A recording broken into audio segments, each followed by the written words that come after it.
The sea hides secrets more ancient than any ruin and darker than the night sky. Under the waves lie the remains of stories that should never be discovered. Shipwrecks intact for decades, even centuries. Some are tombs, others time capsules, and some whisper. This is a journey through those shipwrecks. Not only what sank them, but what happened after. Stories of disappearances, of disembodied voices, of ships that move without a crew. They are not only accounts of disasters, but of what still remains in silence. If this brings you peace, let it be your safe harbor. Subscribe and come back whenever you want. Our journey begins in the Strait of Malha, one of the busiest and most treacherous sea routes in the world. Between Sumatra and the Malay Peninsula, countless vessels have disappeared here. But there is one ship in particular that casts a long shadow. The SS Arung is a name that few know how to pronounce, and even fewer dare investigate. Freely translated from Malay, it means man from Medan, a city in Indonesia. But the identity of the ship remains as murky as the waters in which it supposedly sank. In June 1947 or February 1948, the records do not agree.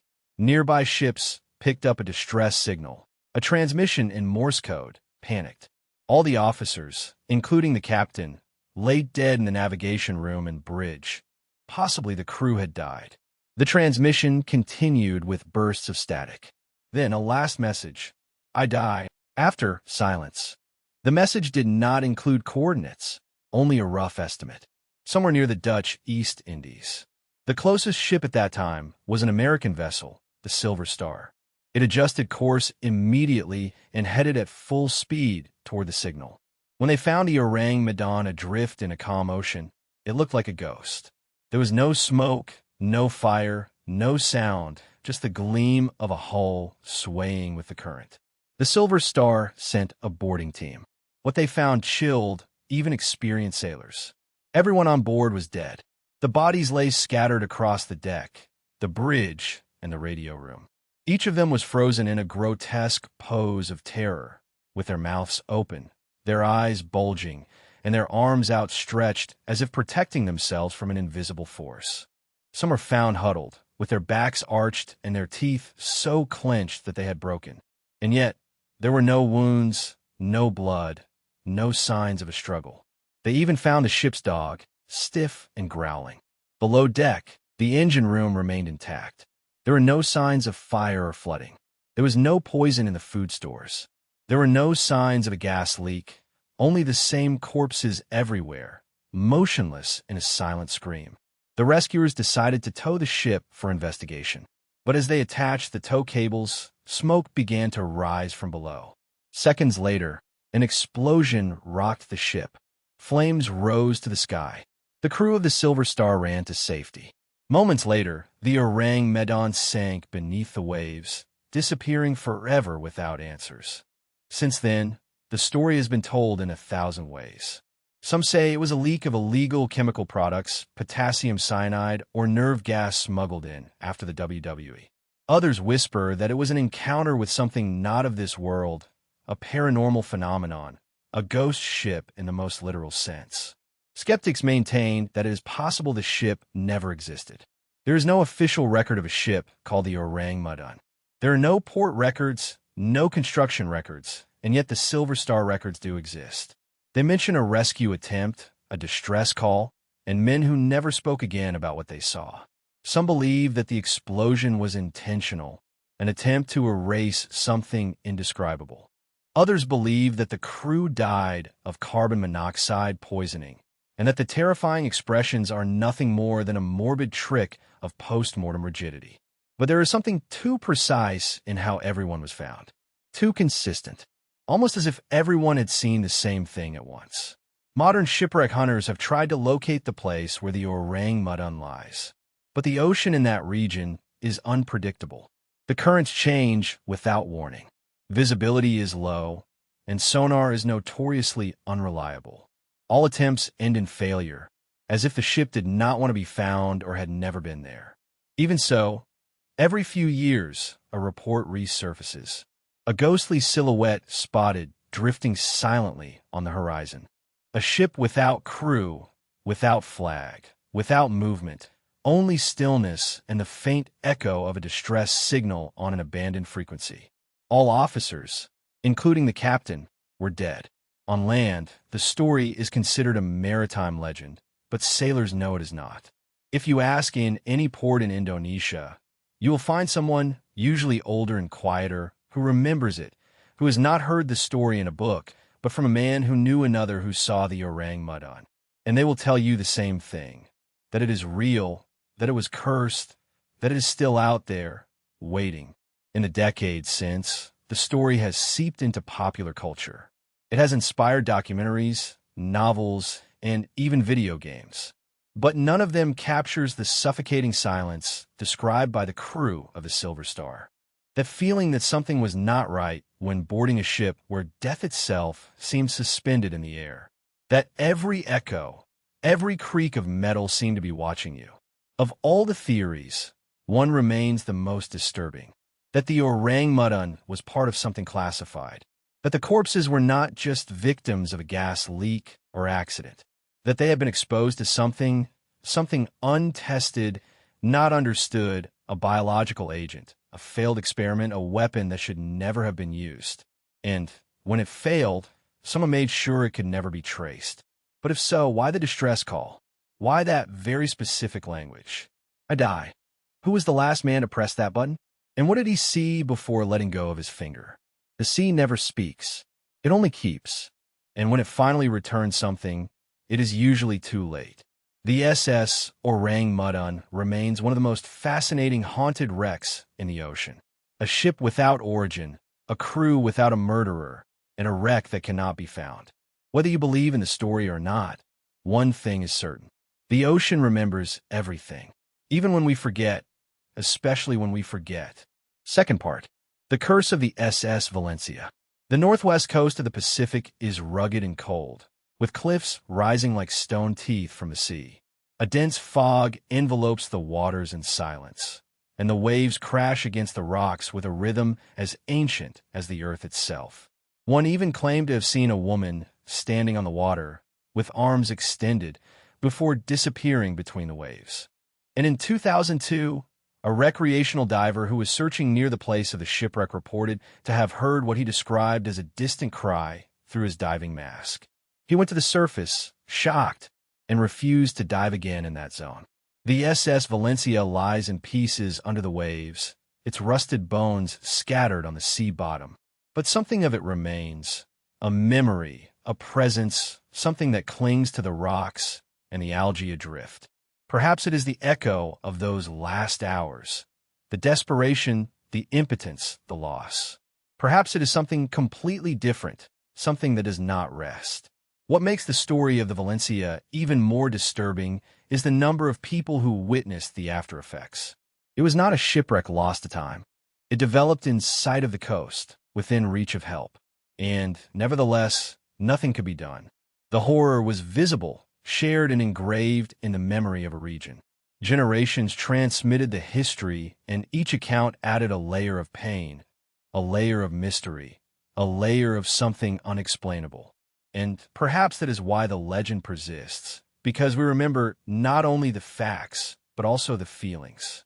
The images of hands that peek from a lifeboat while it capsizes. The sound of children crying among the waves. The impotence of seeing it from land, knowing that the rescue will not arrive in time. The sea, in all its beauty, has always been a place of contrasts. It gives and takes. It comforts and consumes.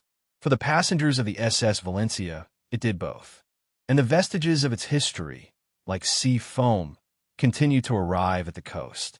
Even now, whether the ghosts are real or a product of collective pain, the effect is the same. The remains of the shipwreck continue speaking. And for those who listen with attention, sometimes the wind sounds too much like a voice. Third part, the shipwreck of the SS Baymah, the ghost ship of the Arctic. In the vast, icy waters of the Arctic, where the silence extends for kilometers and the only sound is the whisper of wind on the interminable mounds of snow, a strange story has endured for almost a century. It is the story of a ship that refused to die, A ship that was abandoned and, nevertheless, never sank. Sighted again and again, adrift in silence through the icy expanse like a ghost. This is the disturbing story of the SS Bayamo, the ship that became known as the ghost ship of the Arctic. Everything began in 1914 when the Bayamo was launched in Sweden. Originally built as a cargo steamer, the ship was 230 feet in length, was propelled by a coal engine, and was destined for the commercial routes of the icy waters of northern Europe and Canada. In 1921, the Hudson's Bay Company acquired it to make trips to the Canadian Arctic, where it would transport furs, supplies, and passengers between remote commercial posts. For more than a decade, it provided service reliably, enduring some of the harshest conditions on Earth. But in 1931, something changed, and the Bayamo undertook a trip that not even its most experienced crew could explain. That year, in October, the Bayamo was making a routine trip to collect a shipment of furs near the city of Barrow, Alaska. But the Arctic winter arrived with unusual ferocity, trapping the ship in the forming sea ice. The crew, aware of the risk of being frozen, unloaded the merchandise and part of the personnel and set up a nearby camp on the ice. A few days later, a storm broke, a blizzard so intense that it seemed to erase the world itself. And when the sky finally cleared, the Bayamo had disappeared. At the beginning, the crew believed that it had sunk. But, incredibly, a few days later, a local Inuit hunter sighted the ship several miles away, adrift and still intact. The crew located it, reboarded it, and considered their options. After being trapped for the second time in the ice and with the worsening conditions, the Hudson's Bay Company ordered the ship abandoned. They recovered the most valuable furs and evacuated the crew by air, giving the ship up as lost. However, the Bayamo refused to disappear. During the following decades, the ship was sighted again and again. Inuit hunters, fishing crews, and even Arctic explorers claimed to have seen it adrift, sometimes partially covered with ice, but always disturbingly intact. In 1933, he was approached by a group of Inuit who took refuge on board during a storm. In 1939, he was seen near the Beaufort Sea. A few years later, a group of whalers reported sighting it again, floating aimlessly through the icy fog. Each time, those who approached the Bayamo described the same disturbing vision. A deserted and silent ship that creaked as it moved between the ice, with empty decks stretching under frost-covered railings. No crew, no lights, only the sound of wind.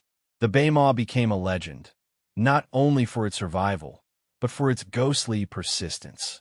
It earned the nickname of Ghost Ship of the Arctic, and stories began circulating that the ship was cursed or haunted. Some said that the spirits of the original crew remained trapped on board, unwilling to leave. Others claimed that the ship was a bad omen and that anyone who boarded it would be lost in the cold. It was not just local myths. Even the governments of Canada and the United States echoed the news. Official sightings were recorded. The possibility of organizing search missions was considered. But every time the Bayamo was found, it disappeared again into the infinite whiteness. One of the most fascinating aspects of its history is the improbability of its survival. In a region where ice crushes steel and temperatures drop to lethal levels, the Bayamo endured for decades. Its hull, although worn, remained intact. Its masts, covered in snow, continued to resist the Arctic wind. No one could explain how it had remained afloat for so long, nor why it seemed to evade all efforts to recover it. In 1962, more than 30 years after its abandonment, the ship was sighted again drifting along the coast of Alaska. By then, the Bayamo was more ghost than ship.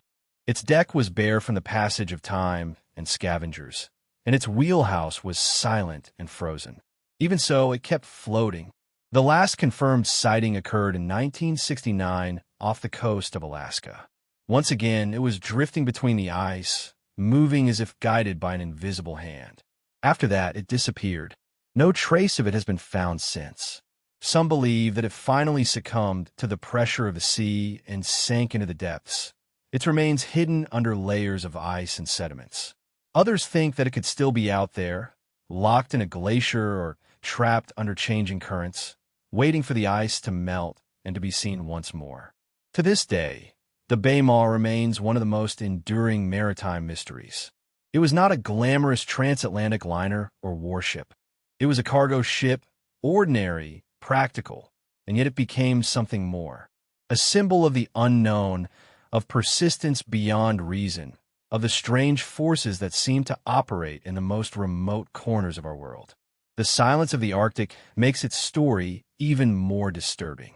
There are no cries for help, no distress calls, just a ship alone in the ice, floating for decades. Its history reminds us that not all ghosts are spooky.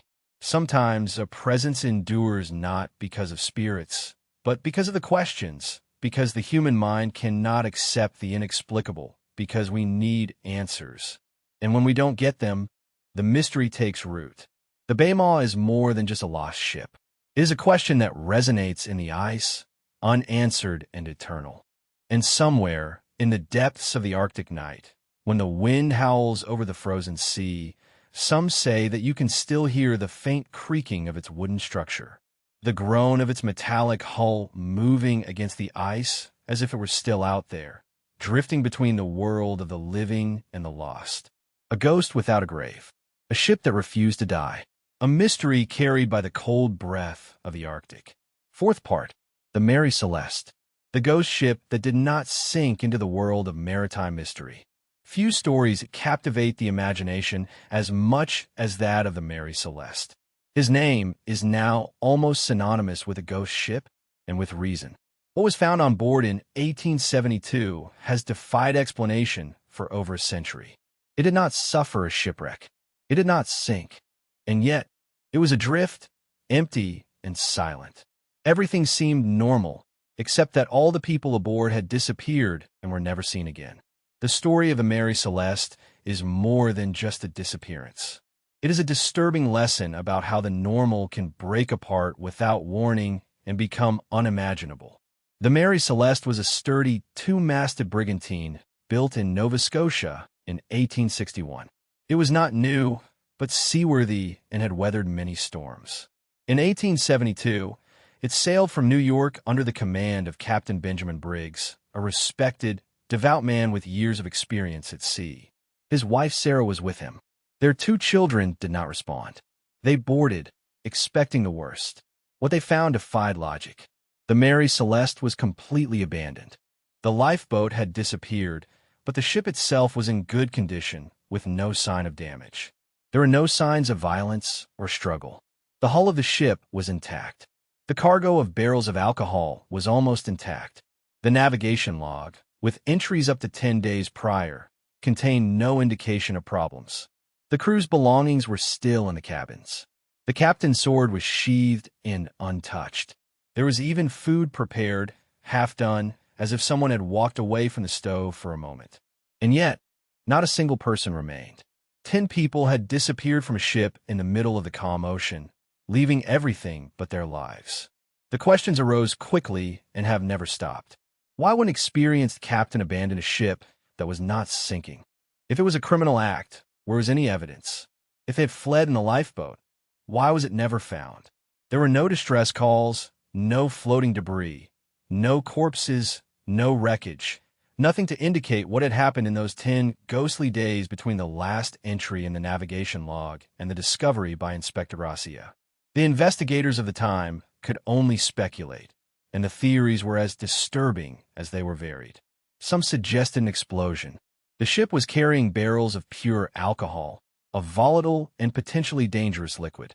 Perhaps vapors accumulated in the hold, and a small spark caused a brief, terrifying explosion. Not enough to destroy the ship, but enough to convince the crew that they should abandon it quickly. But this does not explain why they never returned, nor why no damage from such an event was found. Others speculated about giant waves or rogue waves. A sudden and abnormal phenomenon could have frightened the crew and forced them to evacuate, but, again, the ship was intact, with no signs of water damage or structural damage. There were rumors of mutiny or piracy, but there was no shortage of valuables, and the cargo, valued at thousands of dollars, remained intact. Some even claimed that the crew of the Dei Gracia could have participated in the disappearance, inventing the story of the ghost ship to claim salvage rights. But a thorough investigation exonerated them of any crime. Their honesty was defended. They were only granted a small portion of what they might have expected, as the courts, like the public, were deeply disconcerted by how little could be explained. The theories grew stranger as the years passed. Some suggested that a giant squid had attacked the lifeboat. Others raised abduction by aliens, and others claimed that supernatural forces had caused the Mary Celeste to cross a thin place where reality faded and its crew slipped into another world. These ideas are more folklore than reality, but they hint at something deeper, something cultural, a ship that sails patiently with the wind, waiting for people who will never return. We're used to thinking of the dangers of the ocean in terms of storms, sharks, and sinking ships. But the Mary Celeste reminds us of a different kind of fear. The fear of disappearing without a trace, of being erased without fighting.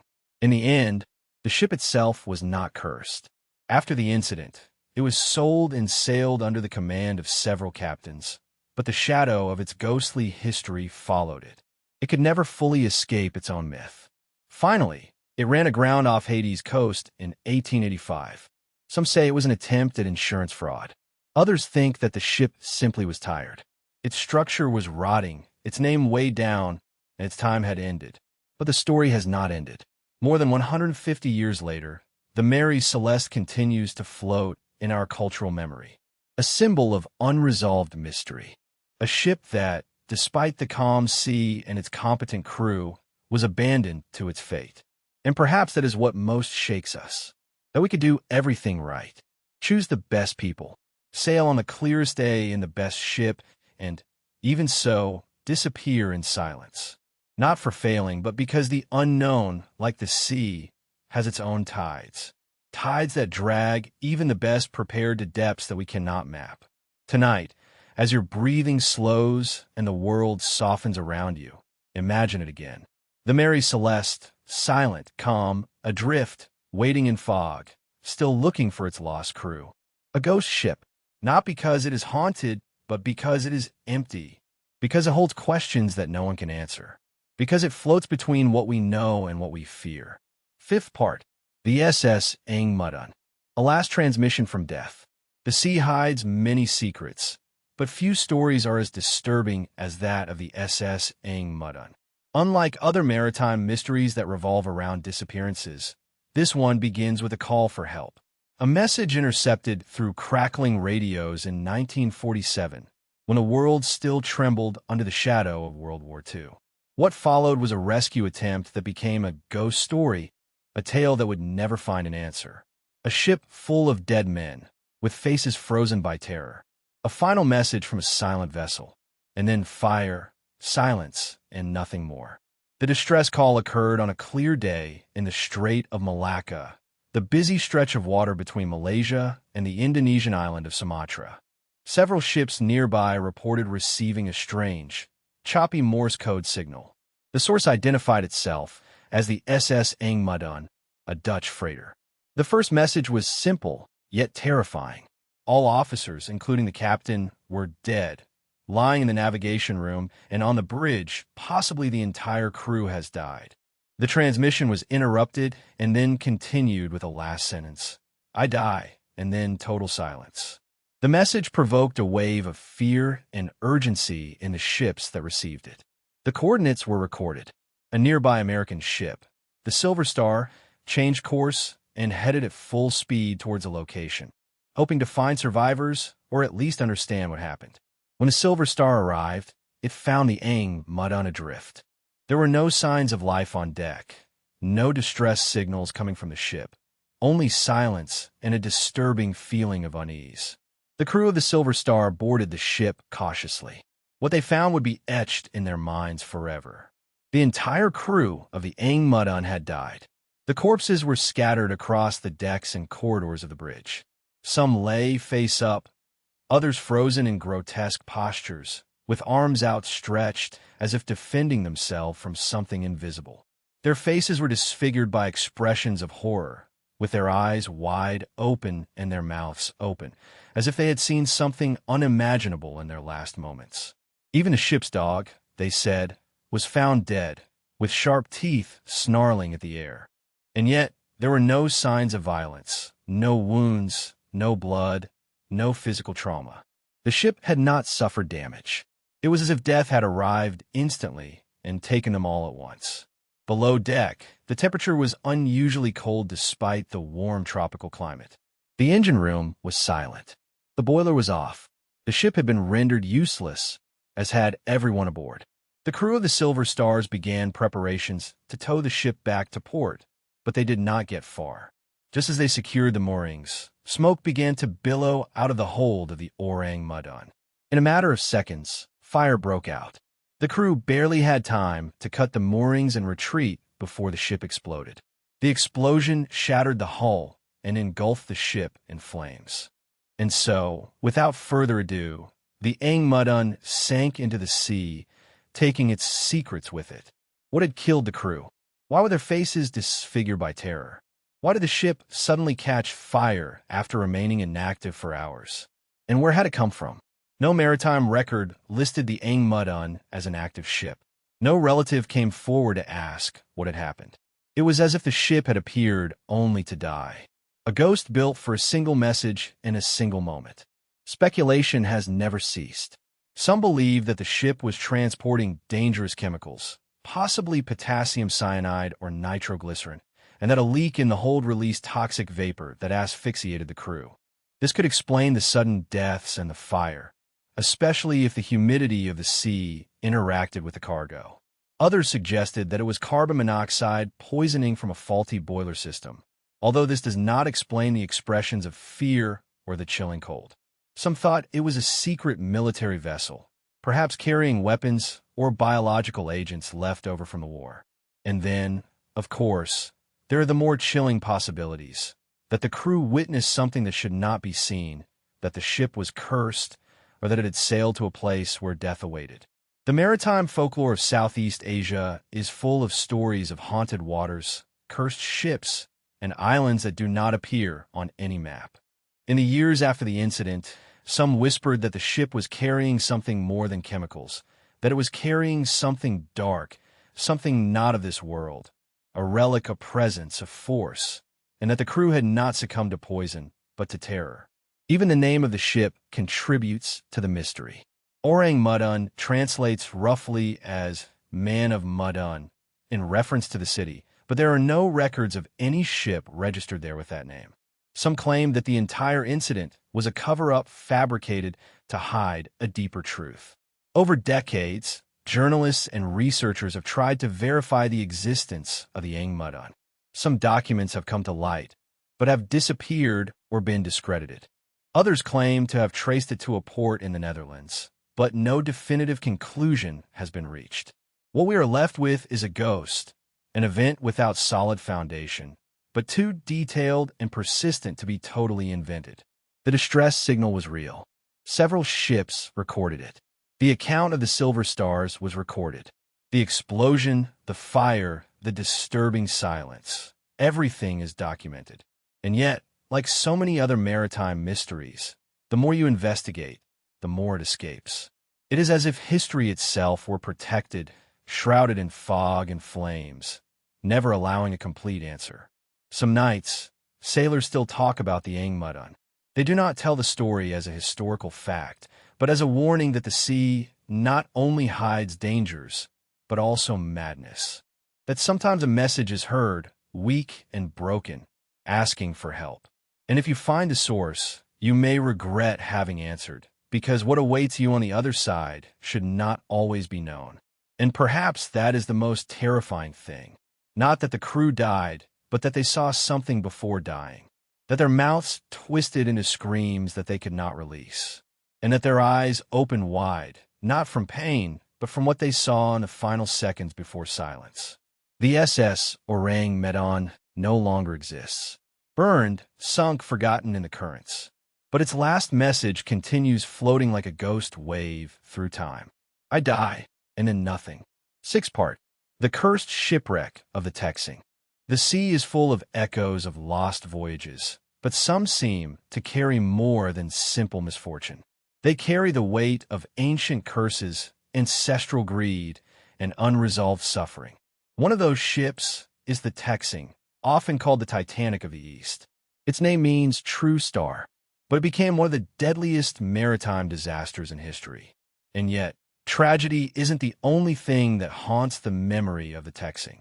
It is the disturbing silence of its rediscovery more than 160 years later and the questions that arose from it.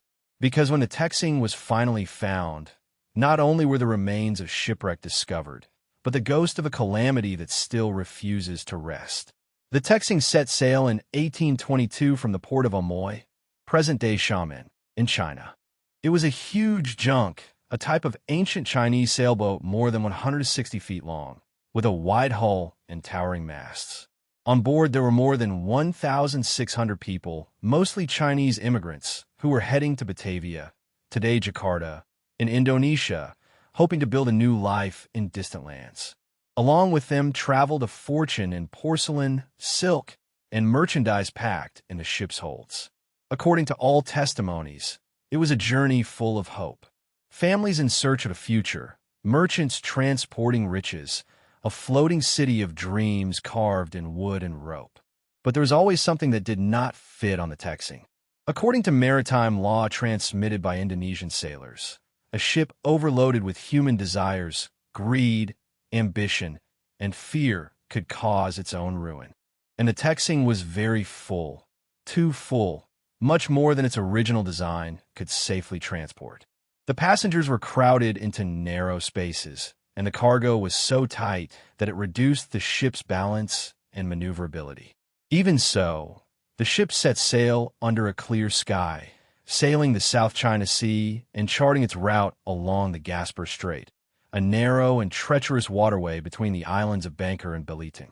It was on the night of February 6, 1822, under a moonless sky, when the catastrophe occurred. The Texing, unable to navigate between the dangerous reefs and currents, ran aground on the Belvedere Reef. There was no warning sign, just a sudden and nauseating screech as the ship's hull split in two when it collided with the sharp corals. In a matter of seconds, the huge junk began to list and break apart. Water poured into the holds, tilting the ship and plunging its passengers into chaos. There were no lifeboats or an organized evacuation plan. The sea was relentless, and the darkness was total. Some clung to pieces of wood, others screamed and prayed, but in the end, more than 1,400 souls lost their lives. It became one of the deadliest shipwrecks in maritime history, largely forgotten by the Western world until its remains were discovered more than a century and a half later.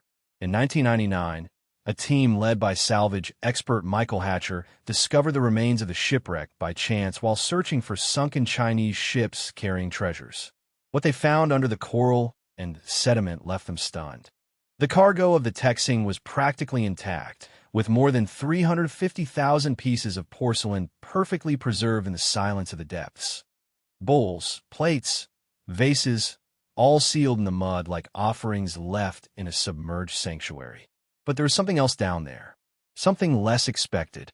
Skeletons, hundreds of them, entangled among the remains of the shipwreck. Some were wrapped in what looked like desperate final embraces. Others lay alone, huddled near the shattered bulkheads. Hatcher and his team noticed an unusual stillness in the place. Unlike other shipwrecks, where natural erosion and marine life disturbed the remains, the Texing lay in silence, dead and intact. It was as if the sea itself had sealed the place, preserving it as a mass grave, and those who entered it described a strange sensation of heaviness, as if they were not completely alone. The divers began to report unusual sensations, sudden drops in temperature, equipment malfunction for no apparent reason. Some claimed to have heard strange noises through their masks, distant whispers like voices carried on the current. Others described sensations of pressure, as if something invisible was pushing them, warning them not to stay long. These reports were never officially documented in the recovery records, but the stories spread quickly among the crew, to the point that some refused to dive again. The porcelain room was finally brought up and sold at auction. Buyers flocked to the Texan cargo, eager to own a piece of history. But a rumor began circulating among collectors. Some pieces brought bad luck. The objects broke by themselves. After their arrival, illnesses arose. A European collector claimed that after displaying a porcelain vase in his house, he suffered a series of inexplicable health problems and had terrifying nightmares where he drowned. Another said that the bowl he bought seemed to emit a slight hum at night, though no sound was recorded. Of course, skeptics dismissed all these stories. Coincidence, they claimed. Psychological suggestion. The human mind is powerful, especially when wrapped in tragedy. But for others, the explanation seemed simpler. The Texan had been disturbed. His tomb had been opened, and the restless dead followed fragments of his last journey to the world of the living. Maritime folklore has always warned against taking objects from cursed waters. Not all shipwrecks are merely ruins. Some are sealed stories destined to stay intact. The Texan was more than a ship.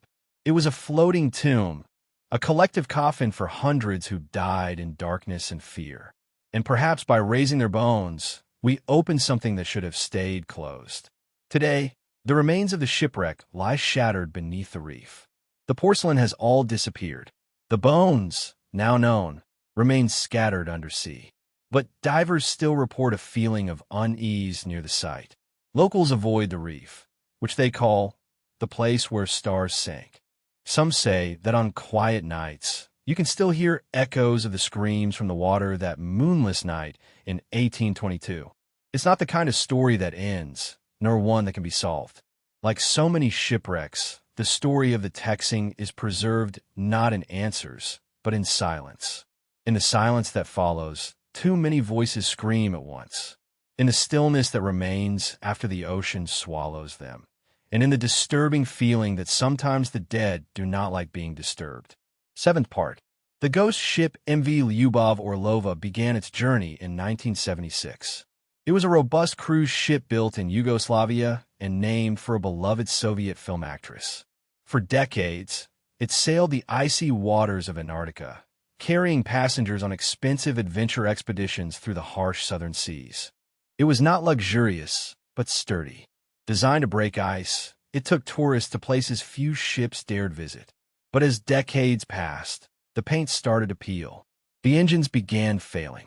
In the early 2000s, it had become a relic, a ship more present in memory than at sea. In 2010, docked in Newfoundland and with its best days far behind, the Lyubov Orlova was seized for its owner's debts. Its crew, unpaid and angry, abandoned ship. For 2 years, it remained in legal limbo, its hulls rusting in the cold Atlantic air and its decks creaking in the wind. Then, in 2012, a buyer appeared. The plan seemed simple. Tow it to the Dominican Republic, scrap it for parts, and let the Lyubov Orlova fade into pieces. But the ocean had different plans. On January 23, 2013, the Lyubov Orlova was towed out of the port of St. John's, connected to a tugboat by thick, industrial cables. For a while, everything went fine. But after only 1 day of travel, disaster struck. The raging sea rocked the tugboat. The moorings snapped. Oliver's life was adrift in the open Atlantic, without a crew, without power, and without a way to navigate. At first, the authorities promised a quick rescue, but the weather worsened. The tugboat could not be safely reconnected. The drifting ship was now a danger to other vessels. So the Canadian authorities made a controversial decision. They let go. For weeks, the life of Olivivera floated aimlessly, pushed by wind and currents in a vast North Atlantic.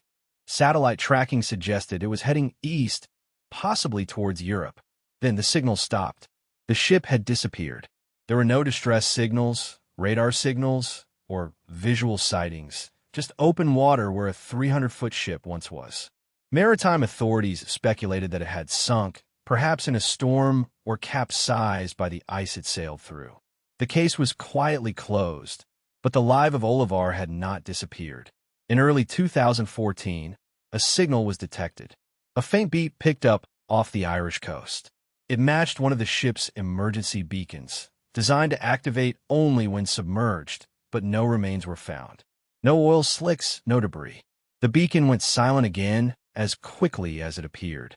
Some experts suggested that the device had come loose and was floating alone. Others were not so sure. It seemed that the liver of Oliver had resurfaced, or at least part of it. That's when the real legends began. The tabloids were filled with stories. They claimed that the Olivar was still out there, intact, silent, and inhabited only by rats. They were not normal rats, but cannibal rats. Generations of them feeding on each other, multiplying in the hull's darkness. The idea was creepy, almost cinematic. A soulless ghost ship on board, but with a swarm of survivors devouring each other. Scientists and skeptics dismissed it. There was no food source, they said. The rats would not last that long at sea. But the image stuck. The Lou of Oliver had become more than just a ship. Now, it was a drifting nightmare, a maritime urban legend updated for the digital age. However, behind the sensationalism, the mystery remains. How can a ship of that size vanish? Ships sink, yes, but they leave signs. Remains, emergency signals, sonar echoes. The L of Oliver left nothing. The search planes found nothing. Fishing boats reported no sightings. Despite all our modern technology, this steel leviathan had slipped through our surveillance, not once, but several times. Some theories arose. Perhaps it was swept away by giant waves, those sudden monsters of the sea, known to emerge unexpectedly and sink even the strongest ships. Others suggested that it ran aground on a remote reef and crashed silently in the dark. A few murmured about darker possibilities: piracy, secret scrapping, even government involvement. One theory posits that it was intentionally sunk to avoid legal liability. Their transponders switched off. His secrets died with him. But none of these ideas has evidence, only questions. And so, the Lou of Oliver remains, not in the port, nor in the scrap, but in the realm of half-truths. Every few months, rumors resurface. A blurry image, a sailor's account, a beep on the radar, always inconclusive, always out of reach. It's as if the ship didn't want to be found, as if a part of him enjoyed the drift, the myth, the freedom. Maritime folklore feeds on ships like this, not of old galleons or treasure ships, but of those that remind us how fragile control really is. That even in the 21st century, we can still lose something as big as a building in the infinite sway of the ocean and forget it long enough for the sea to continue keeping secrets. As of today, the fate of the Lou of Oliver remains officially unresolved. It is listed as missing, presumably sunk, but no one knows for sure. Perhaps it lies at the bottom, broken and immobile. Perhaps it was scrapped in silence, and its parts were sold separately. Or perhaps, just perhaps, it is still out there, drifting beyond the sea routes, shrouded in fog, oblivious to time, carrying with it only echoes and rust, and perhaps something more. Not all ships need to be old to be haunted. Some are not cursed by myths, but by abandonment. And in that abandonment, they accumulate stories. The Lou of Oliver is not just a wreck. It is a ghost waiting. And somewhere beyond where our maps go blank, it may still be sailing in solitude. Part 8. The disappearance of the SS Warrata, Australia's tropical Titanic. In 1909, a magnificent ship sailed from South Africa to Australia. It was the pride of its fleet, a vessel designed to transport passengers and goods across the Indian Ocean in luxury and safety. Its name was SS Warrata, and it was built to inspire confidence. New, powerful, and elegant. But within months of its maiden voyage, the Warrata disappeared without a trace. No remains, no survivors, not even a distress call.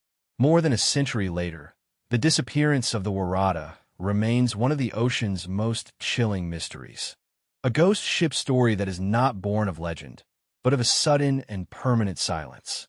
The Warrata was built in Glasgow in 1908 by the Blue Anchor Line, a company that prided itself on transporting both goods and people between Europe, South Africa, and Australia. Named after an Australian flower, the Warrata was destined to be the floating embodiment of progress. At 142 meters long, with 2 masts and a single smokestack, It could carry nearly 700 people, some in first-class elegance and others in more modest accommodations. It was equipped with electric lighting, refrigeration, holds for wool and wine, and luxurious lounges for its wealthier passengers. In many ways, it was a precursor to the Titanic, less famous, but no less ambitious. The Warada's maiden voyage began in November 1908 from London to Cape Town and then to Sydney. It made the trip without incident. Although the sea tested it, the ship behaved well. For the most part, there were rumors and quiet concerns among the crew and passengers that it tended to sway uncomfortably in rough waters. Some even claimed that it seemed too heavy at the top, prone to rocking disturbingly. But no formal complaint was filed. It was new. It was strong. Any problem could be attributed to the learning curve of a ship that was still settling in. In July 1909, the Warada completed its second voyage to Australia and prepared to return to England via South Africa. It docked in Durban, loaded with goods and new passengers, and set sail on July 26th. Its next scheduled stop was Cape Town. It was a stage of the journey that should have lasted only a couple of days. It never arrived. On July 27th, another ship, the Clan McIntyre, sailed the same route along South Africa's treacherous wild coast. As it advanced through the thick storm and rough sea, the crew sighted a ship on the horizon, sailing by steam in the same direction. The ship looked like the Waratah, but before the McIntyre could confirm it, the ship disappeared into the storm and was never seen again. What followed was one of the most exhaustive maritime searches in the early 20th century. Warships, merchant ships, and private boats tracked the route between Durban and Cape Town. The weeks turned into months. Messages were sent to all the ports on the African coast in the hope that it had arrived at refuge without being seen. But the Warada left no trace. No remains, no lifeboats, no oil slicks. It had disappeared so completely that some began to question whether it had really sunk or whether perhaps it had been hijacked or had suffered a mutiny. On board were more than 200 people: crew, families, businessmen, women, and children. Among them was a famous Australian explorer and geologist, Professor David, who disembarked just before the Warada's final departure. He later said that he had felt a strange unease on board, a feeling that something was not quite right. He spoke of its instability, of its strange swaying in calm seas, and confessed to having felt a sense of relief when he decided not to re-embark. Others had reported similar sensations. But with the ship gone, these impressions became omens, warnings that had not been heeded. Investigations were carried out. Theories multiplied. Some claimed that the Warada had been sunk by a giant wave, one of those rare walls of water that rise without warning and crush even the most resistant ships. Others suspected that the ship had capsized due to its design. Too much weight on top of the structure with very little stability in the hull. The government carried out an investigation that reached no conclusion. The ship's plans were studied, weather patterns analyzed, and testimonies reviewed. Even so, no definitive conclusion was reached. In the decades since, several expeditions have returned to the wild coast to search the seabed with sonar and submersibles. Some claim to have located remains of the shipwreck in the 1990s, in the depths of a region so turbulent that divers could not confirm the finding with certainty. Others remain skeptical. The Indian Ocean is vast and ruthless, especially along that stretch of coast. Ships disappear there with disturbing regularity. The place where the Warada rests remains officially unknown. But the mystery of the Warada is more than a missing ship. It is the ghost of a truncated story. The sudden silence of voices that hours before were full of laughter and conversation. It is the way the Warada was seen sailing confidently through the fog, only to disappear as if the sea had swallowed it completely. There are no final moments, no clear tragedy to blame, just the unanswered question that every sailor fears. How can something so big and full of life disappear without a trace? Some believe that the war continues to float in a more spectral sense, its image appearing to other ships in the fog, an echo of its last voyage, which continues to repeat itself over and over again. Sailors have long been telling stories about a large ship seen on the horizon, near the wild coast, sailing silently before disappearing in the blink of an eye. They say it seems too real to be imaginary, but it never lasts long enough to confirm it. A ghost of the Warada, perhaps eternally gliding along the route it never completed. Others believe that the ship rests on the bottom, buried under sand and coral, its secret sealed by pressure and darkness. If it lies there, it holds within it the last thoughts of its passengers, the creaking of its walls as they fill with water when the lights went out. Until it is found, if it is ever found, those sounds will be lost at sea. And so, the Warada becomes a symbol not only of tragedy, but of the ocean's silent authority. Its ability to erase, to hide, to keep its own secrets. The Warada is often called the Titanic of the Southern Hemisphere, but in reality, its story is quieter. There are no great disasters, no icebergs, no final signals, just silence. Only the open sea. It is not a story of collision, but of absence, a disappearance that reminds us how thin the line is between safety and loss, between presence and myth. Ships are destined to arrive, to return, to send news.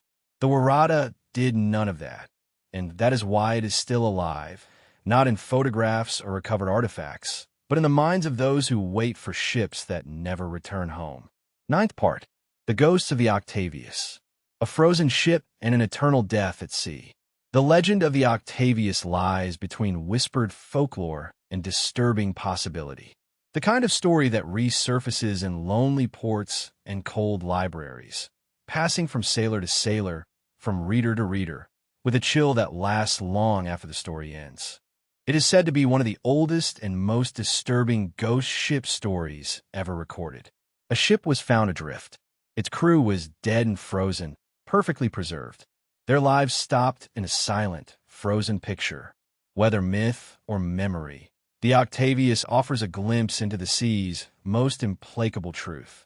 Time itself can freeze, and a ship can complete its journey long after its crew has become ghosts.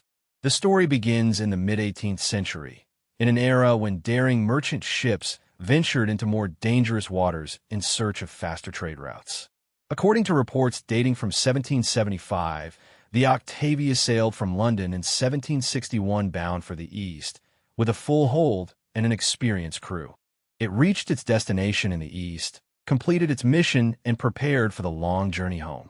But its captain, bold or reckless, made a decision that would forever seal its fate. He decided to attempt the Northwest Passage, an icy and unknown route that runs through the top of North America. If he succeeded, it would shorten the trip by several weeks. But the Arctic is no place for risks. No one ever heard from the Octavius again. Months turned into years. The ship never arrived in London. It was given up for lost, devoured by ice. Its crew was buried under the snow and sea. But in 1775, 14 years after its disappearance, a whaler off the coast of Greenland came across a strange sight. A three-masted ship, with sails in tatters but still standing, sailed silently through the icy waters. There were no flags, nor any signs of life. However, the ship seemed intact. The whalers cautiously boarded, expecting the worst. What they found was far worse. Inside the Octavius, everything was disturbingly calm. The air was dry and icy. The interior showed no sign of violence or chaos. The crew had not abandoned ship. They were still there, frozen, lifeless, sitting exactly where they were when they died. The men lay in their bunks, their hands crossed over blankets stiff with ice. They found a cabin boy clinging to a tinderbox, as if frozen mid-movement. But the most disturbing discovery occurred in the captain's cabin.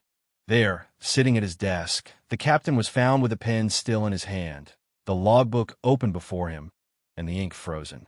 He was so well preserved that he seemed ready to look up at any moment. His wife and son were discovered nearby, wrapped in furs, huddled against the cold that had claimed them. Time had stopped inside the Octavius, and the ship had become a tomb adrift at sea. Even more disturbing was the discovery in its navigation log. The last entry recorded was from 1762 only a year after the Octavius set sail on its return journey. That meant that the ship had been drifting through the Arctic, unmanned and undisturbed, for 13 years before the whalers found it.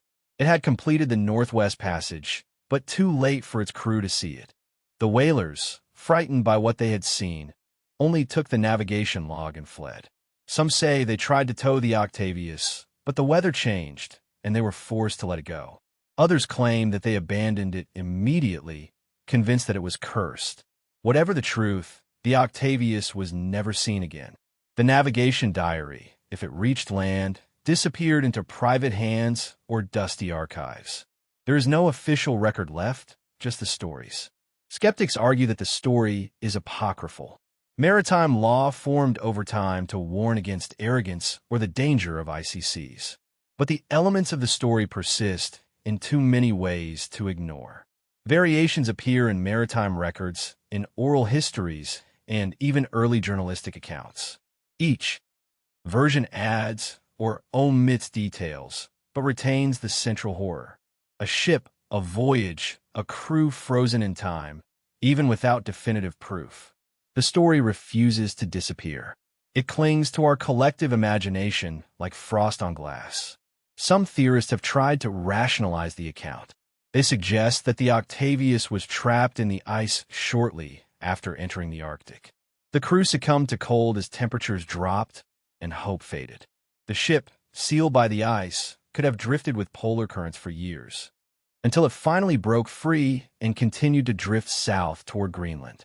The preservation of the bodies, although extreme, would be consistent with the extreme cold of the Arctic. In such conditions, death becomes suspension.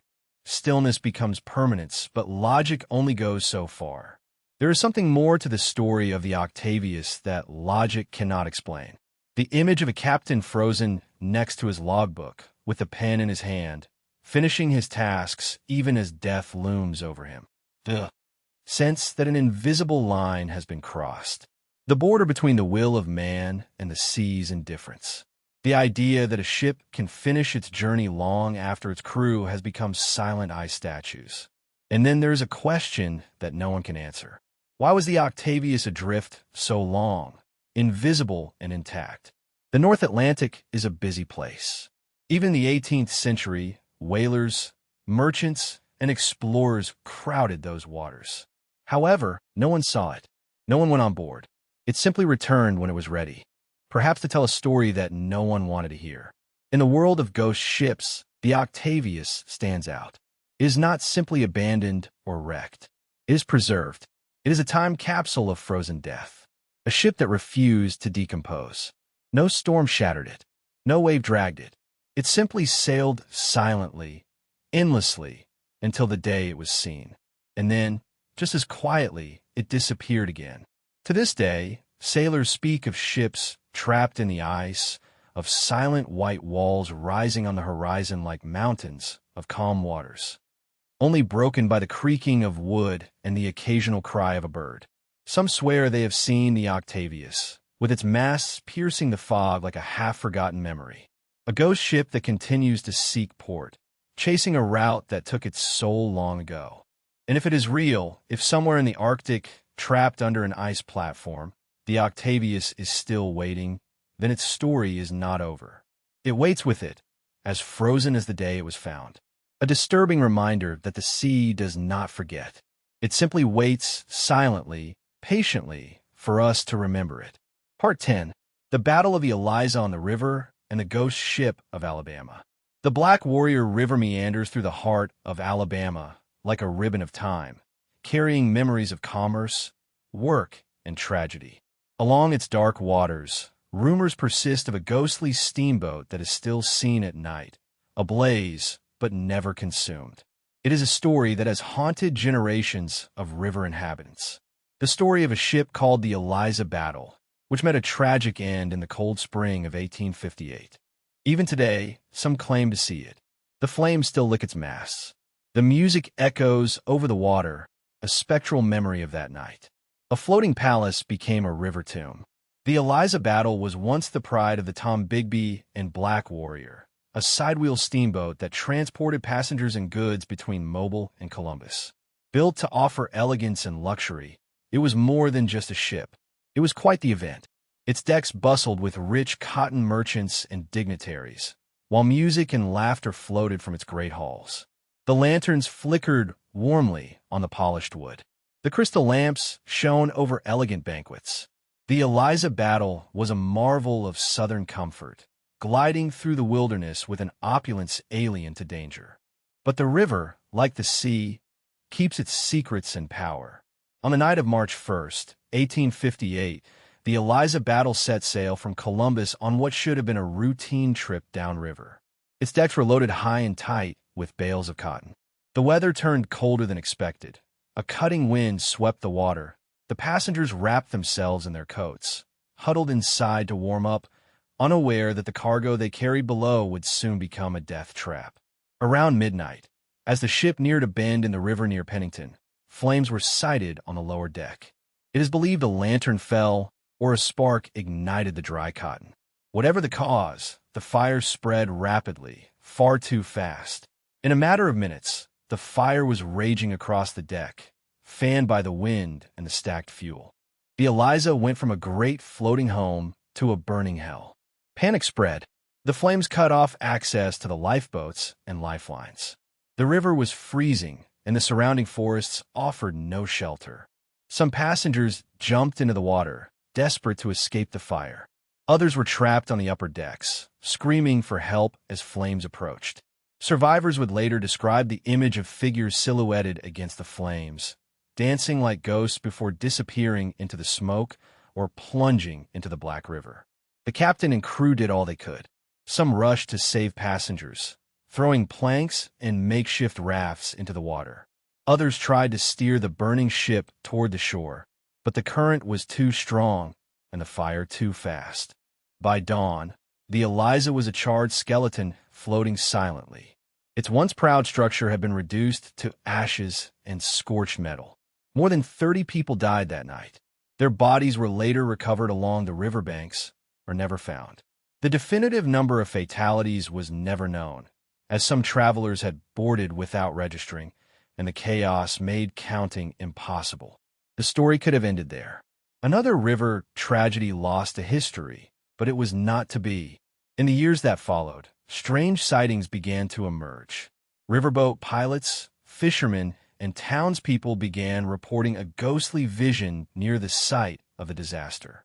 They spoke of a steamboat identical to the Eliza battle that appeared on misty nights when the river was calm and cold. They saw flames dancing on its decks, but the fire never spread, never consumed anything. Sometimes, the vision was accompanied by music, faint and sad. The sound of a violin or piano floated over the water, as if the party on board continued despite the flames. Those who witnessed the ghost ship said it moved with an unsettling grace, silently except for the crackling of the ghostly fire. Some claimed to see figures standing on the railings, with pale faces and clothes untouched by flame.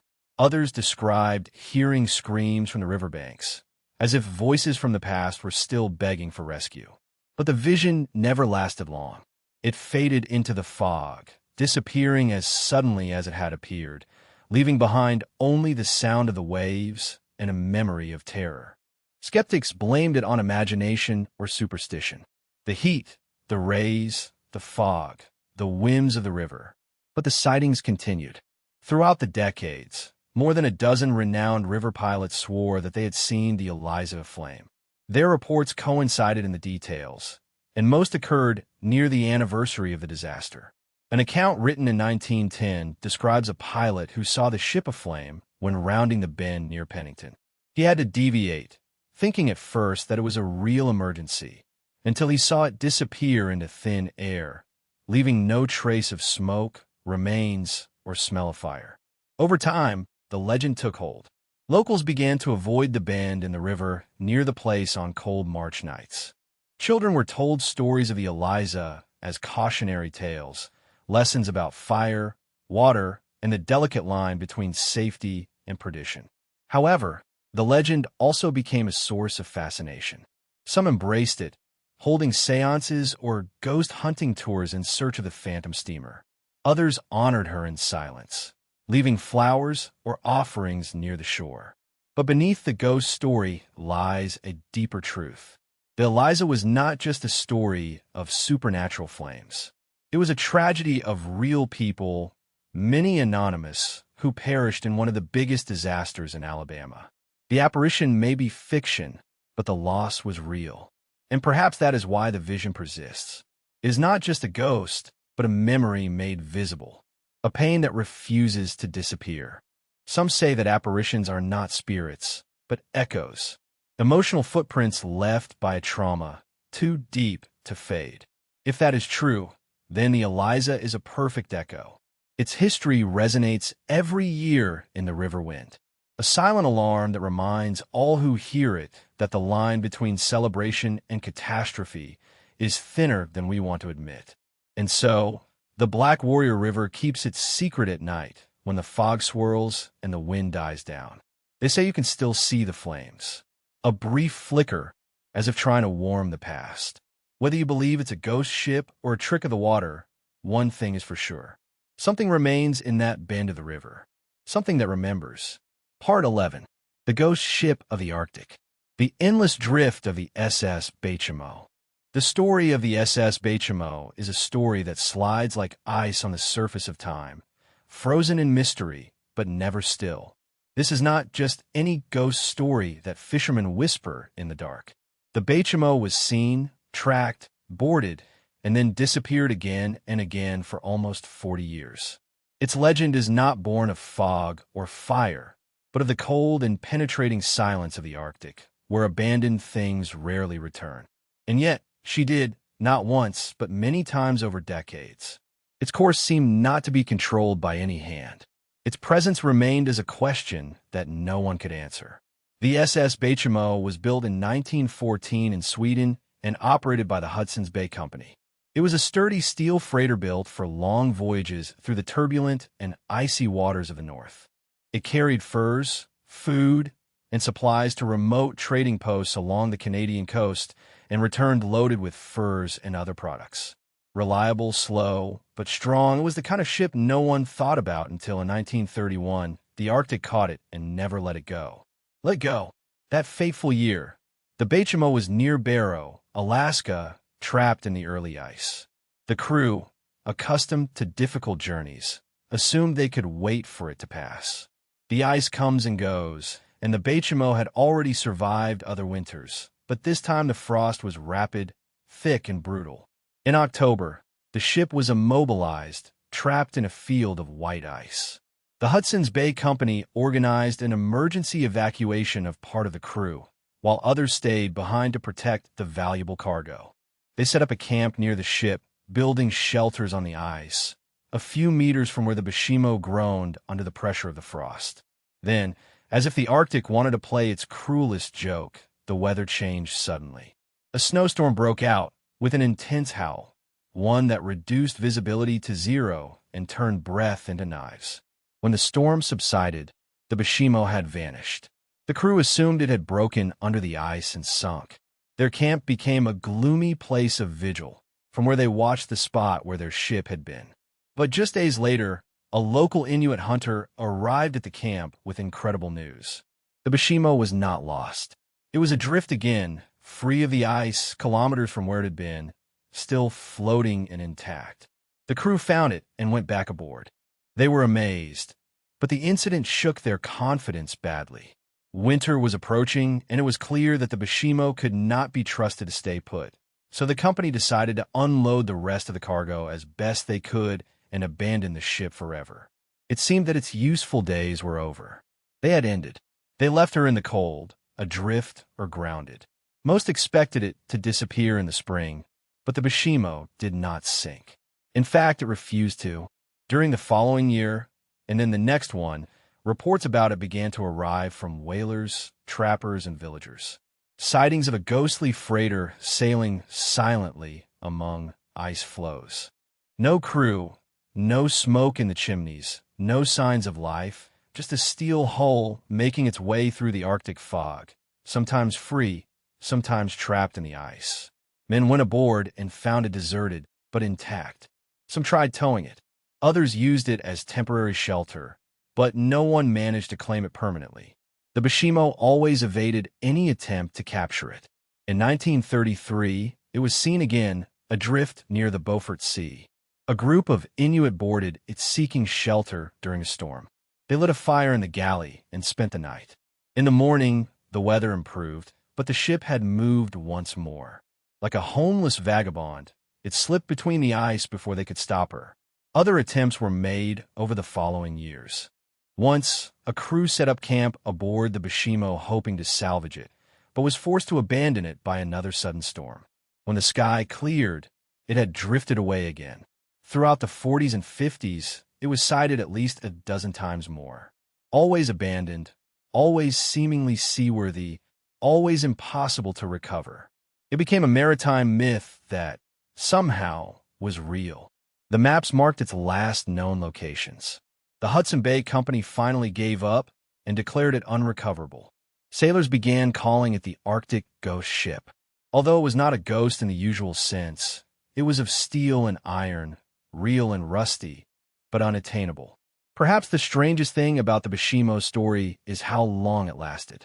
In 1962, more than 30 years after it was abandoned, it was seen again adrift near the Alaskan north coast. 1 year later, another report placed it near Point Barrow. Then, in 1969, the last confirmed sighting occurred.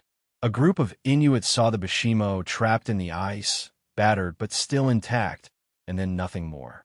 After 1969, it disappeared completely. It was not seen, it was not tracked, it was not found.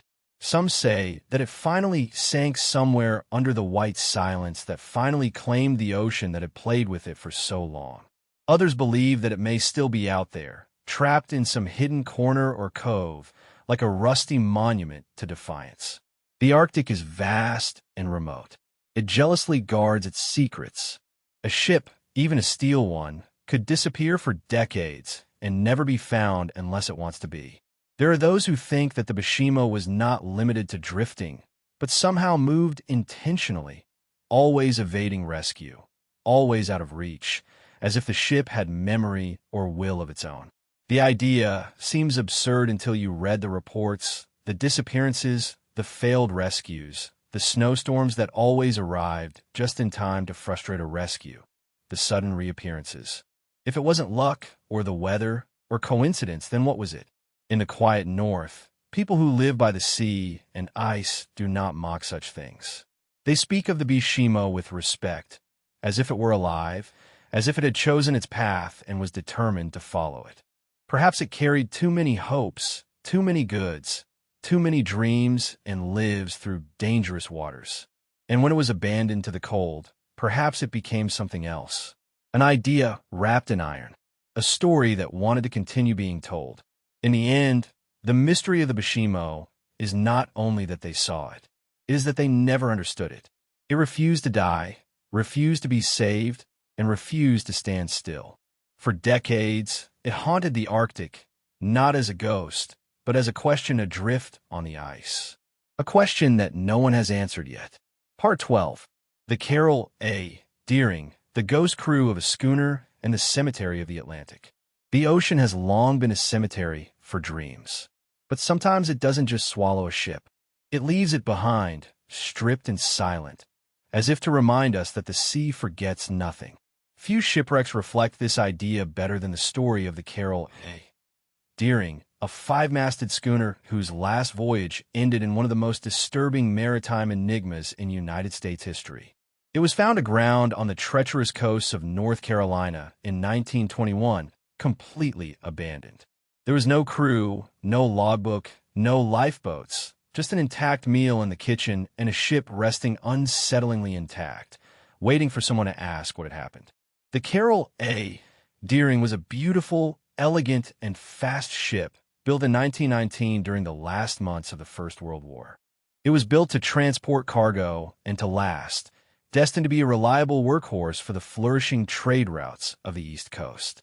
On its last voyage, it was transporting coal from Virginia to Brazil, a routine route captained by an experienced sailor named William H. Merritt. But Merritt became ill shortly after setting sail. forcing the ship to dock in Delaware, where his replacement, Captain Willis Wormel, took command. Worrell was elderly but competent, having been at sea for decades. Alongside him, the Deering had a crew of 10, mostly foreign sailors, and a first mate named Charles Mullen.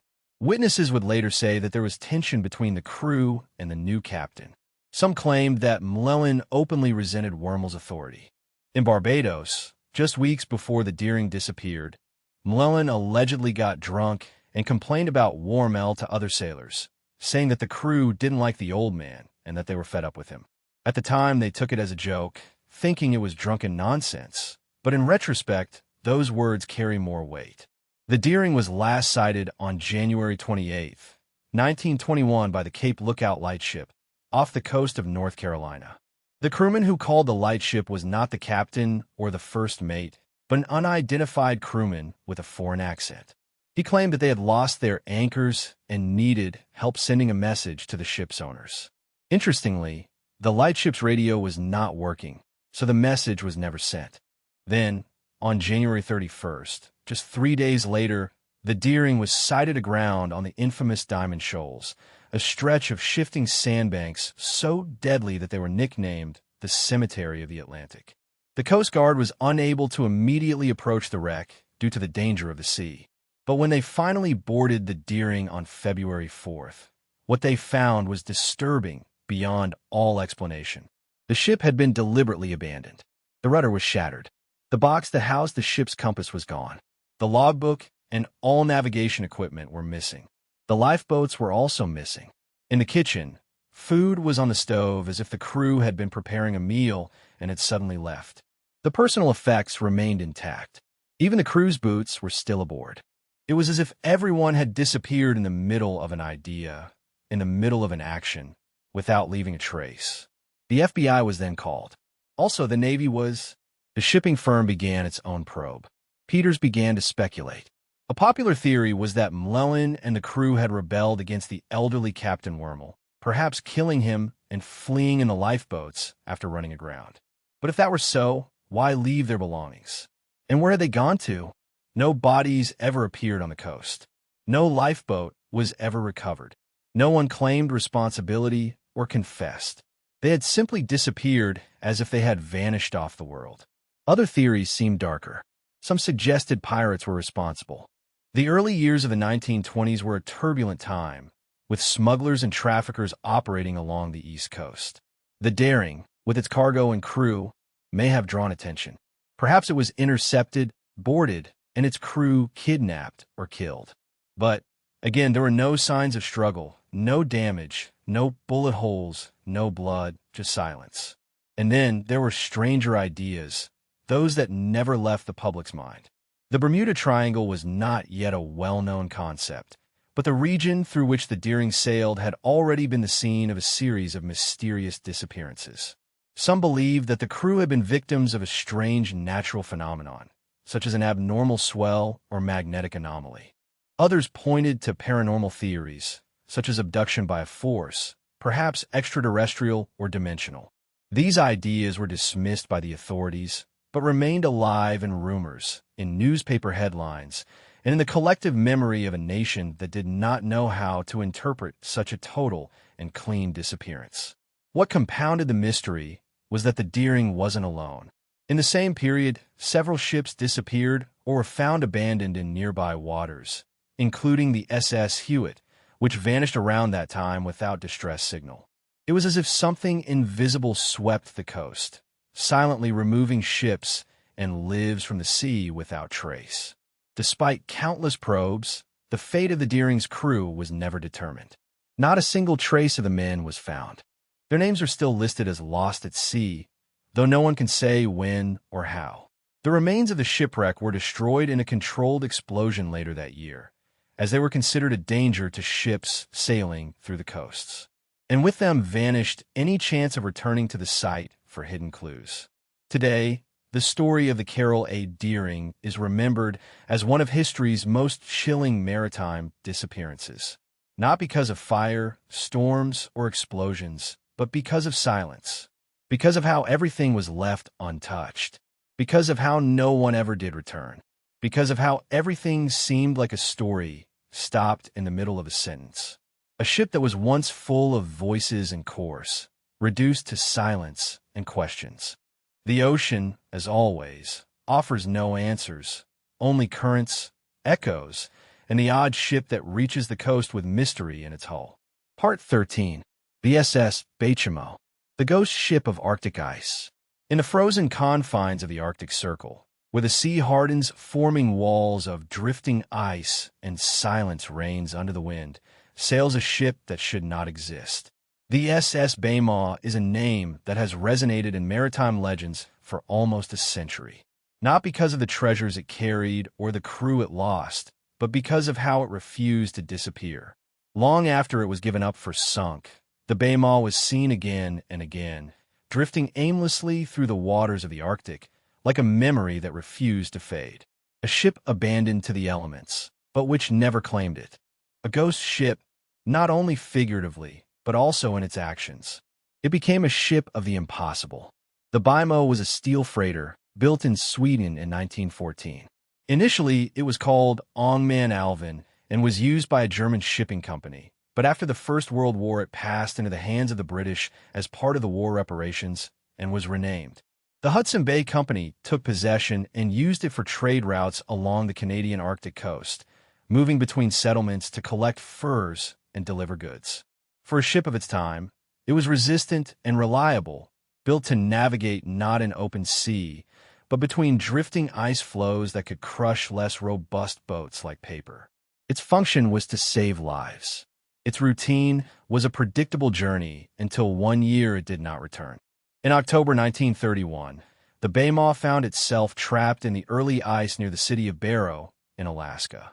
The season had changed earlier than expected, and the crew, familiar with the dangers of the Arctic cold, evacuated the ship and headed to the coast to wait for the ice to melt. For days, the ship remained trapped, apparently safe between the ice floes. The Hudson Bay Company sent a rescue team, hoping to recover the valuable cargo of furs that was on board. However, before they could act, a storm broke. When the sky cleared, the Bachimo had disappeared. The crew assumed that it had sunk. The ice had swallowed hundreds of ships before, crushing them under pressure and dragging them towards the cold depths. But days later, a hunter spotted it adrift kilometers from where it had been. It was still afloat, intact but deserted. The crew managed to get back on board, recover the most valuable furs, and save the supplies, but considered that it was too damaged to navigate safely. They built a makeshift shelter nearby and decided to spend the winter there, watching the remains of the ship from shore. Then, on November 24th, another snowstorm broke. When the winds finally subsided, the Bachimo had disappeared again, without warning, dragged by the ice like a child's toy. From that moment on, it became more than a ship. It became a story. During the next 4 decades, the Bachimo was sighted dozens of times. The Inuit hunters reported a black silhouette against the ice. The pilots who flew low over the Boert Sea saw it frozen in the same place, and, when passing again, it had disappeared. In 1933, a group of natives from Alaska boarded it during a brief storm, but found no trace of life. In 1939, another crew tried to claim it, but was forced to withdraw by a storm. In 1962, the crew of an icebreaker reported that it was adrift again. Always the same. Without lights, without crew, without visible damage. Just a ship trapped in a loop, floating where no ship should survive.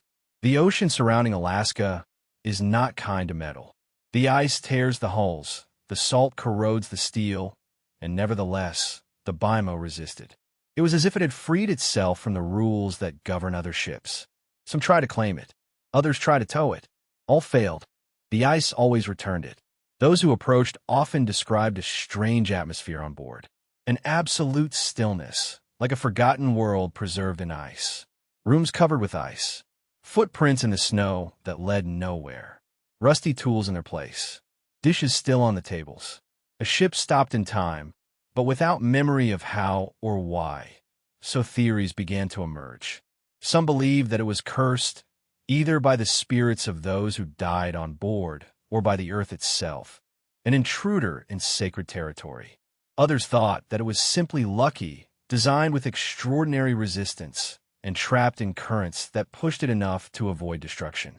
But nobody could explain why it never sank, why it was never found shattered, capsized, or stranded. It simply kept moving forward. Each year, a little further north, as if it was looking for something or perhaps fleeing something. In the 1960s, its sightings became less frequent. The Arctic was changing. The ice patterns were changing. The satellites began to scan the region, but it was never sighted from space. In 1969, it was last seen trapped in the ice between Point Barrow and the Beaufort Sea. After that, the Baymaw disappeared completely. It did not sink. Its destruction was not confirmed. It simply disappeared. Some say that it still floats, invisible in the deep north, wrapped in fog, and moving silently through ice fields that have not been mapped. A metallic ghost without pattern, carrying the breath of its last crew in the frost that covers its railings.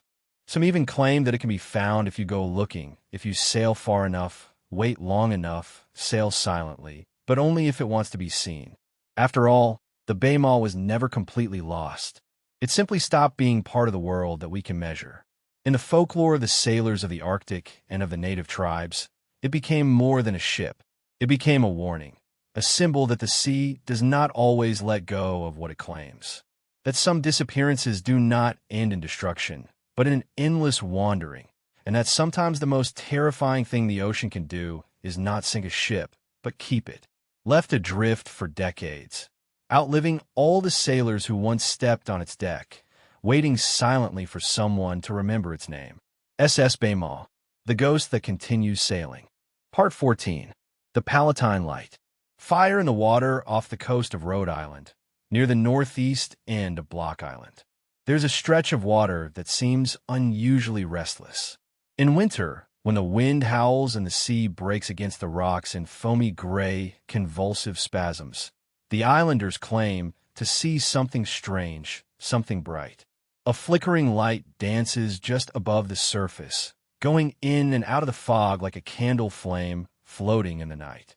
Some say it is the reflection of a distant ship.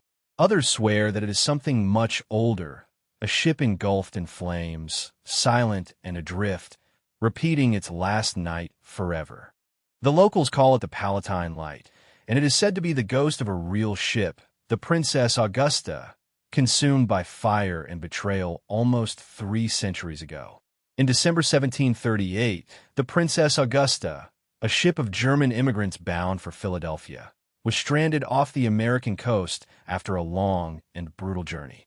It had sailed from Rotterdam months before, crowded and without sufficient provisions. Its passengers were German Palatines fleeing war and religious persecution.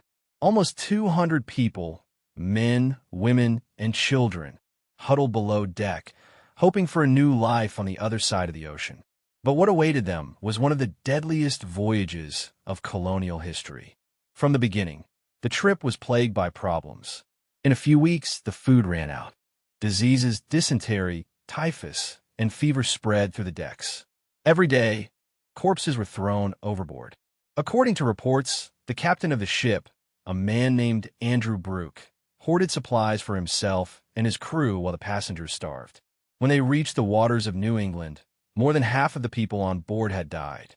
Those who remained barely clung to life, and then the storm arrived. Off the coast of Rhode Island, the Princess Augusta was surprised by violent winter winds. The sails tore, the rudder broke, and ice formed along the masts. Unable to be steered, the ship drifted aimlessly towards the coast. Finally, it ran aground near Block Island. The locals saw it appear from the fog like an apparition, battered, barely afloat, full of screams from the dying.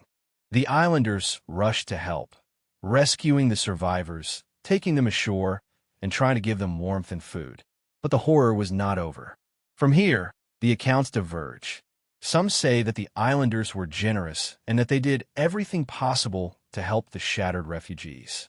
Others tell a darker story, that the survivors were robbed, that the ship was looted, that the remaining crew abandoned the passengers to freeze to death, and that someone, for unknown reasons, set fire to the ship once it was empty.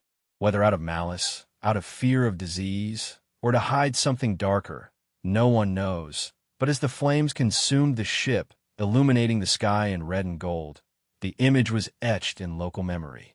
Some claimed that they could hear screams coming from the ship, although there was no one on board. Others swore they had seen a woman still trapped inside, banging on a cabin window as the flames grew. With time, that single night became legend. The islanders began reporting the Palatine light, a mysterious glow in the sea that appeared around the anniversary of the shipwreck. Sometimes it was only seen briefly, like a lantern's flash.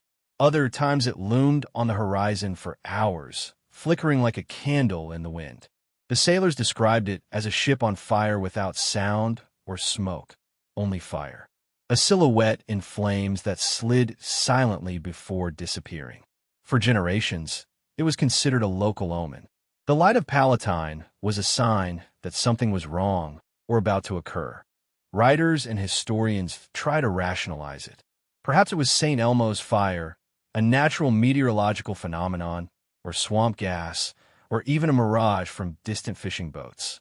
But these explanations never fully clarified the matter, especially for those who claimed to have seen it closely. A fisherman said he sailed toward the light, only to find himself surrounded by dense fog and an overwhelming smell of burning wood. Another swore he heard voices calling from the sea, not screams, but whispers. In the 19th century, the poet John Greenleaf Whittier visited the island and was so moved by the story that he wrote a ballad about it titled Palatine. In his version, the ghost ship is real, a cursed ship condemned to repeat its death again.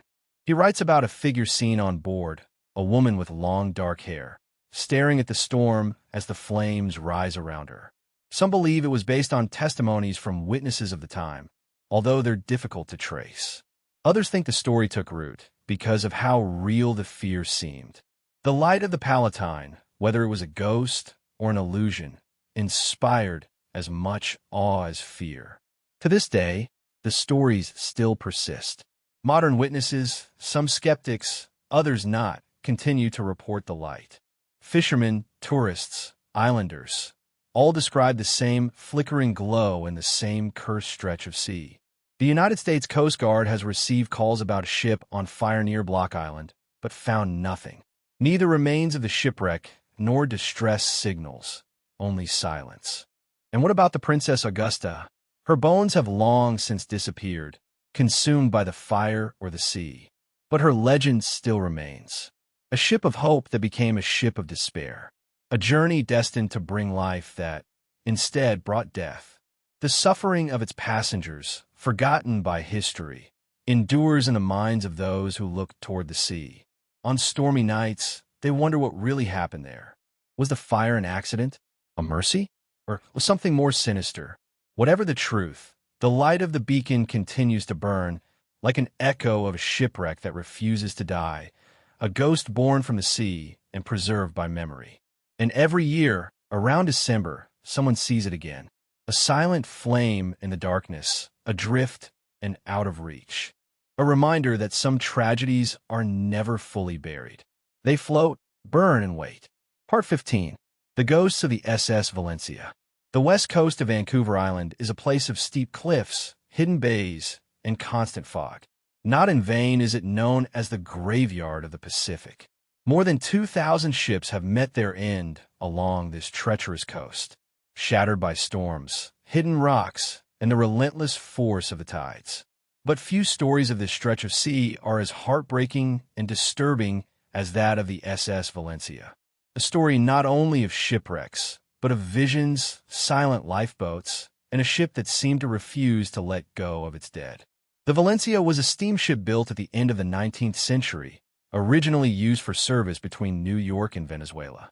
But in 1906, it was reassigned to the turbulent waters of the Pacific Northwest, transporting passengers between San Francisco and Seattle. Although it was not a luxurious ship, it was reliable until the night it deviated from its course and ventured into darkness and legend. On January 20th, 1906, the Valencia sailed from San Francisco with more than 170 people on board, men, women, and children who were heading north. The weather worsened as she approached Vancouver Island's coast. It was raining heavily, the winds howled, and visibility was almost nil. The captain, unaware of his position, made a fatal mistake. Shortly after midnight, the Valencia struck a reef near Pachena Point. The hull breached and water poured in. Panic seized the ship. Lifeboats were lowered in the midst of the chaos, with passengers slipping on the wet deck and screaming over the roar of the waves. Some boats immediately capsized. Others disappeared into the night, never to be seen again. The Valencia began to list, with the bow pointing towards the sky while the stern was hit by the waves. The survivors clung to anything they could, rigging, broken timbers, anything to keep them afloat. The daylight brought no salvation. The cliffs were steep and the coast unattainable.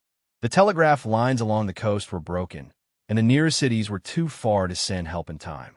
A few brave men tried to climb the cliffs in the hope of asking for help, but most disappeared into the wilderness. When the news finally reached Victoria, rescue ships were dispatched, but bad weather delayed their arrival.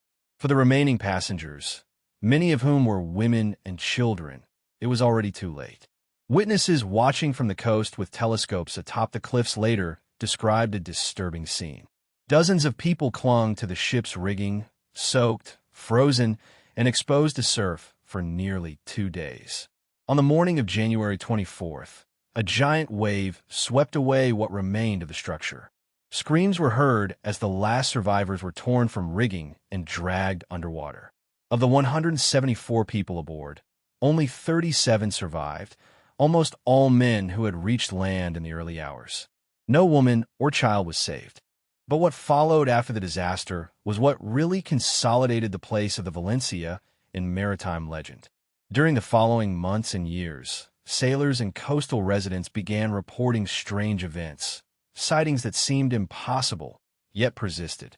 Fishermen swore they had seen an empty, intact lifeboat drifting in the fog with no one aboard. When approached, it disappeared. One group claimed to have seen a long boat full of skeletons near Barkley Sound, perfectly preserved bodies sitting upright, as if still awaiting rescue. But when the authorities arrived, nothing was there. Most disturbing were the repeated sightings of the ship itself. Again and again, during storms or foggy nights, sailors reported seeing a steamship near the coast, close to where the Valencia sank. The same silhouette, the same deck, even the lights flickering despite there being no power. Once, a lighthouse keeper from Cape Beale insisted he had seen figures on the deck of a ghost ship, passengers waving for help that would never come. When he signaled, the lights faded into the night. Decades passed, but the reports did not stop. In 1933, almost 30 years after the disaster, one of the Valencia's lifeboats was found in a sea cave, stranded and in a surprising state of preservation, its name still legible on the side. Inside, there was no life nor any explanation of how it had survived so long intact. Some claimed that the last voyage of the Valencia had left its mark on the coast, a trauma so deep that it resonated through time. Others believed that it was more than just a memory. The souls of the deceased, especially the women and children who had no voice, remained there, reliving their last moments as the fog came in from the sea. The area became famous not only for the shipwreck, but also for the whispers that followed. Locals refused to sail near the site after dark. The stories were told in a low voice, and some said that when the wind blew in the right direction, you could still hear the screams carried by the waves. Today, the story of the Valencia is a dark chapter in Canadian maritime history. A monument stands on the cliffs near Pachena Point, overlooking where the ship sank. Few who visit can ignore the feeling that something remains. Not only the memory of the shipwreck, but a presence that watches and waits. The ocean gives and the ocean takes, but sometimes it clings, sometimes it remembers, and sometimes it shows us what we're afraid to see. The SS Valencia is no longer visible, but its ghost still navigates. A warning, a mystery, and a pain that refuses to sink. Part 16. The shipwreck of the SS Kamloops and frozen faces under the vast, frozen heart of Lake Superior. A mass of water so enormous and violent that it's often called an inland sea. There lies a shipwreck buried in silence and mystery. The SS Kamloops, a freighter that disappeared without a trace in the winter of 1927, became not only a symbol of the deadly unpredictability of the Great Lakes, but also the center of one of the most chilling and disturbing underwater ghost stories ever recorded. Although many ships have wrecked in the cold depths of the Superior Basin, few have left behind such a disturbing and inexplicable image that divers still speak of it with reverence and unease. The face of a perfectly preserved crew member who seems to observe from the depths with open eyes. The Kamloops was a 250-foot-long steel freighter that was part of a Canadian fleet that transported goods between the ports of the Great Lakes. It was built to withstand turbulent waters, narrow enough to pass through narrow locks, but robust enough to withstand high waves and harsh winters. In late November 1927, it was loaded with a mixture of general merchandise, agricultural machinery, food, and even boxes of licorice in Port McNicoll, and began its last voyage across Lake Superior to Thunder Bay. The lake was already freezing. Ice covered its deck, and winter gales had begun to howl throughout the region with a primitive force that sailors respected and feared. The ships departed in the midst of increasingly bad weather, following other ships, hoping to reach shelter before the storm reached its maximum intensity. But somewhere near the north coast of Isle Royale, in the midst of snowstorms and plummeting temperatures, it disappeared. No distress signal was ever received. No survivor was found. And for almost half a century, it simply disappeared. Search teams were sent once the weather improved, but nothing was found. Not a single remnant of the shipwreck reached the coast. The last known position of the ship was, at best, imprecise. The crews scoured the coast, hoping to find signs of grounding, but the Kamloops had completely disappeared into the depths of the lake. It was not until the summer of 1977, 50 years after its disappearance, that divers finally located the remains, 270 feet below the surface, near the northwest end of Isle Royale. What they found stunned even the most experienced. The Kamloops lay on its starboard side, surprisingly intact, despite the decades spent under one of the coldest and most unforgiving freshwater lakes on Earth. Its cargo remained intact. Coils of cable, boxes of food, and rolls of rope were still in place, suspended in time. The cold, oxygen-free water had slowed the decomposition process to almost nothing. The wooden surfaces had barely rotted. The paint was still visible in some places. The ship was like a time capsule, frozen in its last moment. And then the bodies appeared. Most shipwrecks leave no remains or only fragments of bones after decades underwater. But the Kamloops was different. When the divers explored the engine room, they encountered something they were not prepared for. The body of a completely preserved man, lying on the floor near a staircase. He had a pale, waxy face with his eyes still open. He seemed to be looking up, as if waiting for someone to find him. Due to the intense cold and the unique conditions of the water of Lake Superior, the body had not decomposed in the usual way. Instead, it had become a natural mummy. The leathery skin tightened over the bones, the clothes still clung to his skeleton, and the hair was intact. He became known as the Frozen Man, or, more respectfully, Old Whitey. All the diving teams that have visited the camera circuit since then have reported seeing him there, still waiting in the same position, as if silently watching over the ruins. Some claim that his eyes follow them as they pass.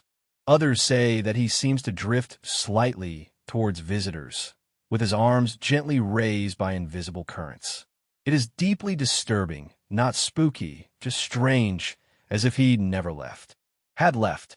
For years, rumors grew around Old Whitey. Was he an engineer desperately trying to shut down the engines as the ship flooded? Was he trapped when the bulkheads collapsed all around him? Or had he simply accepted his fate, curled in a quiet corner as the lake claimed its prize? Some divers claim to have seen other bodies deeper in the wreckage, hidden in the stern cabins and hallways, floating gently in the cold as if asleep. But only Whitey has remained so clearly visible year after year, as if he had chosen to stay above the others. And then came the stories, those that divers' records do not always mention. A team surfaced visibly shocked after a deep dive, refusing to speak until they returned to land. When they finally did, they claimed that they heard noises inside the wreckage. Metallic bangs, the faint creak of footsteps on steel.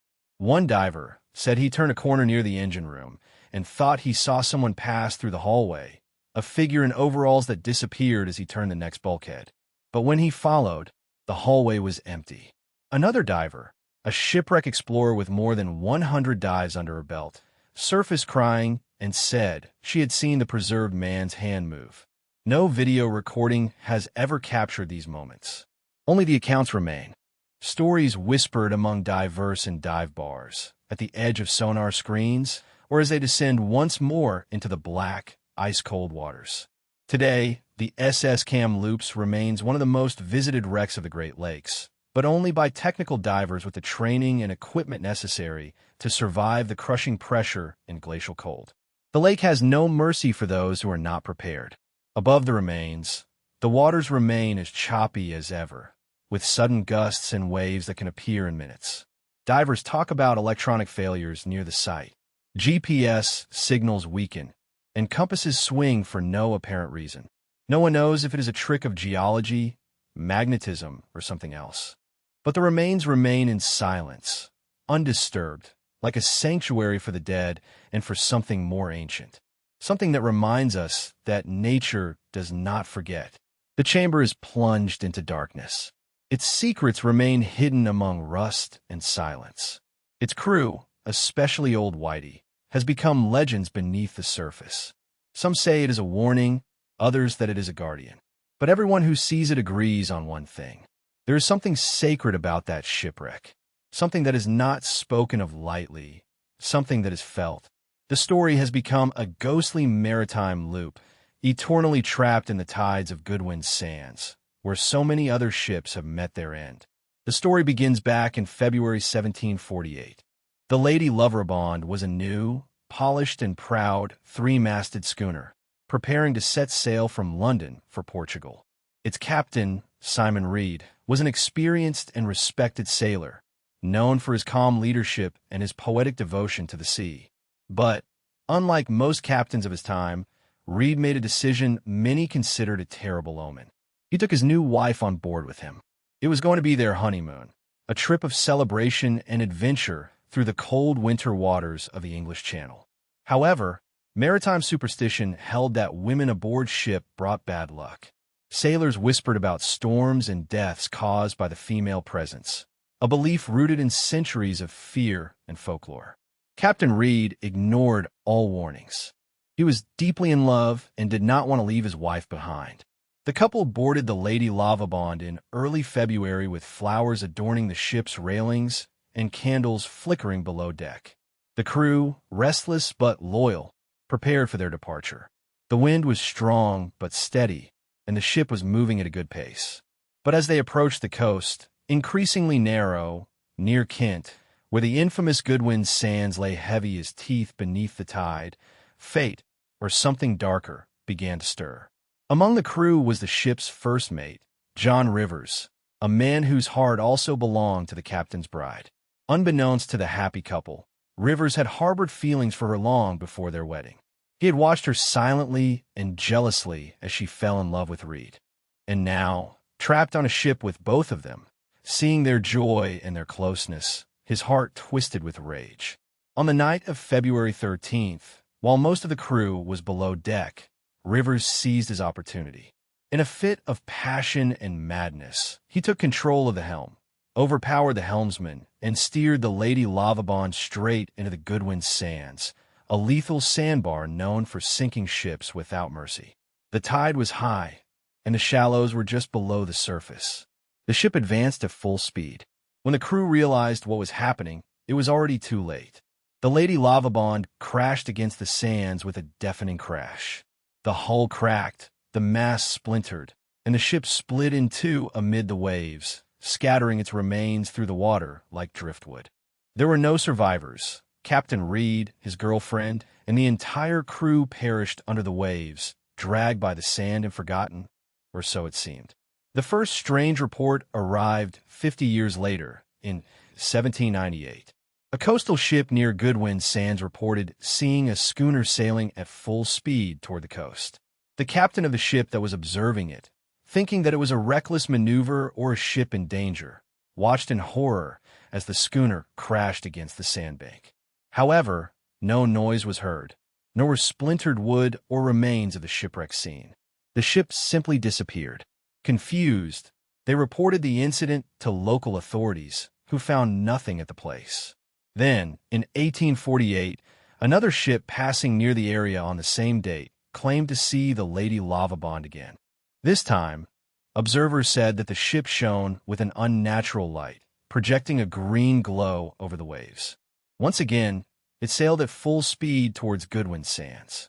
Once again, it disappeared without a trace. The phenomenon was repeated in 1898.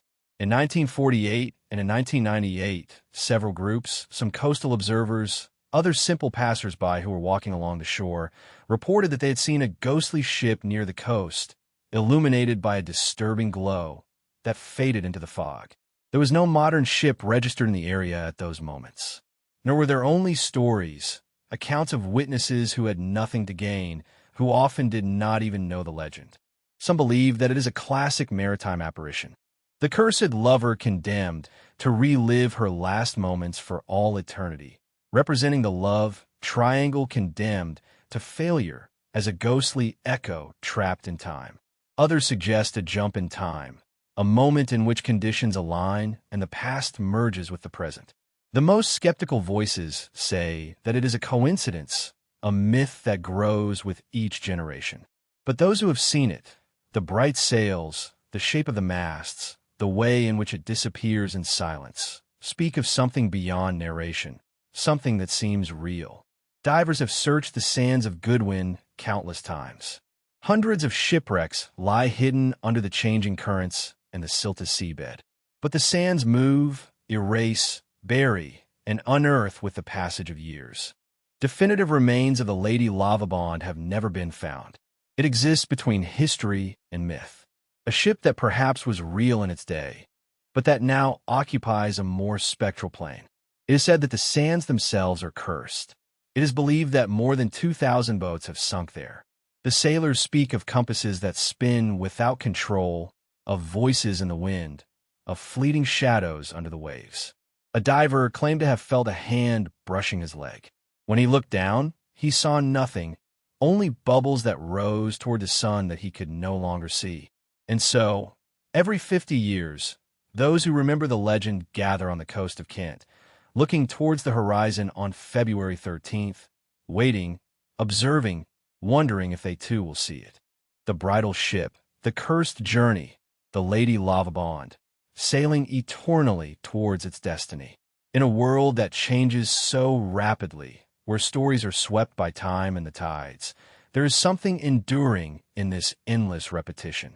A reminder that some tragedies refuse to fade, some hearts do not forget, and the sea, vast and ancient, remembers everything. Part 18. The SS Baymont and the ghost ship that did not die. There is a type of horror that is not installed in a scream, but in silence. In the immensity of the Arctic, surrounded by nothing more than infinite white and the wind, where time itself seems to freeze, a ship became legend, not because of a single tragic event, but because it refused to disappear. For more than 3 decades, the SS Baymont was a ghost in the ice, appearing, disappearing, and sailing alone through the icy northern seas. It was not sunk nor destroyed. It was only there, observing, waiting, without crew, without owner, a ghost ship in the most literal sense. The SS Baymont began its journey in 1914 in Sweden, launched with the name Ångman Elven. It was a 230-foot steel freighter built to sail the Baltic and eventually acquired by the Hudson's Bay Company. The ship was renamed and assigned to commercial missions along the harsh northern coast of Canada. Its job was to transport merchandise between the Inuit settlements, the remote outposts, and the ports of Alaska, defying the icy waters in which the majority of ships would never dare to enter. The Baymont was not grandiose. It was not even especially pretty, but it was reliable, sturdy, a workhorse in a region where survival was not measured in kilometers, but in minutes of exposure to the cold. In the autumn of 1931, while returning from a commercial mission near the Canadian Arctic, the BMO was trapped by ice near Barrow, Alaska. It was not the first time. Arctic ships often faced temporary freezes, waiting for the wind to change or the ice to break. The crew abandoned the ship briefly to wait for it to pass, and returned days later to find it still stranded. Supplies were brought in by sleds. Makeshift shelters were built. The cold was relentless, and the sun disappeared earlier each day as winter approached. Even so, the ship seemed intact. Then a storm arrived. When it subsided, the BMO had disappeared. The crew assumed it had broken free and sunk. But days later, it was spotted adrift, kilometers from its original location, wrapped in its own halo of ice. Still afloat and undamaged, the crew reboarded her, rescued the cargo, and debated what to do next. A second storm was forecast, and the Hudson Bay Company, fearing for the crew's lives, ordered them to abandon ship. They did so, leaving it behind forever. But the Bay Chimo refused to die. In the following months and years, the ship was seen again and again by fishermen, explorers, whalers, and Inuit nomads. Always adrift, sometimes trapped in the ice, others floating freely, occasionally stranded on a sandbar, only to disappear once more. Its engine never worked. Its lights never flickered. No crew member ever returned. It simply wandered. In 1933, a group of Inuit hunters stumbled upon it while crossing icy terrain. They boarded the ghost ship out of curiosity and found ice clinging to the interior walls, eerily preserved. The hold was empty, and a map was still pinned to the walls. It was as if time had stopped. One man claimed to have heard a door close on its own, although there was no wind. Another found a boot without footprints nearby. They left quickly. In 1939, a group of explorers tried to reclaim it, but were forced to retreat due to worsening ice conditions. In 1962, it was spotted again, drifting 300 meters west of its last known location. This time, no one went on board. It was beginning to rust, with the hull dented, but it was still afloat, defying decay. Its name, although faded, could still be read on the side. BMO. Over time, sightings became rarer. Some said it had finally sunk. Others believed that it had simply gone further north, where no one would ever find it. Then, in 1969, 38 years after it was abandoned, an exploration team flying over the Beaufort Sea claimed to have seen it once more stuck in the ice, lonely and motionless. They turned around to take another look, but it had disappeared. Yuma. What makes the BMO so disturbing is not just its longevity. It is its resounding refusal to follow the script. Abandoned ships do not last long, especially in Arctic conditions. Ice crushes steel. Winds open holes. The cold corrodes everything. And yet, she resisted. It is as if it had become something quite different. Not just a ship, but a relic with its own will.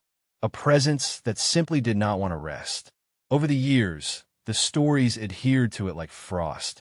Whispers of strange lights on deck at night. Movements seen through portholes.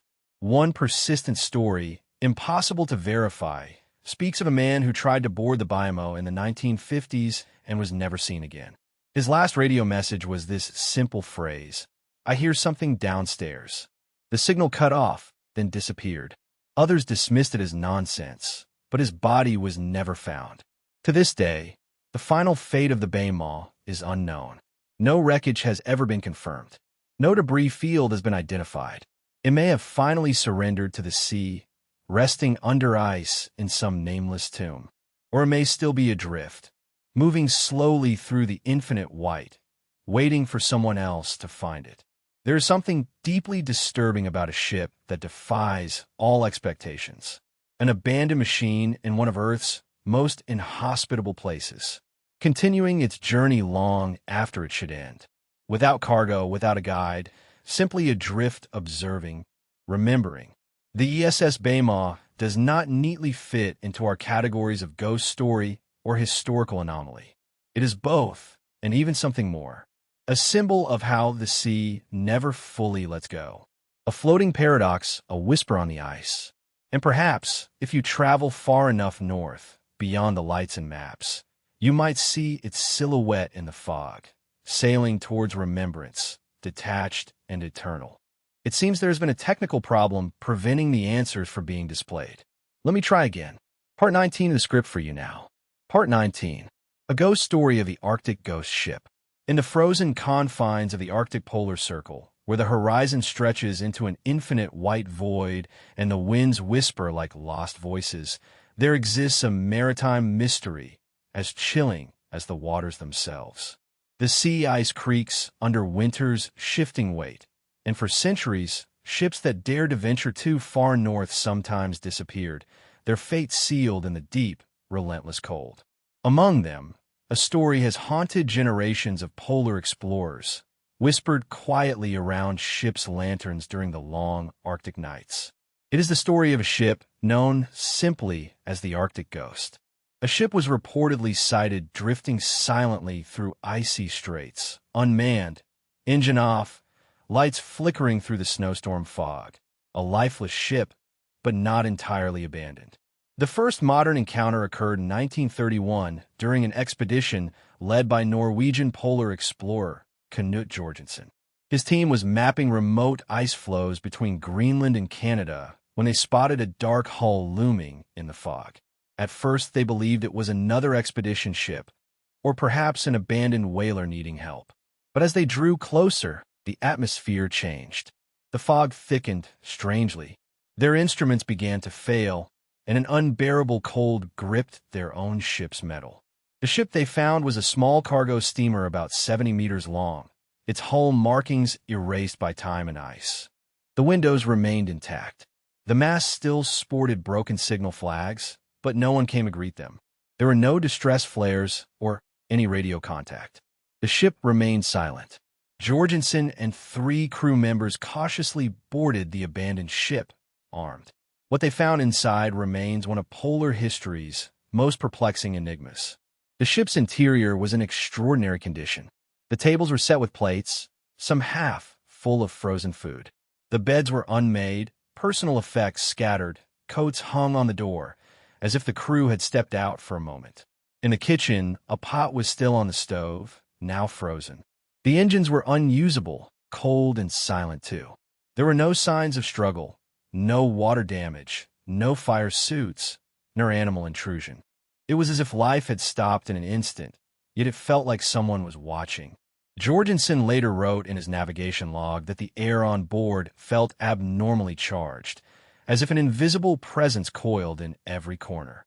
His men reported whispers in the darkness, soft knocks from deep within the decks, and even the sound of heavy boots crossing the floor above them, although there was no one else aboard. The most disturbing discovery came as they reached the bridge. A single navigation log, written in English, was on the control panel. The last entry simply said, "Now it walks between the rooms. The cold follows him." That was it. There is no signature, no previous records, just a final message, as if everything before had been erased or perhaps never existed. They searched the ship for identifying marks, but even the nameplate was torn from the bow. Jorgensen's men were shocked and, after only 20 minutes aboard, returned to their own ship. But as they departed, the fog that had concealed the vessel grew even thicker, enveloping it completely. In a matter of seconds, it disappeared from sight and radar. The story was dismissed by skeptics for years, attributed to hallucinations caused by hypothermia or collective panic. But then the second sighting happened. In 1959, a Canadian icebreaker operating near Barren Bay reported an almost identical experience. An unmarked ship, adrift in the fog, appeared out of nowhere, completely intact but unmanned. Once again, the boarding team found the interior of the ship in perfect condition, with personal effects, warm jackets and food that appeared to have been prepared just before abandoning it. The navigation log had a last line eerily similar to the one Jorgensen reported, written in shaky handwriting. "He is down again. The cold is no longer outside."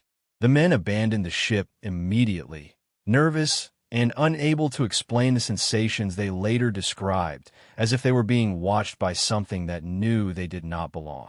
Over the years, there have been scattered reports in 1967, 1983, 1998, and, more recently, in 2015, of vessels sailing far away in the northern sea routes, claiming to have seen the ghost ship. All reports are nearly identical. It appears suddenly in a dense fog, sails silently, without SOS, without contact, and every time an attempt to board is made, the operation is aborted or a chillingly similar interior is found, perfectly preserved, disturbingly abandoned, without corpses, without damage from the ice, and always with the same overwhelming feeling that there is something else on board. Some maritime researchers have speculated that the ship could be a unique case of cold preservation, an abandoned ship dragged by infrequent ocean currents and trapped in Arctic ice for decades. But this theory does not explain the impossibly good state of preservation of the ship. There are no barnacles, no rust corrosion, no signs of decomposition. Others believe that it is the ghost of a real ship lost on an expedition prior to the 25th century, perhaps from one of Franklin's failed Arctic missions. A ship trapped in the ice, the crew perished from hunger or madness, and their ship doomed to wander until time forgets its origin. But among the Inuit communities of the Arctic regions, there are much older stories. The elders speak of a ship that has existed for generations, seen by hunters and travelers long before Europeans sailed those waters. A ship with black sails and no name, adrift without destination, carrying not only the souls of lost men, but something older. An entity linked to the ice itself. One that does not die. One that does not leave. One that does not forgive those who venture too far north. Whether a cautionary tale born of the dangers of polar exploration or a true supernatural anomaly lost in the vast white expanse, the ghost of the Arctic remains one of the most chilling sea stories. A ship that defies the laws of time, untouched by decay, that vanishes into the fog and only leaves behind fear, whispers, and the chilling echo of footsteps on an empty deck. Part 20. The remains of the lighthouse and the lighthouse keeper who never left the rocky coast of Cornwall, where the Atlantic beats against the cliffs with eternal fury. There lies a shipwreck that no fisherman dares approach. Under the waves, twisted steel and shattered beams rest silently. They are the remains of a merchant ship called Alia. It was lost in the winter of 1913, crashing into the shallows during a violent storm that extinguished all the lighthouses in the region, except one. And it is from that solitary lighthouse, motionless on the edge of a rugged promontory, that the real mystery begins. The Alia was not a glamorous or warship. It was a simple cargo steamer of modest size, transporting textiles, coal, and barrels of whiskey from Glasgow to Lisbon. Its crew was experienced, and its captain was known for his prudence and discipline. But the weather that broke that night was no ordinary storm. The witnesses of the town of Penwith took refuge in their houses while the wind howled through the chimneys and the waves lashed the fields. Later, they affirmed that it was as if the storm had its own will, rising with disturbing speed and changing the course of the waves against all known currents. The sailors swore that it moved with intelligence, pushing boats toward the cliffs instead of away from them. The Althea was caught in that current. Its last distress signal was received at 11:42 p.m. m.m. A transmission in Morse code, full of panic. Lights off. The sea is going crazy. After, silence. The next morning, the wreckage appeared along the coast. Shattered barrels. The lifeboats were shattered. There were no corpses, only twisted remains, as if the sea had collected its debt and left no trace. But the Godwin's Watch lighthouse, the old granite tower that stood on the edge of the cliffs, was still on. Its beam of light, constant and stubborn, was seen by the villagers throughout the night, cutting through fog like a knife. And, nevertheless, nobody had turned it on. Godwin's Watch had been dismantled years ago, replaced by new coastal lighthouses powered by electricity. The last lighthouse keeper, a man named Elias Marsh, had retired under strange circumstances. Some said that he spoke to the sea. Others said that he had lost his mind after his wife drowned in a sailing accident just below the cliffs. They had found him wandering through the rocks, whispering to the wind, refusing to abandon the tower. Only after they took him out by force did the lighthouse go out. Its doors were chained and its stairs abandoned to dust and time. But the night that the Althea sank, the beam reappeared. The Coast Guards, disconcerted, climbed the tower at dawn. They expected to find squatters, vandals, perhaps some unscrupulous sailor who used the lighthouse as refuge. What they found froze even the most seasoned. The chains had not been cut. They were completely rusted. The interior of the tower was impeccable. Fresh logs burned in the stove. The windows were clean, without a trace of the dirt accumulated for years. And most disturbing of all was that the lens room at the top, where the great light rotated, had been meticulously maintained.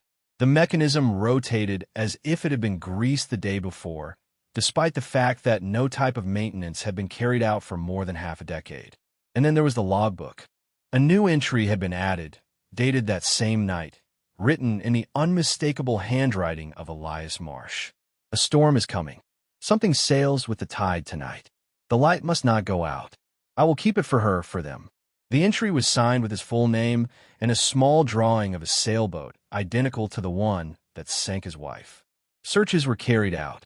Elias Marsh had been dead for a long time, buried in the cemetery of a church inland. His grave was intact. His family had moved years ago. No fingerprints were found in the tower, nor were there signs that anyone had entered. However, the logbook, the fire, and the light that continued working were real. And to this day, when storms are brewing off the coast of Cornwall, fishermen talk about seeing Godwin's watch come back to life. Some say that the crew of the Althea is still down there, restless and lost, circling around the remains of the shipwreck under the cliffs, that they follow the light when it appears, hoping that it will take them home. Others believe Elias Marsh never really left, that his pain merged into the tower's stone, and when the sea rises in fury, he returns to watch over not only the ships, but also the spirit of his beloved, forever tied to the waves. Divers who try exploring the remains of the shipwreck report strange phenomena. The needles of the compasses spin erratically. The lanterns grow dim. The recorded images often fail to capture the vision fully, showing only undulating sediments and indistinct shadows.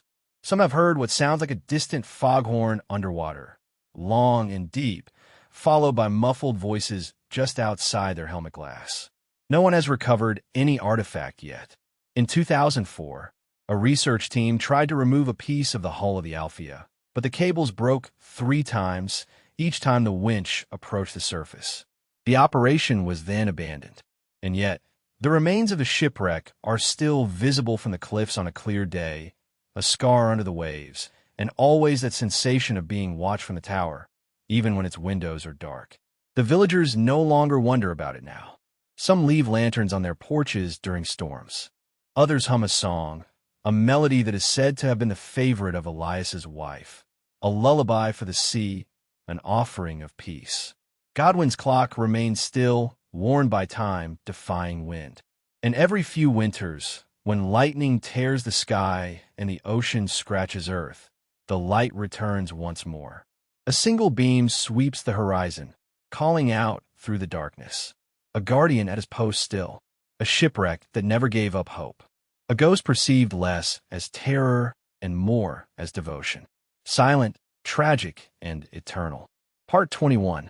The Ghost Divers of the SS Inkman, south of the icy waters off Newfoundland.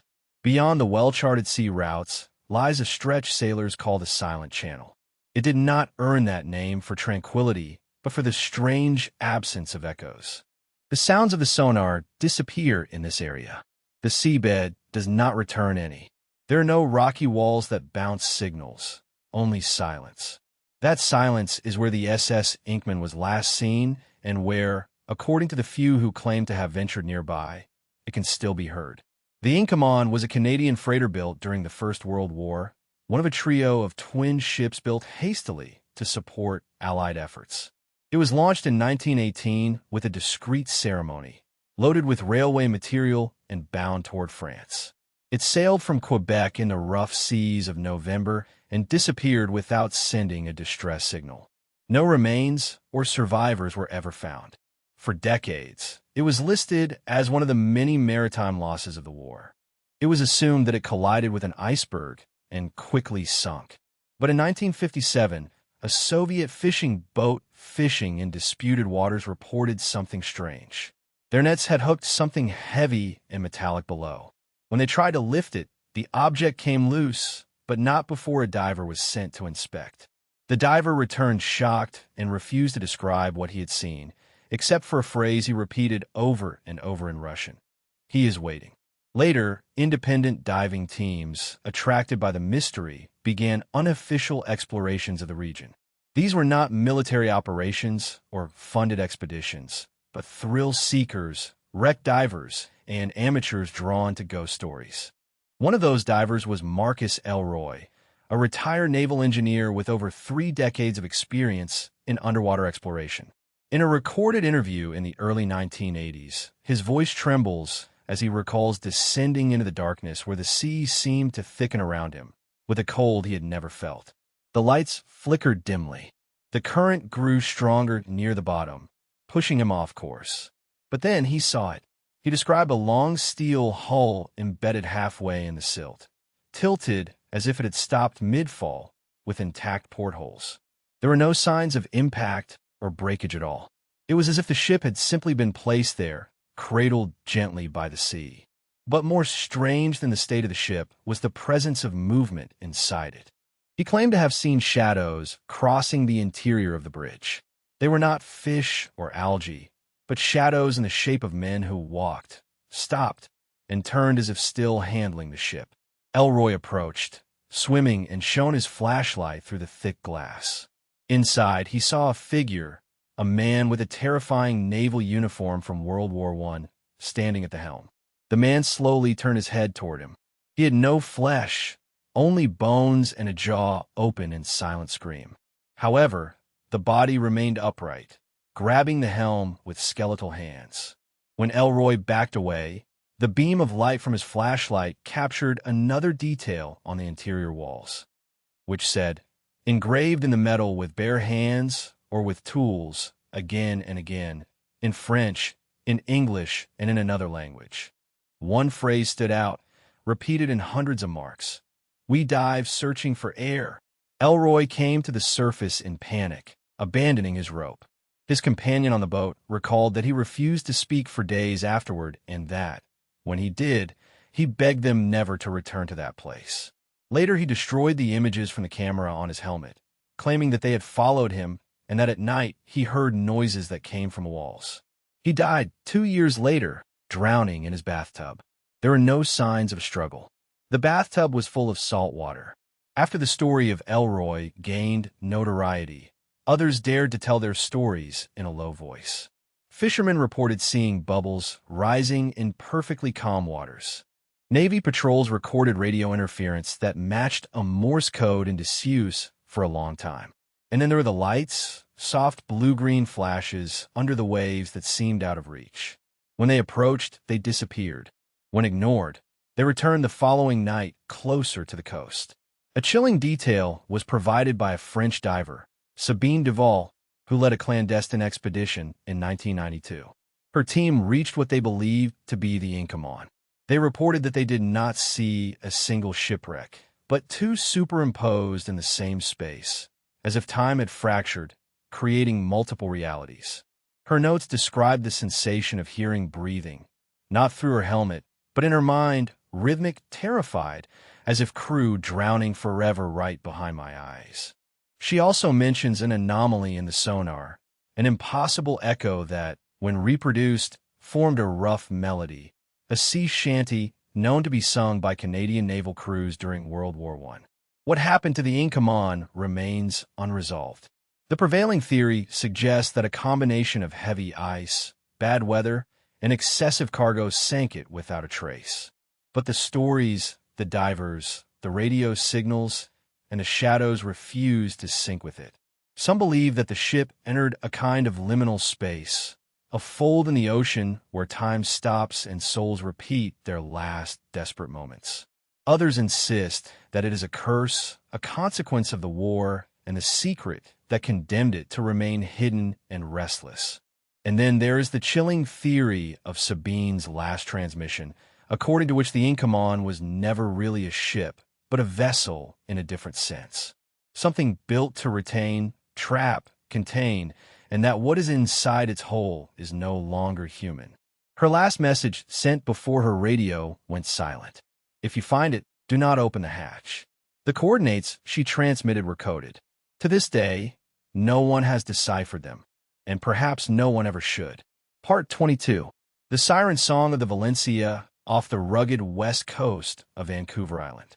A stretch of sea known as the Pacific Cemetery has claimed countless ships. Its thick fog, strong winds, rugged reefs, and deceptive currents are well known to sailors. But among the many shipwrecks, one stands out, haunted not only by memories, but by unwavering legends. The ESS Valencia, a passenger steamship that sailed from San Francisco to Seattle, met its fate in 1906 and left behind echoes that no lighthouse has silenced. The Valencia was not a glamorous ship. It was old, built for calmer waters, and known among sailors for being slow and prone to listing. However, it carried more than 170 passengers, men, women, and many children, when it set sail on a cold January day. The weather was already changing as they approached Cape Beale, where thick fog and misinterpreted nautical charts caused the ship to deviate dangerously toward land. Then, at nightfall, a brutal storm rose on the horizon, hitting the ship with waves that looked like fists of water. Around midnight, the Valencia collided with a reef. The panic spread almost immediately. The lifeboats were lowered amid the chaos. Several capsized, either due to poor mooring or the violent waves. One crashed against the ship's side and broke in half. Another was torn off before anyone boarded. The crew tried to maintain order, but the darkness, the freezing water, and the screams of the children drowned out any order. In the morning, the ship was stranded on a ledge, slowly breaking as the ocean took it piece by piece. Rescue attempts were hampered by the dangerous coast. The approaching ships were pushed back by waves or blinded by fog. But from those distant decks, the sailors witnessed something horrifying. The passengers were still clinging to the broken hull, exposed to wind and water. Some had tied themselves to rigging hoping to be seen. Others had engraved, "Please," on the deck with coins and knives. The spectators could not do anything more than watch how, one after another, the bodies fell into the sea. When the rescue teams arrived at the shipwreck site days later, the Valencia had disappeared. Only fragments remained among the rocks. Of the more than 170 passengers, fewer than 40 survived. None of the women or children managed to save themselves. This fact alone tinged the disaster with a deeper pain. But what followed marked Valencia in the language of curses and ghost stories. In the years after the shipwreck, fishermen and passing ships began reporting strange events. On calm days, they heard voices of panic echoing across the waves. Screams of women, sobs of children, men shouting orders carried away by the wind. Some captains recorded hearing the sound of a bell, although the Valencia had none. Others claimed to see a ghostly ship adrift just below the surface, with broken masts and a hole that glowed faintly like fireflies in a jar. They called it the Ghost Ship Valencia. In 1910, a group of lumberjacks reported a sighting so vivid that it was included in the official Coast Guard records. They swore they had seen lifeboat number 5 of the Valencia, manned by skeletal figures, moving silently along the coast before disappearing in a sudden fog. Weeks later, that same lifeboat appeared on the coast in perfect condition despite being missing for 4 years. Inside were 6 life jackets arranged in a circle, as if still wearing them. That same year, a lighthouse keeper from Pariona Point claimed he saw figures on the rocks near the shipwreck site. He thought they were stranded hikers and signaled them, but got no response. When he went to investigate, the beach was deserted, except for some bare footprints in the wet sand leading to the sea, not away from it. He abandoned his post the following season, claiming insomnia and persistent voices. As decades passed, the reports decreased but never stopped. In 1933, the captain of a tugboat reported via radio that he had seen a flare from the Valencia's last known coordinates.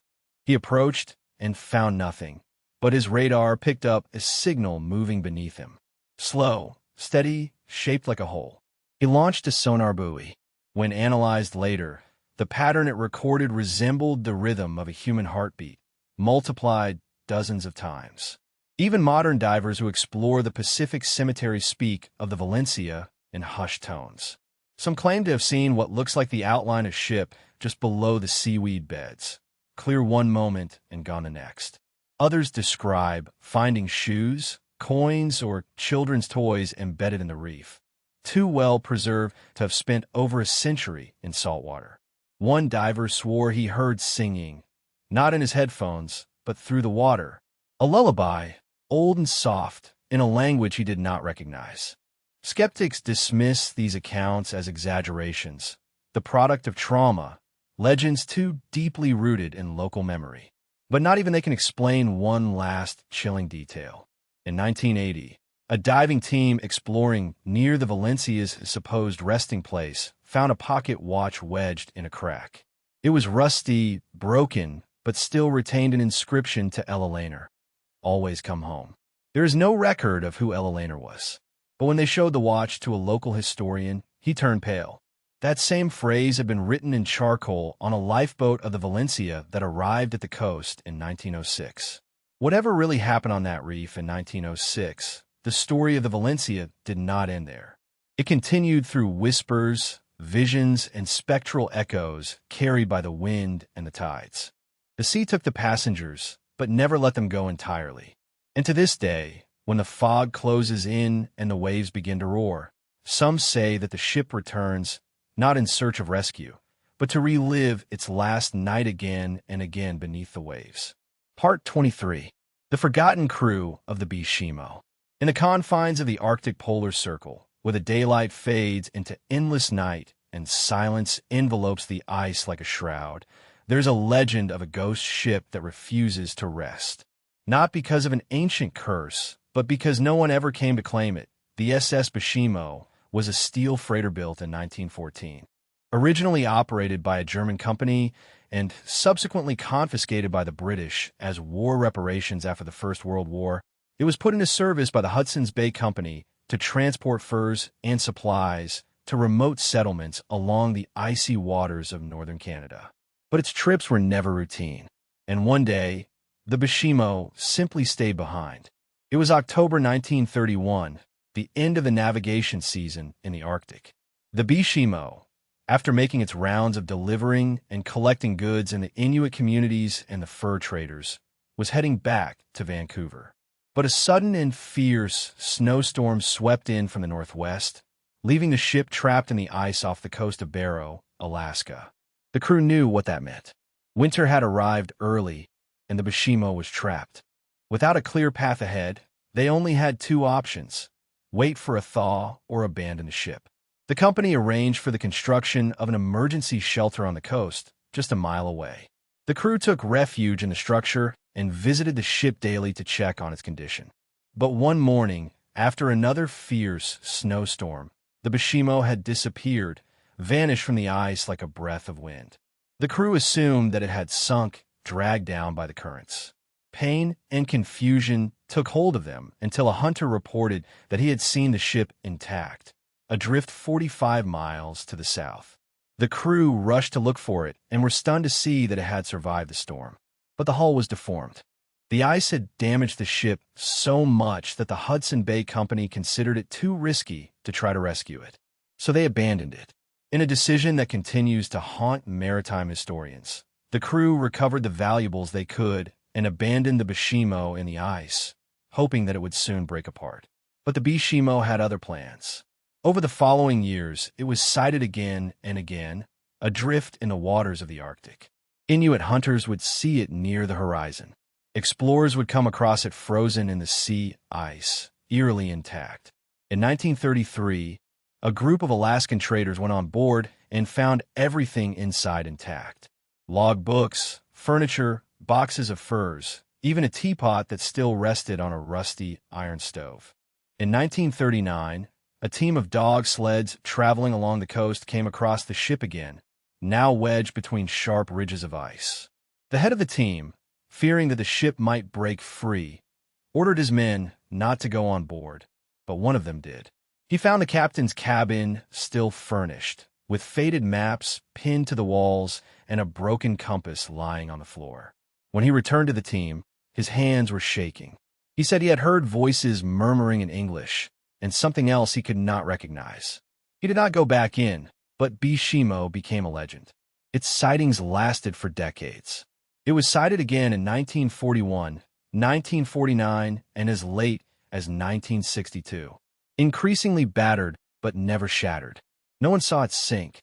No one found its final resting place. The Arctic seemed to claim it as its own, a relic that moved through time like a ghost that walked the same halls each night. Those who saw it said that the ship seemed less like an abandoned ship and more like a memory. The windows blackened by the ice, the decks creaking from the cold. Its silhouette rose like a cathedral of rust in the middle of the white silence. Some began to whisper that the Bishimo was cursed, that leaving it behind without a proper burial had angered the spirits of the North.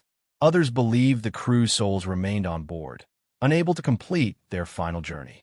The Inuit also had their own stories. They said the ship now belonged to the ice, and those who chased it would never return. In fact, at least 2 rescue attempts launched were both unsuccessful. One team lost its equipment in an unexpected storm. Another found the ship, but reported that, upon setting foot on board, they felt overwhelmed by nausea and disorientation, as if the very air rejected them. Over time, sightings of the Bishimo became less frequent, but fascination never disappeared. In 2006, the Alaskan government financed a search expedition using satellite images and sonar maps. They found nothing, neither remains of the shipwreck nor any trace.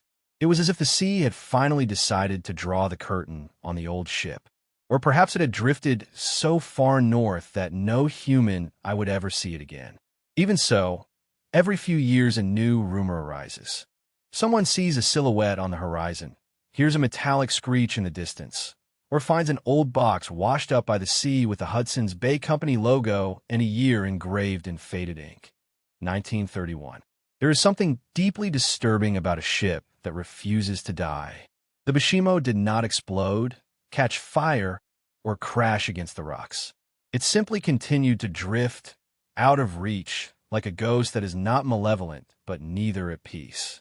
Its story is one of abandonment, resistance, and disturbing silence. In the vast silence of the Arctic, where even the wind forgets to howl, the Bishimo continues to drift, carrying with it not only the relics of a lost era, but also the echoes of men who never left completely. And perhaps, if you listen carefully on a quiet night, you can hear the soft sound of its anchor chain, rusty but intact, calling through the fog. Part 24. The Descent of the SS Kamloops. The Great Lakes, often confused with docile inland seas, have a way of reminding sailors that they are quite the opposite. Giant waves, sudden storms, and black, icy depths have claimed more ships than can be counted. And among them is a ship whose last moments are shrouded in mystery, silence, and a chilling story of unparalleled preservation. The SS Kamloops, a Canadian freighter built in 1924, was one of those victims. A steel ghost that rests beneath Lake Superior, colder and darker than any ocean floor. The Kamloops was a freighter designed to transport goods to remote ports inaccessible by railroad. In December 1927, it embarked on a routine supply trip from Hamilton, Ontario, to the remote northern towns along Superior's rugged coasts. Its route took it beyond the Apostle Islands, then northeast along the Canadian side, loaded with tarred paper, food, clothing, pipes, and agricultural equipment. It was built for speed and endurance, but neither speed nor endurance could protect it from what was coming. On December 6th, a storm loomed over the lake.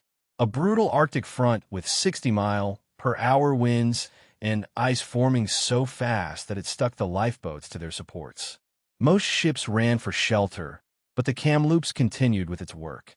The last time it was seen was near Isla Royale, fighting against the gale, heading into the darkness. Then it disappeared. There were no distress signals, no remains, no corpses, just a heavy silence over Lake Superior's northern channel, as if it had been swallowed whole. Search teams combed the coast for weeks. The following spring, some object from the ship washed ashore: a box of honey, a few rolls of cloth, and an empty lifeboat. But the Kamloops remained missing for more than 50 years. The lake kept its secret until 1977, when a group of recreational divers came across a silhouette 80 meters below the surface, just off point 12 o'clock. It was upright, intact, resting as if it had simply parked on a lake bed. Its holds were still sealed, and the bridge was slightly tilted by the passage of time. But what surprised the divers most was not the state of preservation of the ship. It was the corpse. Inside the engine room, lying on the floor, was the body of a man, with his clothes perfectly preserved. His face was pale and waxy. He floated slightly, held by a piece of pipe, swaying gently, as if he were thinking. The divers called him the grandfather. It was later confirmed that he was one of the Kamloops' crew members, preserved by the cold, oxygen-free water. Without predators, without decomposition, only a human being, just as he was when the ship sank, sealed in silence. The Kamloop had not vanished. It had become a time capsule, but the body was not the only thing left behind. In the captain's quarters, divers found unopened letters, personal diaries, and the dinner service still carefully placed on a side table. The ship was so well preserved that algae had not yet fully covered it. Its name could still be read on the bow. Its portholes still retained their glass. It was as if the cameras had frozen the moment just before the disaster. Despite exhaustive studies, no one has conclusively determined what caused its sinking. Some believe that it was overloaded and that its ballast sank it too far below the waterline. Others speculate that it collided with a giant wave or ice sheet, which split it and flooded the hull, but there were no signs of catastrophic damage. The hull showed no cuts, no signs of fire, grounding, or explosion. It simply sank silently, almost deliberately. The lake welcomed her and gently cradled her in its icy darkness for half a century before allowing her to be seen again. Lake Superior is unlike any other body of water on Earth. Its temperatures rarely exceed 0 degrees at its deepest points. There are places where sunlight does not reach, even in the middle of summer. These factors combine to preserve the wrecks in astonishing detail. But the Kamloops conveys a different, more intimate feeling. The preserved body inside is more than a macabre curiosity. It is a reminder that this ship was not just a machine, but a moving home for people, families, and dreams. A reminder that death, when it comes in such cold waters, does not scream, it whispers. The Kamloops has attracted hundreds of divers since its rediscovery, but many speak of a strange atmosphere down there. A feeling that time is bending, that someone is watching them. Some divers refuse to approach the engine room, not out of fear, but out of respect. The grandfather remains there impassively. His presence has never been disturbed. Scientists agree that removing the body would likely accelerate decomposition, so he is left alone to continue watching, to remain in the quiet machinery of his ship. In 2003, a second body was discovered, partially buried under collapsed metal in the depths of the hold. It was impossible to identify it, but it reminded everyone that the tragedy of the Kamloop was not just about the loss of cargo. It was about lost lives, about families who were never able to find closure. The ship is now a site protected by Canadian maritime law, and no part of it can be removed. It now exists not only as a historical relic, but as a mausoleum, a sacred echo of a freezing night in 1927. There is something deeply disturbing about a ship resting in such perfect stillness, untouched by time, not shattered or torn to pieces, simply waiting for the world above to remember it. And in that depth where the pressure silences everything and even the light surrenders, the camera turns in the jaws, Its story floats just below the surface of memory like breath under ice, reminding us that sometimes the dead do not disappear. They wait, they watch, and in the infinite darkness, they continue to drift with us. Part 25. The Ghost of the SS Orang Medan. The sea has long whispered stories of ghost ships. Ships have been found adrift without a living soul on board, with their decks eerily silent and their cabins frozen in time. But among all these legends, few are as deeply disturbing and as persistently inexplicable as the story of the SS Orang Medan, a ship whose crew died in inexplicable agony. Their faces were disfigured by terror, without wounds, without warnings, and without survivors who could tell what happened. It is a story reconstructed from fragments, warnings transmitted through faint radios, and the silent testimony of a drifting tomb in calm waters.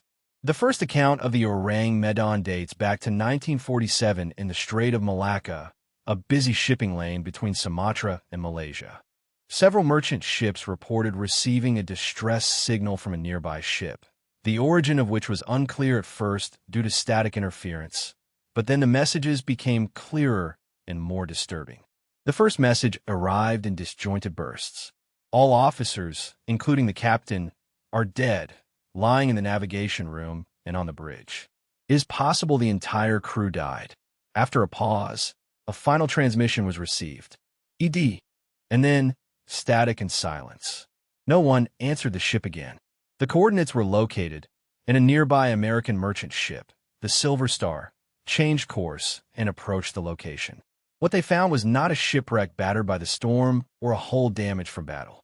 The Orang Medan seemed intact, its steel hull undamaged, floating silently in the sunlit sea. But when the crew of the Silver Star went aboard, a thick sensation of terror took hold of them. There were no survivors, and worse, what they saw was impossible to forget. The crew of the Orang Medan were dead. Everyone was scattered on the decks, on the bridge, in the engine room, and in the radio cabin. Each and every one of them was frozen in positions of pure panic. Arms raised as if defending themselves from something invisible. Mouths open, eyes wide. Some seemed to have been screaming. Others were huddled in corners, their fingers stuck into the metallic floor. However, none showed any signs of injury. There was no blood, no bruises, no sign of violence or struggle. Even the ship's dog had perished. He had his teeth bared, as if growling at something invisible in his last breath. The scene grew even stranger when the boarding party descended to the lower decks. In the boiler room, temperatures were reported almost unbearable despite the cool conditions outside. However, the bodies were cold, frozen, in fact cold as if they had been dead for several days, although the message had arrived only a few hours before. A sailor described the feeling below deck as entering death itself. The compasses failed. The clock stopped. The men of the Silver Star, all seasoned sailors, could not stay long. They decided to tow the Orang Medan to port for investigation. But before the operation could begin, smoke began to come out of the ship's lower compartment. The crew of the Silver Star barely had time to cut the moorings and retreat before the Orang Medan exploded. A violent explosion of fire pierced the hull, splitting it in two and sending it to the depths. Whatever secret it carried, whatever evidence could have given answers, was consumed by the fire and claimed by the sea. The ship sank quickly, leaving behind nothing but the waves and a silence so deep it seemed rehearsed. What could have caused the death of the entire crew in such a horrible, unnatural way? Theories have circulated for decades, each more disturbing than the last. Some suggest a toxic gas leak, perhaps from improperly stored chemical weapons, filled the ship and suffocated the crew in a matter of minutes, causing them hallucinations and terror before death. But then, why were the bodies so cold? Why the instantaneous horror etched upon their faces? Others propose carbon monoxide poisoning due to a malfunctioning heating system, although this also does not explain the instantaneous nature of the deaths or the explosion. A more chilling theory raises the possibility the ship carried a dangerous secret cargo. Rumors have circulated about experimental nerve agents or volatile materials like potassium cyanide and nitroglycerin being transported illegally. If improperly mixed, these substances can release lethal gases or detonate without warning. Some whisper that the ship never appeared in official records because it was part of a covert operation and the true nature of its cargo, biological or otherwise, was to remain hidden forever. There are even stranger ideas suggesting the Orang Mudun encountered something paranormal, an unknown force or entity that caused mass hysteria or psychological collapse followed by death, that sailed through a temporal rift or a pocket of energy that triggered some dimensional disturbance. Some researchers link it to UFO sightings reported in the region during the 1940s, claiming the crew may have encountered something defying all explanation, but these remain firmly in the realm of speculation. What gives the legend of the Orang Mudun its disturbing power is not only the horrible scene found on board, but the chilling last transmission, "I die," a message that does not speak of the ship or of danger or rescue, only the last words of a man alone in a room as something invisible took him away. A whisper through time that something impossible happened that day. Some skeptics have argued that the story is completely apocryphal, a maritime myth spun from fragments of maritime laws and sailors' gossip. But over the years, multiple independent sources have claimed to have seen references to the Orang Mudun in maritime records, little-known radio transcripts, and personal diaries. Although there is no definitive record of the ship's construction, this is not unusual in secret or black market operations during the post-war years. And even if the Orang Mudun never existed, even if its last trip was only imaginary, that does not erase the fear that it inspires. Because there is something in the story that seems deeply plausible. A ship adrift in silence, with the entire crew dead and faces frozen in terror. A message that ends with the last breath of a dying man. And then the destruction, a clean elimination of history, the perfect act of disappearance. To this day, divers have searched for the remains of the Orang Mudun in the Strait of Malacca. Nothing has ever been found. But sometimes, on quiet nights, when the moon is low and the sea reflects its light like a silver mirror, sailors say they hear a faint, confused message on old radios. A whisper in choppy Morse. A voice that says, "Everyone dead," then static, then nothing. Part 26. The Ghost of the SS Valencia. The rugged west coast of Vancouver Island is a place shaped by violence, geological, oceanic, and emotional. Here, the waves crash against the black cliffs, the winds howl through narrow fjords, and the water hides endless stories of loss. Among them, one shipwreck stands out above the others. Not for the number of lives lost, although it was tragic. Not for the severity of the storm, although it was brutal, but for what came after, for what was seen, for what was heard. The story of the SS Valencia is not just a disaster. It is a nightmare that refuses to disappear. In January 1906, the SS Valencia sailed from San Francisco to Seattle. It was not a new ship, as it had been built in 1882. It had spent most of its life on the East Coast before being reassigned to the West. It was not designed for the harsh open waters of the Pacific Northwest. However, it was forced into service due to high passenger demand. On this trip, it was carrying almost 130 people, men, women, children, and crew. Most were immigrants, workers, and their families starting a new life in the North. What awaited them was not a new life, but a terrifying death that would resonate for more than a century. After sailing without incident for the first day, the Valencia encountered rough seas near Cape Mendocino. Visibility decreased and currents changed. The captain, Oscar Johnson, tried to navigate by dead reckoning, but something went wrong, very wrong. Just after midnight on January 22nd, the ship drifted too far toward the coast. The hull collided with a reef, causing a breach that filled the lower compartments in a matter of minutes. Panic spread in the darkness, with waves crashing over the deck and the ship listing dangerously. The lifeboats were lowered, but most were destroyed upon contact with the water or were swept away in the darkness. Only a few managed to break free. The Valencia was trapped on a reef just 50 m from the rocky cliffs of the coast, but it might as well have been kilometers. The cliffs were steep, jagged, and unreachable. The storm made any rescue attempt from the sea almost impossible. For the next 36 hours, the passengers huddled on deck, clinging to each other and to hope. The cold was relentless, the waves relentless. One by one, people were swept away by the water or jumped desperately. A few managed to climb onto the rocks under the cliffs, but most were claimed by the ocean. When news of the disaster reached the mainland, rescue ships were sent, but the storm kept them at bay. From the cliffs, the local natives watched, helpless, unable to reach the survivors. They saw women and children huddled under makeshift blankets, waving their arms frantically as the sea rose. But nothing could be done. When the sea finally calmed enough for the rescue ships to approach, it was too late. The Valencia had disappeared. Only a lifeboat with survivors was found. In total, more than 110 lives were lost. That alone would make the tragedy of the Valencia unforgettable. But the story does not end there. In the following weeks and months, people began reporting strange sightings along the coast.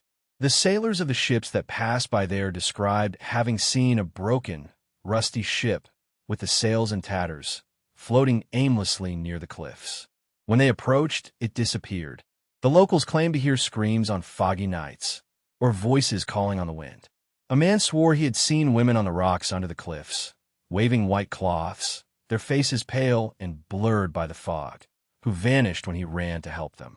But perhaps the most disturbing element of all is the story of Lifeboat Number 5. One of the lifeboats successfully launched from the Valencia was never found after the shipwreck. It disappeared in the storm and was presumed lost with all its occupants. 27 years later, in 1933, a group of lumberjacks working near Pacina Bay discovered something strange in a sea cave. An old lifeboat, surprisingly intact, rested silently on the rocks. It bore the name Valencia. Inside were skeletal human remains, dressed in faded rags of early 20th century clothing. The boat had survived all that time, hidden in a place where no one thought to look. Why it took decades to be found, and why no one saw or heard it until then remains a mystery. The coast near the site of the shipwreck became known as the Cemetery of the Pacific, a stretch of ocean that has claimed hundreds of ships over the years, but none left a ghostly mark like the Valencia. To this day, lighthouse keepers and hikers report strange echoes in the night, screams, whispers, the faint sound of bells. Some believe that the souls of the Valencia's dead remain trapped in the place where they perished, endlessly reliving their last hours. There is even a theory whispered by old sea dogs that the Valencia never completely sank, that somewhere under the waves or behind a veil of fog, it continues to sail, half submerged. A ghost ship reliving its destiny in an endless twilight. A ghost ship without peace, asking for help in the darkness, a help that will never come. What gives the story of the Valencia its enduring power is the sheer humanity of the tragedy. Children clinging to their mothers, men sacrificing their place in the lifeboats, strangers hugging each other to face the end, and then the silence and the waves sweeping everything away. The ship became not only a symbol of maritime loss, but also of the cruel indifference of nature, of how close survival can seem, even when it is beyond our reach. The SS Valencia remains one of the most haunted shipwrecks in North American history, not only because of the legends, but because of how real it all was. Real faces, real screams, real hope extinguished. And in those cold and relentless waters off Vancouver Island, it is said that you can still feel that echo, a shadow on the waves, a white flash, the silence of a ship that never quite left. Part 27. The Unanswered Bell of the Lady Libent. The open sea is a place of stories, some forgotten, others retold, and others that cling to time like salt to old wood. Among them is the legend of the Lady Libent, a story that does not begin with horror, but with love. However, it ends, like many maritime stories, in death and darkness. However, what distinguishes this story is what happened afterward, what the sailors claim to have seen, what the lighthouse keepers say they heard. A ship that sails not only in memory, but through the centuries. A ghost schooner eternally trapped on its last voyage, doomed to repeat its fate every 50 years with unsettling precision. In February 1748, the Lady Liband was preparing to set sail from London for Portugal. It was an elegant, three-masted schooner, newly built and launched. And its captain, Simon Peel, was a man not only proud of his ship, but also madly in love. Just a few days before, he had married a woman named Annetta, and, against the customs of the time, he decided to take her on board for their honeymoon trip. Sailors believed it was bad luck to have a woman on board a ship, but Peel refused to listen. Love had blinded him to superstition. And so, on February 13th, the Lady Liband set sail from port, heading to the seas with joy in its sails. But love, apparently, had awakened envy in the heart of the ship's first mate, John Rivers. Without Peel knowing, Rivers had also loved Annetta in silence and from afar, and their marriage had shattered something inside him. As the ship glided through the stormy waters into the open sea, Rivers drank in silence, with rage growing with each wave. When the Lady Liband arrived at the narrow and dangerous waters near Goodwin Sands, a famous stretch of quicksand banks off the coast of Kent, Rivers had made a decision.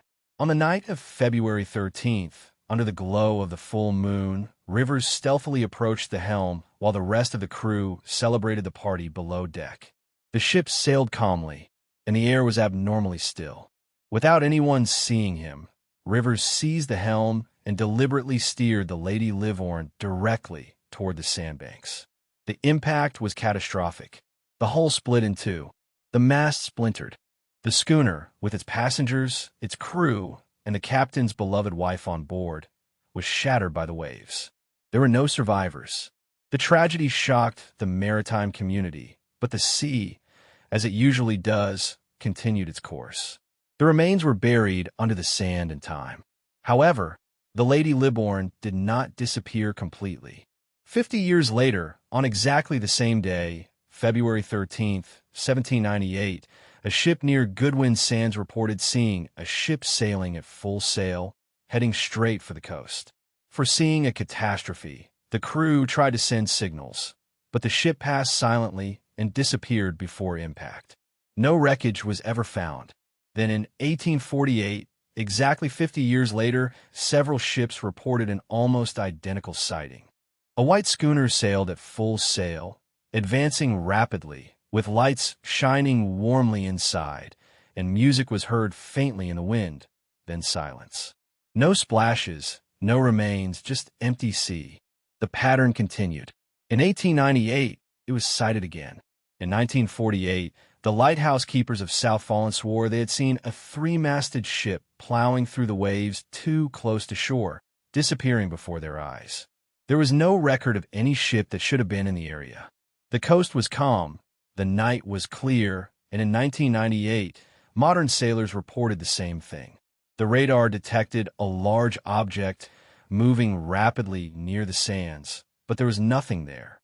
There were no distress calls, no remains, just the strange sensation, as one ship captain described it, of sailing in the shadow of something not quite real. What makes the legend of the Lady Liborn so disturbing is its precision. Unlike other ghost ships that wander aimlessly, she returns with clockwork precision. As if time itself were etched into her bones, every 50 years, on the same day, near the same place, she reappears to relive the night she was doomed by jealousy. The sea, in its immensity, seems to remember. Some believe that the sightings are tricks of light and fog that ships hallucinate or marine mirages in the complex dance of air and waves over quicksand. Others point to the legend as a kind of maritime parable, a warning about envy, defying tradition, or the ocean's ruthless balance between beauty and danger. But those who have seen the Lady Liband with their own eyes do not speak of allegories. They speak of music on the wind, the laughter of a woman, a ship, aglow with a golden light that passes right out of our reach. There are even stories that whisper that the schooner is not only haunting the sea, but is eternally searching, retracing its steps, trying to find the path that could have led it to happiness instead of ruin. that inside her ghostly hull, Captain Peel and Annetta continue to walk together, oblivious to the disaster that repeats around them. That the bells heard from her mast on windless nights are not warnings, but echoes of a wedding song suspended in time. As we approach the next scheduled appearance in 2048, speculation grows. Paranormal researchers, local historians, and curious sailors wonder, will she return? Will the Lady Live-Born emerge once more from the veil of sea fog, beautiful and doomed, with her sails catching a wind that only she can feel? Or has her last voyage finally found peace under the sands? Until then, she waits. Or we wait for her. In any case, the sea keeps the secret. A shipwreck remembered not only for the tragedy, but for the way it endures, not shattered at the bottom of the ocean, but endlessly gliding through the tides of memory. And if you ever sail near Goodwin Sands on a full moon night in February and see a schooner with white sails and a golden glow, listen carefully. The sea may tell its story again. Part 28. The whispers of the wreck of the SV Palatine on the Atlantic coast of the United States hide many secrets, but few are as intertwined with the wind and water as the legend of the Palatine Light. It is said that a ghostly flame dances in the ocean near Block Island, Rhode Island, marking the resting place of a ship that met its end not only in a storm or an accident, but in silence, fire, and possibly betrayal. The story centers on the SV Palatine, a German passenger ship that disappeared in the 18th century, leaving behind more questions than answers and whispers that still resonate in the fog. The SV Palatine, originally named Princess Augusta, sailed from Rotterdam in 1738 with more than 100 German immigrants aboard heading for a new life in colonial America. The trip was long and full of difficulties from the beginning. Diseases spread rapidly in the crowded, unsanitary conditions. When the ship reached the coast of the American colonies, it was said that almost half the passengers had perished. Hunger and cold plagued the survivors, and the crew, overwhelmed and increasingly desperate, resorted to cruelty. In late December, the Palatine approached the shores off Block Island. Some versions claim that the crew, hoping to get rid of the sick and avoid legal problems, intentionally ran the ship aground on the rocks. Others say that a storm pushed it toward the coast, battered and out of control. Whatever the cause, the ship ran aground near Sandy Point, and its hull broke on the sharp coastal outcrops. The islanders gathered on the shore, some to help, others with darker intentions. What happened next is where the story becomes a legend. One version holds that local residents, seeing an opportunity, lured the damaged ship by lighting false beacons on the coast. These lights imitated safe harbors, but led the ship to shallow waters where it could be looted. According to this version, once the Palatine ran aground, the islanders boarded the wreck, stripped it of everything valuable, and left the remaining passengers, mostly sick, poor, and helpless, at the mercy of death while the ship caught fire and was consumed by flames. Another version, told by the islanders themselves, is more sympathetic. They say they welcomed the survivors, cared for them, and buried the dead with dignity. They claim that the ship fire was accidental or caused by the storm, and that the stories of cruelty were invented later by people outside the event. People who never set foot on the windswept shores or witnessed the horror firsthand. Even so, the image of the ship on fire persisted, and, with it, something even stranger, the light. Almost immediately after the shipwreck, fishermen and islanders began reporting sightings of an unsettling glow in the sea. It occurred mostly in winter, around the anniversary of the shipwreck, a flickering flame that hovered over the water where the Palatine sank. It moved with the wind, sometimes becoming brighter, sometimes fading to disappear, but never completely leaving. Locals began calling it the Palatine Light, and the stories grew. One legend tells of a woman who refused to leave the ship to search for her lost son below deck. As the flames rose, she was seen screaming, her white dress illuminated by the fire as she ran through the smoke-filled hallways. Some say she was last seen standing on the deck while the masts sank into the sea. Since then, it is said that the ghostly flame carries her spirit, a restless beacon of pain and longing. Over the centuries, witnesses have described the light in a similar way. It appears as a flickering golden flame, sometimes accompanied by the faint sound of a woman's voice, sobbing or screaming. Ships that try to approach find nothing. No remains, no debris, just cold water and wind. In the 19th century, the author John Greenleaf Whittier immortalized the story in a haunting poem entitled The Palatine, in which he described the ship on fire returning again and again, doomed to relive its final agony before disappearing into the fog. What deepens the mystery is that no one has definitively located the remains of the Palatine. Some claim that it burned completely and that the charred bones of its wood were buried in the sand under the tides of Block Island. Others suggest that the remains were salvaged and scattered, and that its history was scattered like ashes in the wind. But every few years, someone sees the light. Skeptics argue that the Palatine light is just a trick of the atmosphere. The cold air meets the warm currents, creating a phenomenon called fata morgana, a mirage that curves the light over the horizon. But those who have seen it speak with conviction. It was not a mirage, a fisherman claimed in the 1960s. It was a ship, and it was on fire. His voice trembled, not from belief, but from memory. There is something deeply lonely in the story of the Palatine. Unlike other ghost ships that appear complete, sailing proudly, the Palatine is always aflame.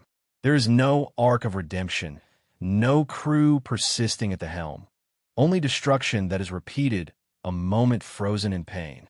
The ship neither wanders nor explores. It burns again and again on the same cursed stretch of sea.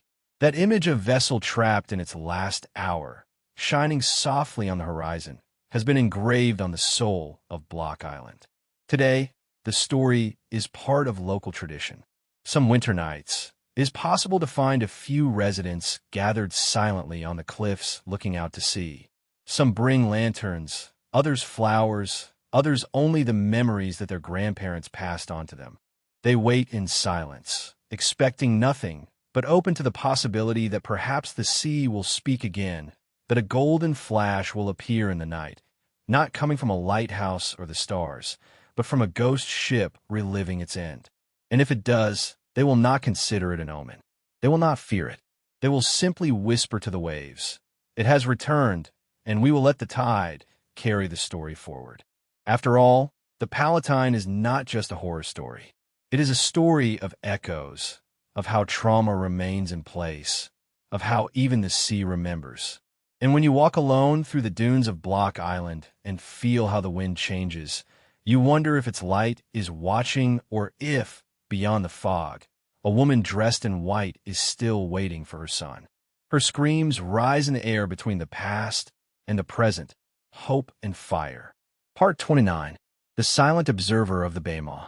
In the glacial cold of the Arctic polar circle, where time seems to pass more slowly and the sun forgets to rise for weeks, a mystery wrapped in ice has appeared and disappeared from view for almost a century.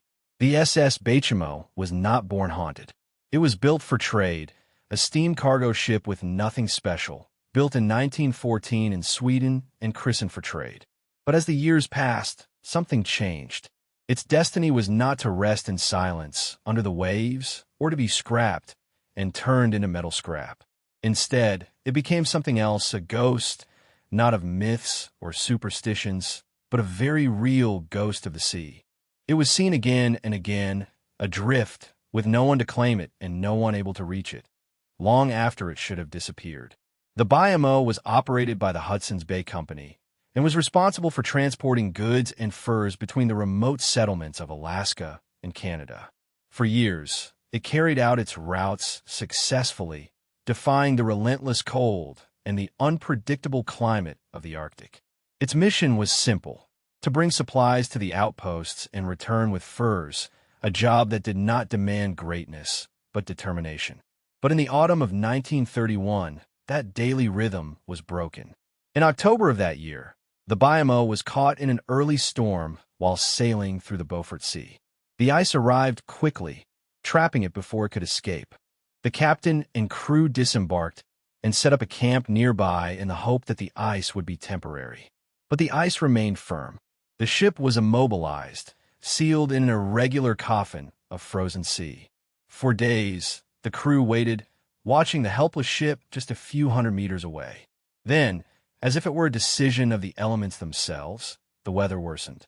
A snowstorm struck with such force that visibility was completely lost.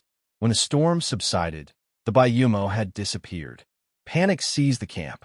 Had it broken free and gone out to sea? Had it been crushed by the ice and sunk silently?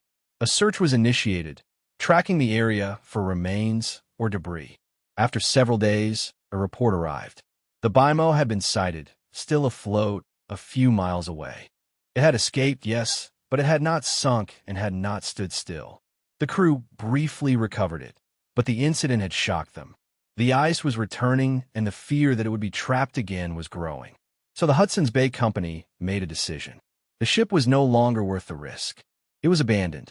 With the cargo still inside, it was abandoned in the Arctic, abandoned to its fate.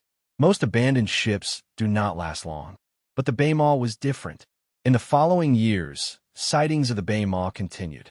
It appeared near the coast, seemingly intact, but empty, and then disappeared into the fog. It was seen by Inuit hunters who sometimes went on board and found nothing more than decay and silence. Explorers claimed to have found it frozen in place, but when they returned it had already disappeared. In 1939, a group of trappers went on board and were forced to camp on the ship for 10 days due to a sudden storm. They described the ship as disturbingly intact, but empty, with the windows still framed in ice and the doors creaking with metals groan as it moved. But there were no signs of life, no footprints, no nesting animals, only the sound of wind brushing against the rust. What perplexed everyone was its resilience. Despite being abandoned to the elements, the Baymaw continued to survive. Its hull, although battered, was still above water. Its structure withstood storm after storm, cold after cold. Long after its intended useful life, it seemed to want to resist and wander. Over the decades, it became a legend among northern sailors, a warning and wonder. The children of the coast grew up listening to stories about the ghost ship that refused to sink. Its name became synonymous with mystery, with the unknown nature of the sea. In the 1950s, Arctic air patrols began recording its movements. In 1962, it was seen again adrift, aimless but unmistakable. By then, it had been adrift for more than 30 years. No ship had been able to remain so long without crew or port, without anchor or captain. It was a contradiction in motion, forgotten, but always remembered. There were even proposals to recover it, take it out of the ice, and preserve it as a museum piece. But every time the sea intervened, the conditions became dangerous. It disappeared again. Its last confirmed sighting was in 1969, again near the Bowoot Sea. More than 50 years had passed since its abandonment. It was seen trapped in the ice, eerily upright, with the smokestack like a finger pointing to the sky. Since then, there has been no verifiable sighting. Some believe that it finally succumbed to the ocean, its hull holed and its story closed. Others think that it remains hidden in remote channels or under drifting currents, waiting for another storm to wake it. But perhaps what gives the Baymaw its true disturbing power is not that it is a ghost ship in the traditional sense. There are no reports of screams coming from its hull or ghosts on its deck. There are no bright lights or cursed passengers. Its presence is quieter, colder. It is a ship without a destination, a symbol of how even the most solid things built by man can escape human control. Its mystery is not in its death, but in its refusal to die. To this day, the Canadian government has open files on it, and it is officially listed as missing. But that word falls short. The Baymaw is not simply missing. It is watching. It is proof that the sea keeps what it wants and returns it when it pleases. In the infinite white and blue of the Arctic is a whisper, an unanswered question, a silhouette on the horizon that is never there when you arrive. If you ever sail those icy waters, keep your eye on the fog. Not for danger, but for something stranger, a silent ship adrift, without crew, without lights, and with no purpose other than to move forward. If you see it, you will know that it needs no sails or signals. It only carries with it the time and the memory of having been abandoned. Part 30. The Cursed Shipwreck of the Sabrina. It was the year 1917.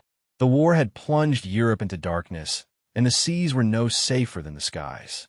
The German submarines prowled the waters, hunting merchant ships like silent wolves.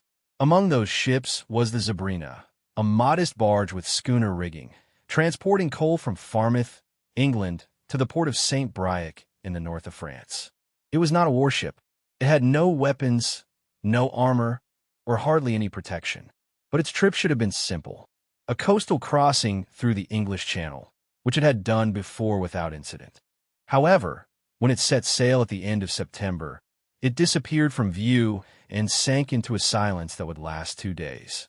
Suddenly, it reappeared intact, but completely deserted. The Sabrina was found near Cherbourg, with the hull apparently intact. Its sails were still hoisted, waving gently in the wind. The coal cargo remained intact in the hold, but the 5 crew members who manned it had disappeared. There were no signs of struggle, blood, or damage to the structure of the ship. The lifeboat was still moored, the logbook had disappeared, and the kitchen was half prepared for a meal. It was as if the crew had simply abandoned the deck in the middle of the crossing and had vanished into thin air. The French authorities who arrived to inspect it were baffled. It is not uncommon for a ship in times of war, especially with the threat of torpedoes, but a ghost ship sailed alone to the coast without a crew to guide it. The mystery grew greater when the researchers observed that the rudder had not been tied or fixed. It was loose, which meant that the ship had maintained its course unaided. The wind must have carried it, but how it managed to avoid the rocks, sandbanks, and deeper remains unexplained.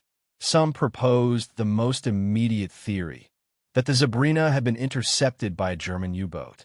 Perhaps the crew had been taken prisoner and the ship abandoned adrift. But that explanation raised some problems. At that time, U-boats used to destroy their targets after boarding them, especially when they were transporting useful cargo for the war effort. However, the Sabrina was intact. There were no signs of fire, flooding, or even a single bullet hole or evidence of sabotage. It seemed unlikely that the crew of a U-boat would have bothered to board the ship, kidnap the men, and leave the ship intact, unless they had disappeared for another reason. The speculations became darker. Had the crew mutinied and escaped? If so, why did they leave behind the coal and the lifeboat? Had they found something in the sea that scared them so much that they jumped overboard? But then, where were their bodies? The waters off the French coast were relatively calm at that time, and no bodies were recovered on nearby beaches. The tide should have returned at least one. That was not the case. The crew had disappeared, erased. With the war in full swing and much more urgent battles to fight, the investigation into the ghostly arrival of the Sabrina took a back seat. The ship was towed, its cargo rescued, and the war machinery moved on. But among the sailors on the coast, its story endured. The idea that a ship could arrive with its sails up and its hold full, but with no trace of its crew, worried even the most seasoned captains. It was not only disturbing, but unnatural. In the following years, paranormal theories flourished, some whispering that the Sabrina had crossed paths with something beyond comprehension. Perhaps a tear in the fabric of time, or a cursed fog that swallowed the living but left the wood and iron intact. Others believe that it had been trapped in a moment of liminality, that strange threshold between the living and the lost, where the sea does not take anyone, but keeps them in suspense, a floating purgatory, a moving tomb without corpses. More than a century later, the mystery remains unsolved. Sea scholars occasionally revisit the case, intrigued by its simplicity. There are no great legends around the Sabrina, no sea monsters or violent ones, just a quiet barge on a routine trip and the silent disappearance of 5 men. The more it is investigated, the more disturbing the silence becomes. Some believe that the mystery does not reside in the Sabrina, but in the stretch of sea through which it sailed. The English Channel, so often considered a busy and benign waterway, has its own shadows. In the centuries before radar, it devoured countless vessels without witnesses. Fishermen speak of strange lights below the waterline, of fogs that descend without warning, of waves that fall silently before breaking. It is not a mythical place like the Bermuda Triangle, but that perhaps makes it more dangerous. Its unpredictability is more silent, its ghosts less extravagant, and it is from this silence that stories like the Sabrina's arise. One could now imagine his journey seen from above. A gray sky, a calm sea, the Sabrina sailing the canals, sails unfurled, the wind whispering among the rigging. 5 men on board, occupied with their tasks. Perhaps they laughed, shared some stories. Perhaps one of them the mystery incarnate. A place where the laws bend, where the stories unravel, and where the line between presence and disappearance is as thin as the fog on the deck. It never sank. It never caught fire. But, in a way, the Sabrina is one of the most chilling shipwrecks of all. Not for what was found, but for what was left behind. A ship that continued sailing after its story ended. A vessel abandoned not by time, but by a lack of explanations. And perhaps, somewhere under the choppy waters of the canal, its crew continues adrift, not lost, but suspended in a moment that refuses to end. Part 31. The Ghost Lights of the SS Arong Medan. It was the year 1947. The war had ended, but the oceans had not recovered peace. Merchant ships and military vessels continued sailing the seas, and rumors of strange events kept spreading through naval channels. Somewhere in the strait between Sumatra and Malaysia, a strip of water dense with heat, salt, and silence. A distress call pierced the static. It was weak, the words distorted by interference and distance, but the message chilled those who heard it. All the officers, including the captain, are dead, lying in the navigation room and on the bridge. Possibly the entire crew has died. A long pause followed. Then another message, this one more disturbing than the first. ED. The vessel was identified as the SS Arong Medan, a Dutch freighter of modest size. Its route was not officially registered, and its manifest was unknown. No Allied naval authority had a clear record of its voyage. But it was real and was calling from the edge of silence. In response to the distress signal, a nearby American merchant vessel, the Silver Star, changed course to search the coordinates. Hours later, through the thick afternoon fog, the Arong Medan emerged, silent, still adrift like a corpse in the swell. The boarding team of the Silver Star approached cautiously. The ship seemed intact. There were no signs of external damage, no smoke, no indication of fire or flooding. However, something was not right. As they climbed aboard, the sensation intensified. The deck was full of corpses. The crew members lay with their mouths open, their eyes wide with terror, and their faces contorted in silent screams.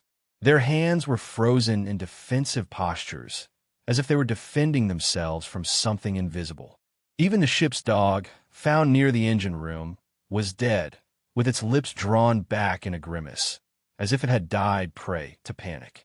There were no wounds, no blood, no visible injuries of any kind. The radio operator was still sitting at his post, with fingers curved over the key and eyes fixed on the front with a lifeless fear. The captain, found in his cabin, had a similar expression, his body rigid and lips parted in the middle of an order. There were no signs of violence, but all the corpses seemed to speak of a death that did not come from the physical world. Something had taken over their minds and hearts, and had extinguished them from within. As the crew of the Silver Stars explored further, the temperature began to rise. Despite being in the tropics, the heat on board the Arong Medan became unbearable. It was said that the engine room was the worst, so hot that even the most experienced sailor backed away. The air vibrated, thick with a chemical smell impossible to identify, and just when they were beginning to consider towing the ship to port for investigation, smoke began to come out from under the deck. A fire broke out, sudden and inexplicable. The rescue team was forced to withdraw. Moments later, the Orang Medan exploded. The explosion was immense. The flames burst from the hold, throwing debris into the sky. The ship broke in two, the metal groaning like a wounded beast. And in a matter of minutes, the Orang Medan disappeared, swallowed by the same sea that it had once stalked. After the accident, no corpses were recovered, no remains to study, no cargo to examine. All the evidence that could have explained what happened was destroyed by the fire or lost in the depths. The story should have ended there, but it didn't. It grew. Sailors passing through the Strait of Malacca began to report strange lights in the water at night, flickering orbs that floated just below the surface, pulsing in patterns that no natural creature could imitate. Some claimed to have heard voices on the radio, fragmented phrases in Dutch, sometimes just a scream, which faded as quickly as they appeared. Others swore they had seen the silhouette of a ship adrift in the middle of a thick fog, a nameless ship, with the deck empty and the sails hanging like ragged veils. Over time, the legend of the Arung Medan became something else. It was not a war story, nor a ghost story, but a warning, a reminder that the ocean hides secrets that logic cannot explain. Some believe that the crew was exposed to a chemical weapon, perhaps nerve gas stored improperly. Others say that the ship was carrying a dangerous cargo, such as potassium cyanide or nitroglycerin, and that the crew died from accidental exposure. But those theories do not explain the terror etched on the faces of the dead, or the sudden fiery end of the famous fort guarding the port of La Habana. Its route was simple: cruises between Nueva York and Cuba. A floating palace with dining rooms, orchestras, marble halls, and endless promises of sunny days and moonlit nights. But on its return trip from La Habana, everything slowly fell apart. And then suddenly, on the afternoon of September 7th, a storm was brewing off the coast of Jersey. The skies were clouding over, and the electrical tension was palpable. But inside the ship, the passengers danced, laughed, and drank. Jazz spilled from the halls. The aroma of salt mixed with perfume. The Mororo Castle, although surrounded by darkness, was alive. That changed when Captain Robert Wilmot collapsed and died in his cabin that night, supposedly from a heart attack. It was sudden, but the journey continued under the command of First Officer William Worms. Nothing seemed unusual until, in the early hours of the morning, a fire broke out in one of the storage lockers near the writing room. In a matter of minutes, it turned into a hell. The Mororo Castle, lined with wood panels and full of flammable furniture, became an oven. The flames spread through the corridors. The smoke was thick, black, and suffocating.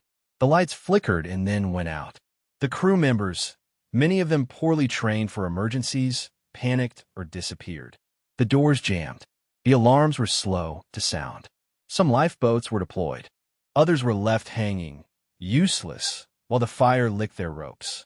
The passengers were trapped in the cabins, coughing through wet towels, waiting for the flames to pass.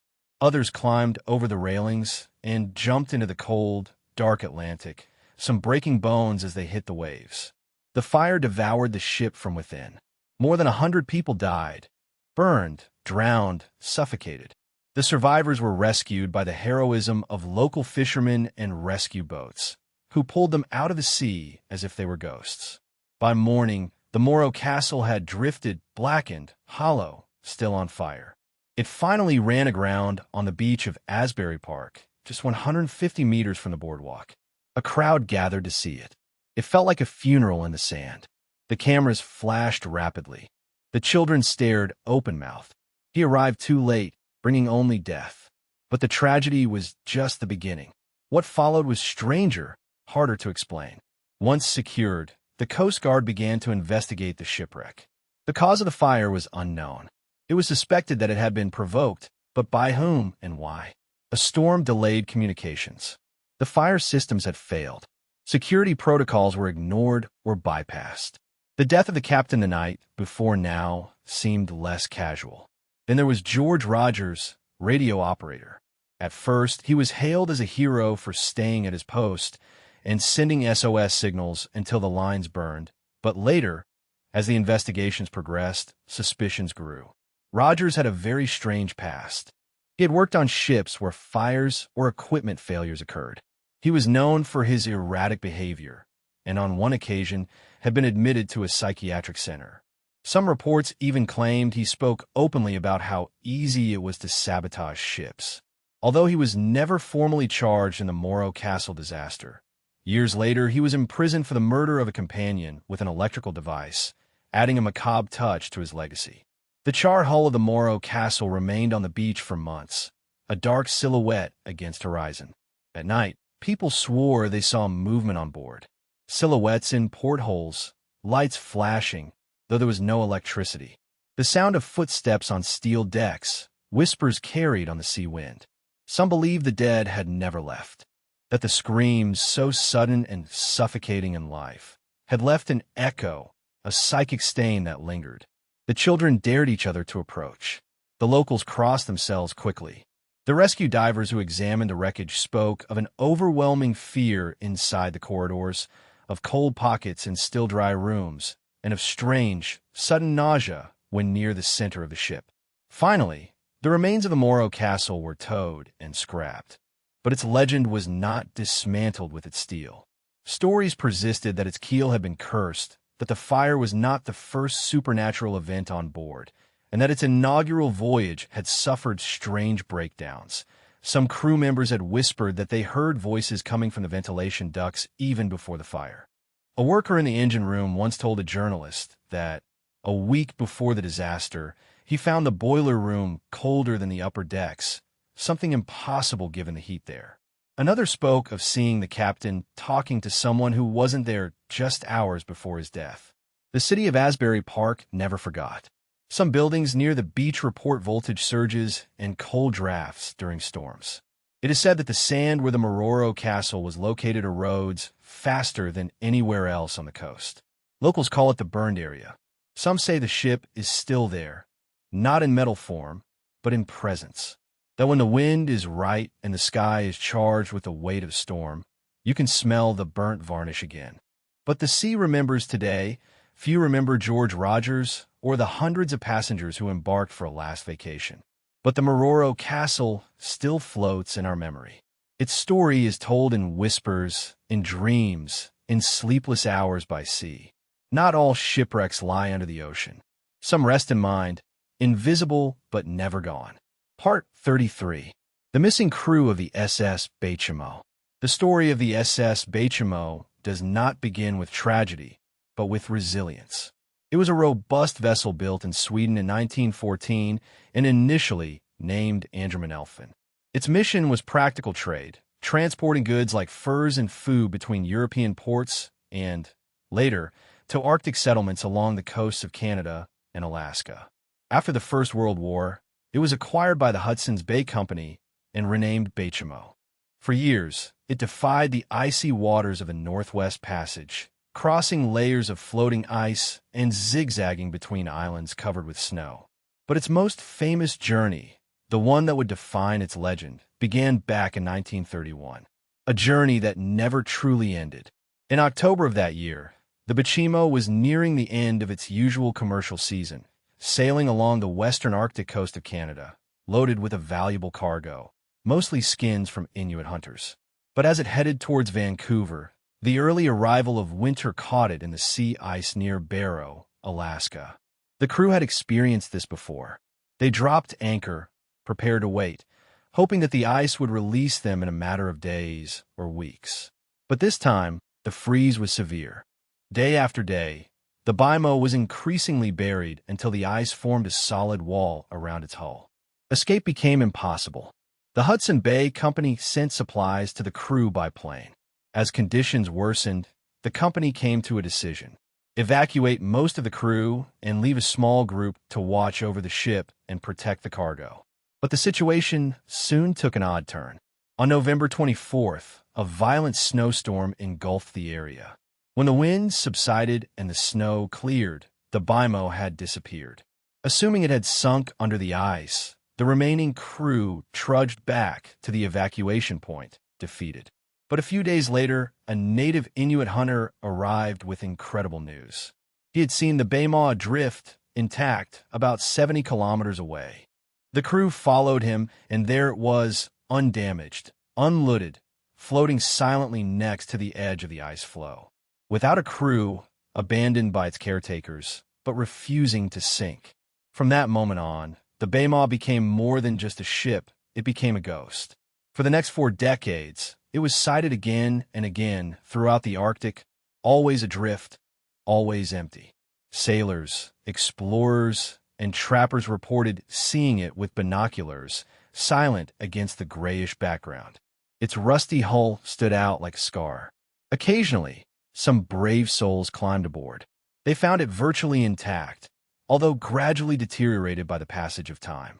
In some cases, they tried to tow it to port, but whenever the weather changed or the ice returned, they were forced to retreat. In 1933, a group of Alaskan natives found it adrift and boarded it for shelter during a storm. In 1939, a group of gold prospectors found it trapped again in the ice, still standing, eerily preserved. In the 1950s, American whalers claimed to have seen it adrift near the Beaufort Sea. Even in the 1960s, some pilots occasionally spotted a ghostly ship stuck to the edge of the ice, with a trail of fog like a veil. But no one managed to claim it. No bodies were ever found, and no one could explain how it had survived so long storms and winters that crushed newer and more resistant ships as if they were made of paper. Some believed that it had come to life, guided by something invisible.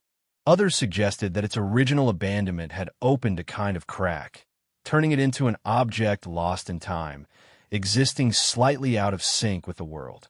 Inuit legends began to include it in their oral stories. A ship that refused to die, a vessel doomed to wander the confines of the world, unable to return home, unable to ever sink. An attempt was made to track it using naval records and local testimonies, but the ship eluded all efforts. Each new sighting brought with it more questions. Did it move on its own? Did the ice transport it like a ghostly hand, releasing it only long enough to be seen and hiding it again? The last confirmed sighting occurred in 1969, almost 40 years after its disappearance. It was frozen in the ice of the Beaufort Sea, once again out of reach. After that, silence. The BIMO disappeared. This time, yes, without a trace. Some speculate that it finally succumbed to the deep hole that swallowed it after decades of resistance. Others believe that it is still adrift, hidden by fog and ice, waiting. Until this day, it continues being a mystery for maritime historians and one of the favorite ghost stories of the sailors of the Arctic. Its story is told in a low voice in the cabins and in the Coast Guard stations. Its name is engraved in the tradition of a sea that is already a kingdom of extremes and absence. The disturbing nature of its story lies not only in its persistence, but in the image it evokes. A solitary ship sails with its bow frosted, adrift in silence through a white horizon, glimpsed only for instants before getting lost. A reminder that, even in the era of engines and compasses, the ocean still keeps secrets, still takes pieces of us, and refuses to return them. The SS BIMO is now more than just a shipwreck. It is a myth, a ghost of iron and rivets. An unanswered question. Part 34. The Whispering Hold of the SS Valencia. Everything began in January of 1906 in front of the steep coast of the island of Vancouver, a region that the sailors already feared. And with reason. The stretch was known as the Graveyard of the Pacific, a name it had earned for the countless ships that met their end on those steep coasts. But none would leave behind such a chilling mystery as that of the SS Valencia. It was a modest, robust steamship built to transport passengers and merchandise between San Francisco and Seattle. On its last trip, it carried on board 108 people, men, women, and children, many of them in search of a calm trip towards the north to resume their lives. In its place, what they found was terror, chaos, and a ghost story that has never really ended. The problems began when the Valencia encountered bad weather while passing through the Juan de Fuca Strait. Visibility was reduced. The waves crashed against the deck like the hands of some ancient sea god. The navigation instruments, already obsolete, did not provide a clear direction. Blinded and diverted from its course, the Valencia crashed against a reef near Pachena Point. Its hull split like parchment. Water poured in, and the passengers, most of whom had never seen the violence of the sea, began to panic. The crew tried to lower the lifeboats, but the storm turned the effort into a nightmare. The rafts capsized as soon as they hit the water.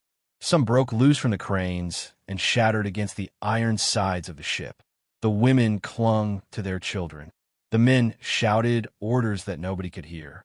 Meanwhile, the Valencia sank further into the raging waves. For hours, it clung to the reef, battered but upright, close enough to land that the survivors could see the rocky coast, but too far to reach through the raging waters. During the next 2 days, rescue teams tried to reach it. Some tried to lower boats from ships passing nearby. Others tried to cross the tropical jungle in their attempt to reach solid ground, but the high waves and the strong winds prevented them from advancing. From the cliffs, witnesses could see the passengers still alive, clinging to the rigging. One by one, they slipped, fell, or dragged away by the waves.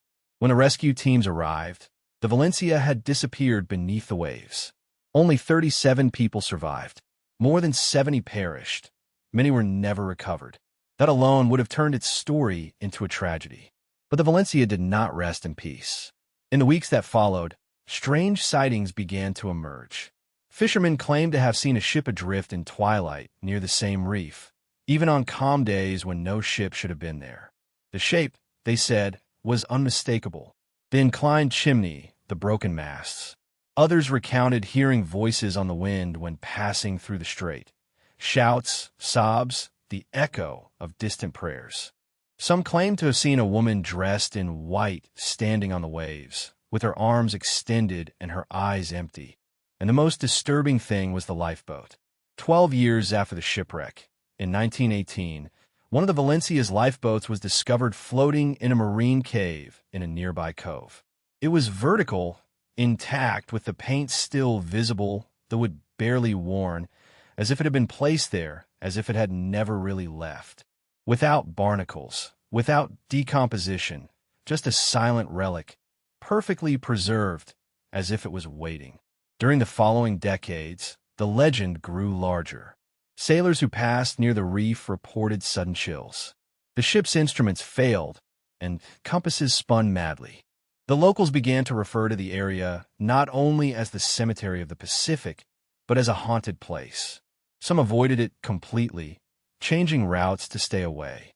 Not out of superstition, they said, but out of respect for the dead who had not found peace. Stories circulated about the ghost of the Valencia, still trapped in the final moment of its disappearance, reliving the chaos in an eternal loop. Some believed that its remains had never sunk completely, that parts of the ship were still embedded in the seabed and only emerged when the fog was thick enough, when the veil between worlds was thinner. Others whispered that the passengers themselves had left behind something more than bones, that fear and despair had been imprinted on the waters, that navigating those waves was entering the memory into the echo. Perhaps the most disturbing story comes from a lighthouse keeper who worked nearby in the 1930s. He claimed that some nights he could see figures through his telescope, people standing on invisible decks holding lanterns that flickered blue.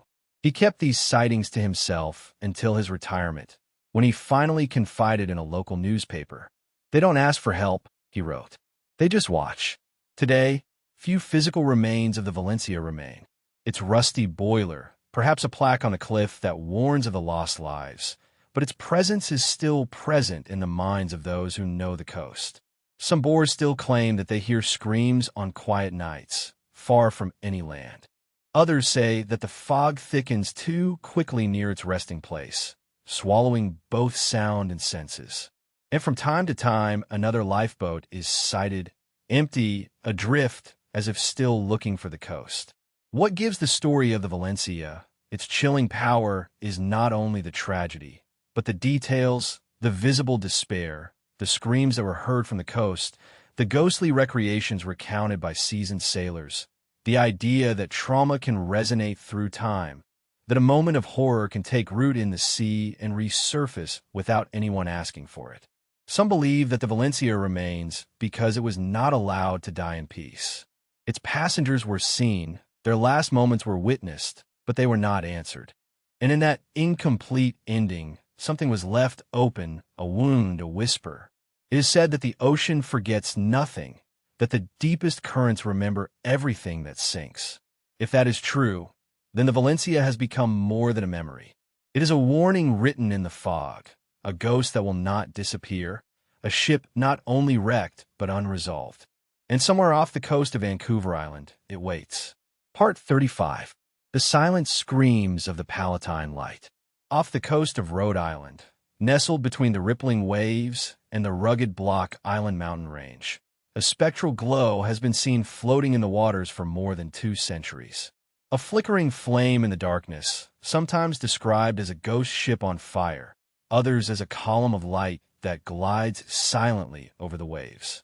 Locals call it the Palatine Light. And although some try to explain it as a trick of the fog or the flash of distant lighthouses, there are too many who have seen it move against the wind, float over the waves, or disappear just before touching the shore. But to understand that ghostly glow, you have to know the story that originated it, a story of despair, cruelty, and death. In the freezing December of 1738, a ship called Princess Augusta set sail from the port of Rotterdam with more than 300 German immigrants fleeing war, famine, and persecution. They had sold everything they owned for the opportunity to achieve freedom in the New World. However, the trip was cursed from its beginning. The captain, apparently more interested in profits than in safety, overloaded the ship and carried very few provisions for the long journey across the Atlantic. Diseases spread rapidly in the narrow and unsanitary cabins. Dysentery, typhus, and hunger took over the passengers. When the ship approached the coasts of America, almost half of the passengers had died. Those who remained were skeletal, feverish, and delirious from thirst and hunger. The captain continued, indifferent. A strong storm diverted the ship off course. And on December 26th, the Princess Augusta wrecked on the north coast of Block Island. According to the islanders, the survivors, many of them barely alive, were taken ashore and housed in local homes. But what happened next is where the facts become confused and the legend takes over the story. Some accounts say that the inhabitants of Block Island cared for the sick, buried the dead with dignity, and helped the remaining passengers survive the winter. Others paint a darker panorama, one of greed, exploitation, and brutality. One version says that when town inhabitants saw the emaciated passengers and the ship in decomposition still loaded with the rescued goods, they became opportunists. The sick were left to their fate. The dead were robbed.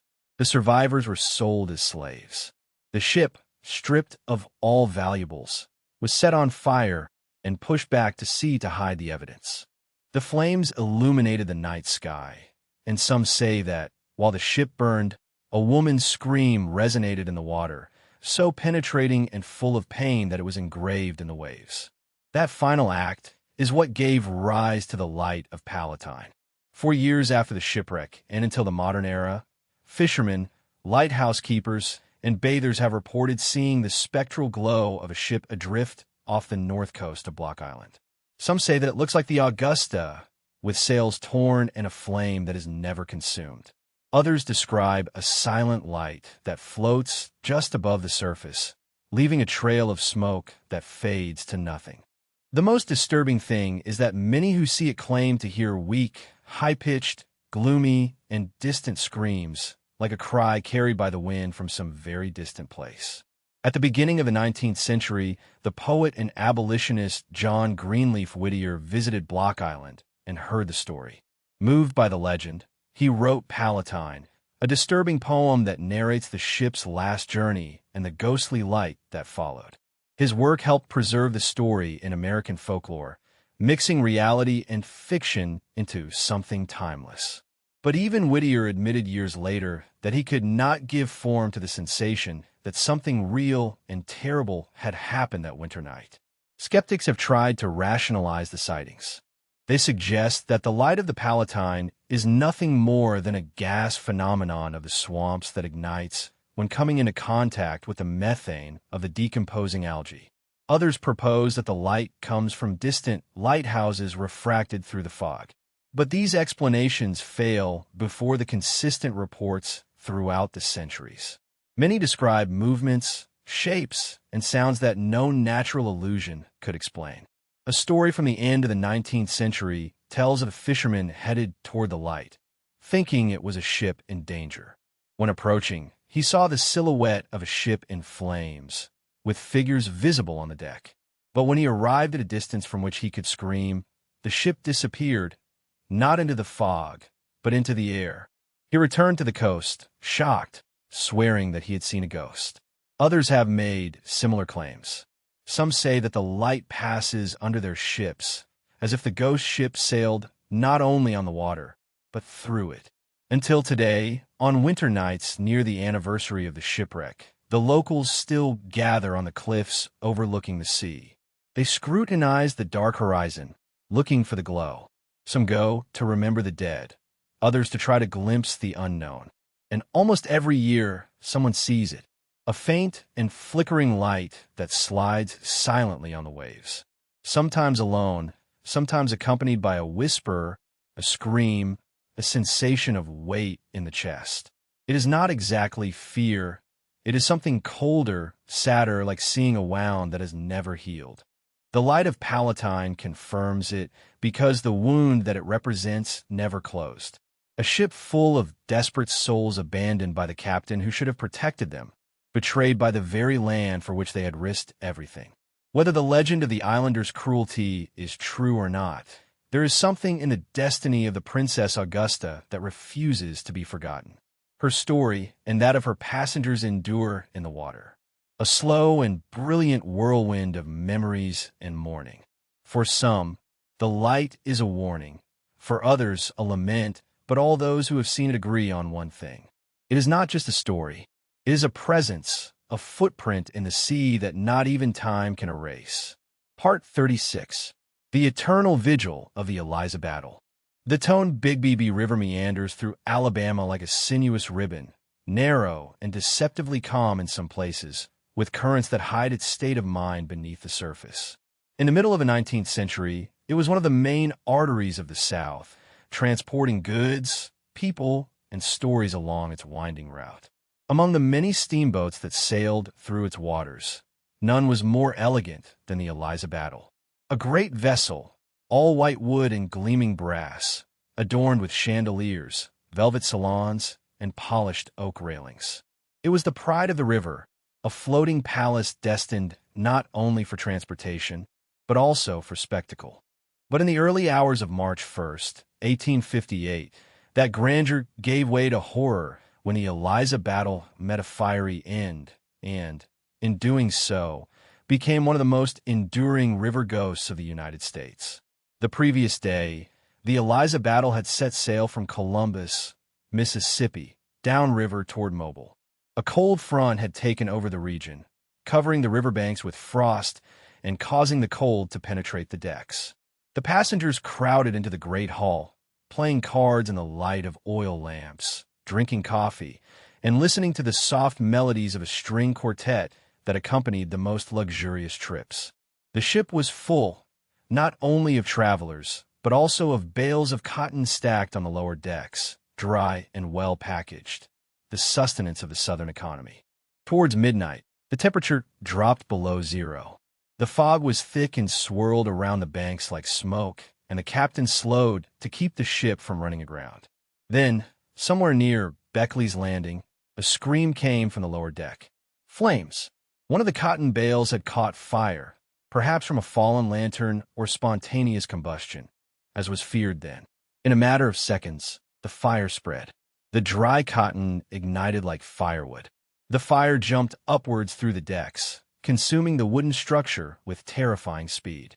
Panic spread. Passengers rushed out through the smoke, many barefoot and half asleep, their sleepwear whipped by the freezing wind.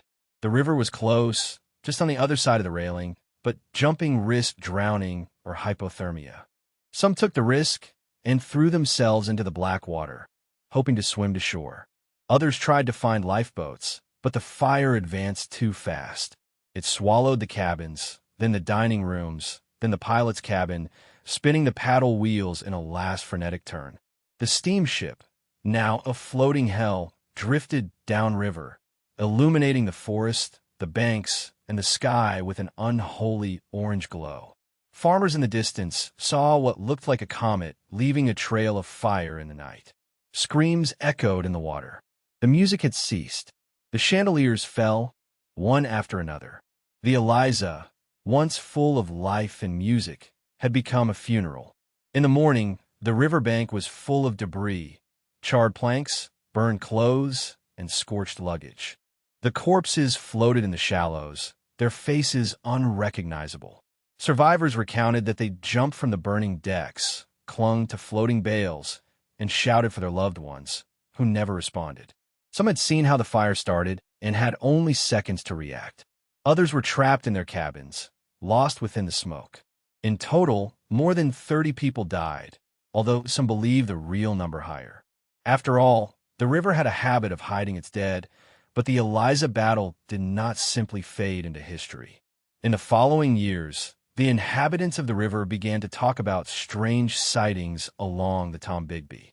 On foggy nights, especially near Beckley's Landing, they claimed to see a large steamship engulfed in flames, but never consumed, silently sailing downriver. Its decks were full, not of flesh and blood passengers, but of shadows that writhed and stretched toward the shores. The flames never went out, but the ship did, disappearing as quickly as it appeared, leaving only the smell of smoke and the sensation of an overwhelming sadness. Some stories were very detailed. A tugboat captain in the early 20th century swore he had passed the ghost of the Eliza battle and heard faint music coming from its deck. The strings of the violin, warped by the heat, played a melody that he later recognized as one of the last ones that were played that night. Another fisherman claimed to have seen a woman in a charred dress walking along the shore, staring at the water with empty eyes. When he approached, she disappeared, leaving only a burned footprint in the sand. Locals began to refer to the ghost ship as the fire ship. Children were warned not to go near the water when the fog got too thick. Some even claimed that seeing the Eliza battle was a harbinger of death, disaster, or betrayal.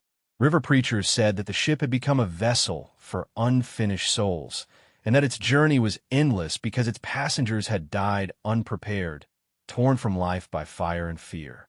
What makes the legend of the Eliza battle so enduring is the contrast. It had been beautiful, majestic, a floating marvel of engineering and elegance. And its end was not only tragic, but humiliating, brought down by fire. Its greatness reduced to ashes. Its ghost, they say, retains that contradiction. It appears in all its splendor, resplendent and whole, only to be engulfed again by the flames, repeating its last hours in an endless loop. A candle extinguished, then rekindled by memory. The Tum River continues to flow, meandering through modern cities and quiet forests. Its waters are placid, its banks covered in vegetation. But some nights, when the moon is veiled and the wind blows against the current, those who know the story stop to listen. A sound is heard, a bell ringing faintly in the distance. The smell of smoke where there's no fire. A flash of light just beyond the bend. They say that the Battle of Eliza is still there, still burning, still trying to reach a shore it will never touch. Its passengers are still trapped between the past and present, between the heat of music and the cold embrace of the flames. A warning, a reminder that even rivers remember and, sometimes, speak. Part 37. The Whispers Under the Waves of the Baltic. Eagle, in the shadowy depths of the North Atlantic, where cold winds meet even colder currents, lies the final resting place of a ship that should never be remembered. It was not a warship, nor a great liner.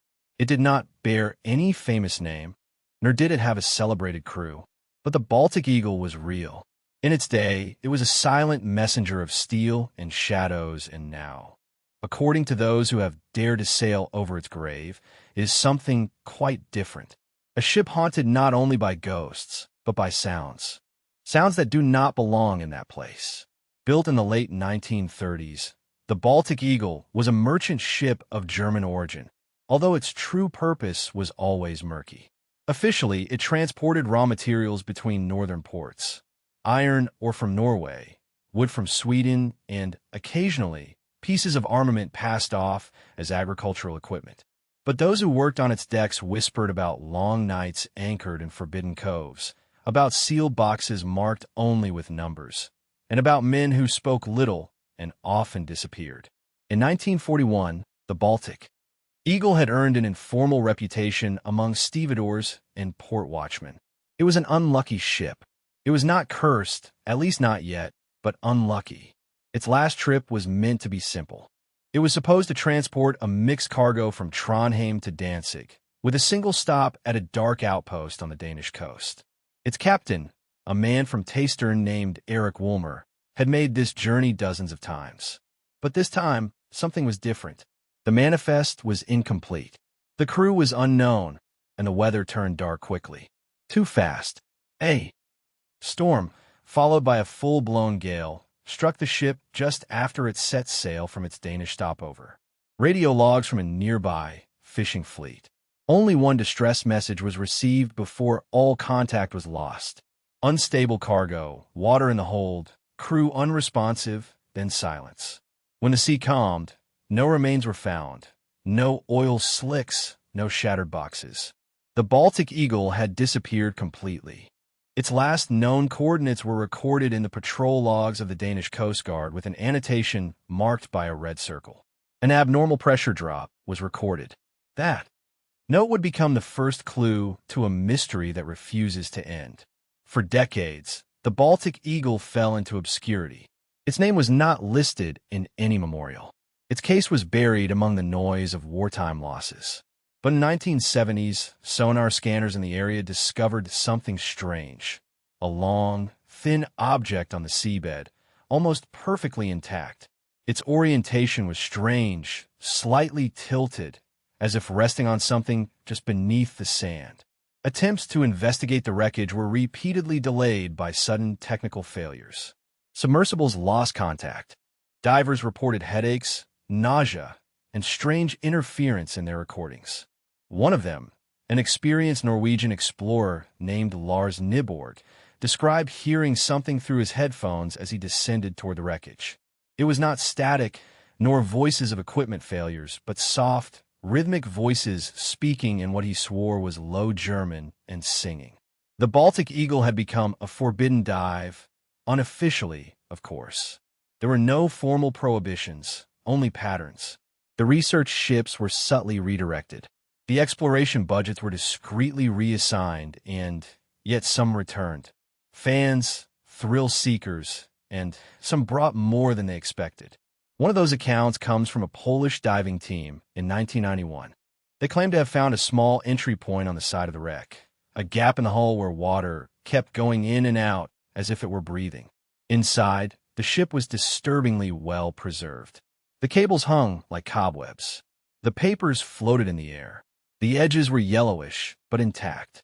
The most disturbing thing was that the lights, once connected to rusty generators, flickered from time to time. Not continuously, not logically, just enough to illuminate long corridors where nothing moved, but where nothing seemed still. The divers filmed what they could.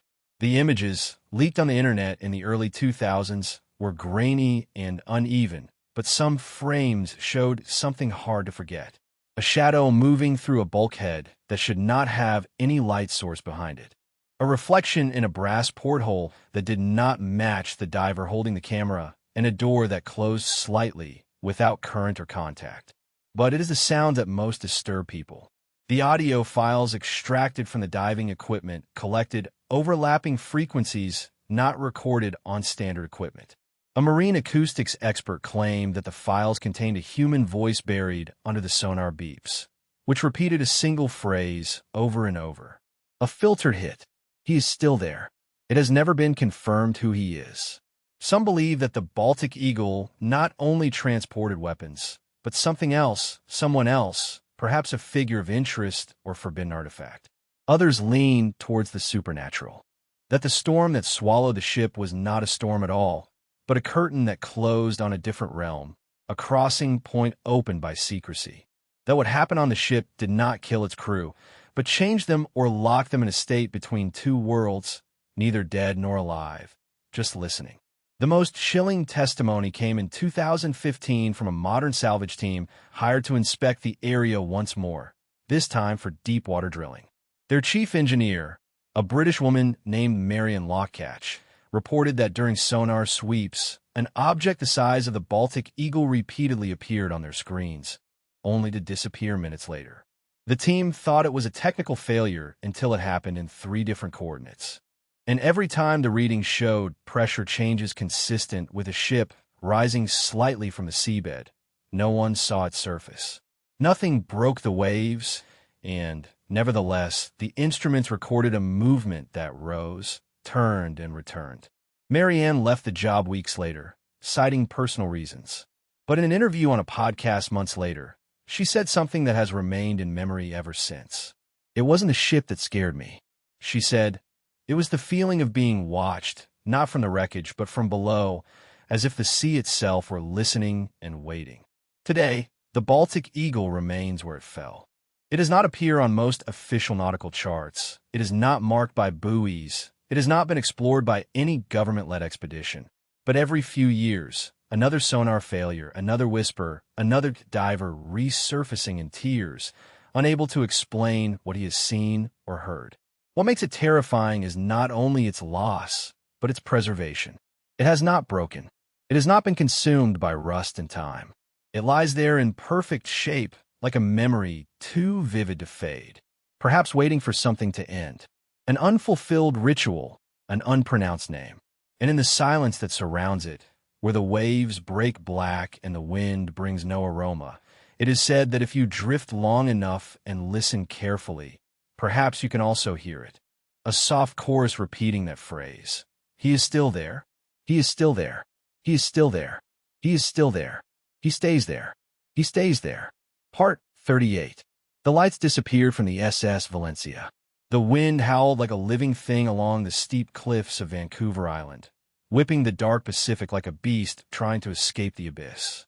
This stretch of coast, known darkly as the Cemetery of the Pacific, had claimed hundreds of ships over the centuries, each of them swallowed by a mixture of violent storms, hidden reefs, and the disturbing silence that followed in its wake.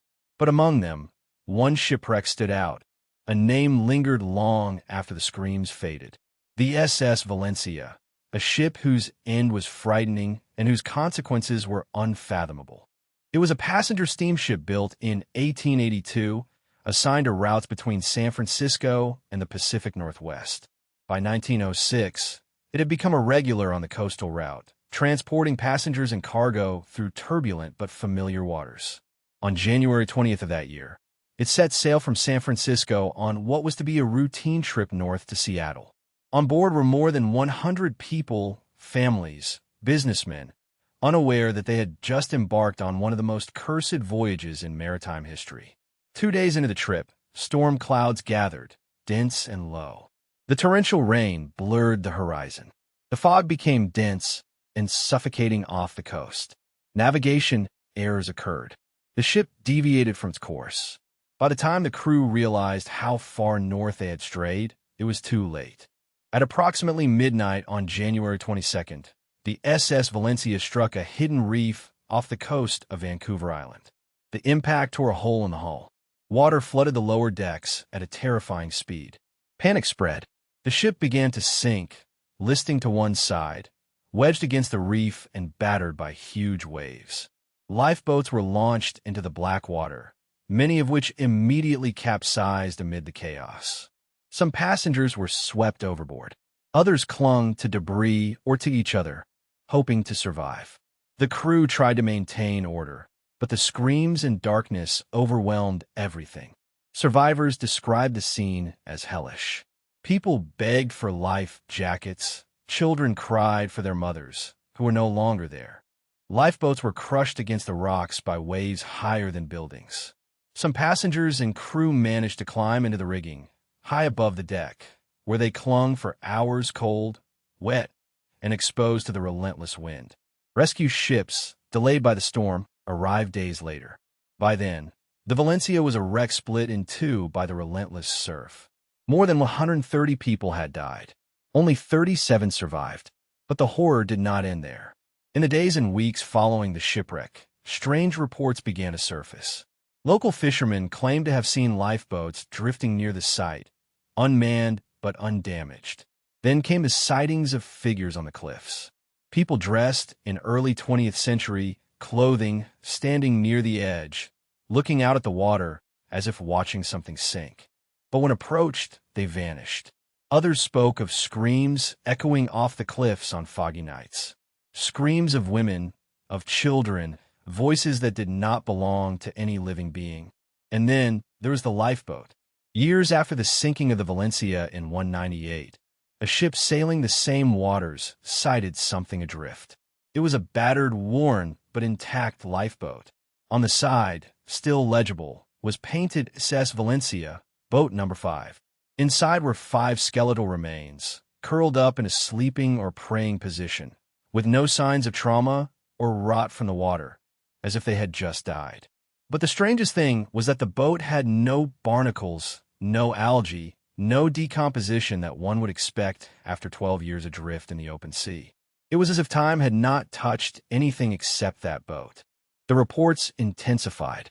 The locals claimed to see the ghostly silhouette of the Valencia shining faintly under the water on certain full moon nights.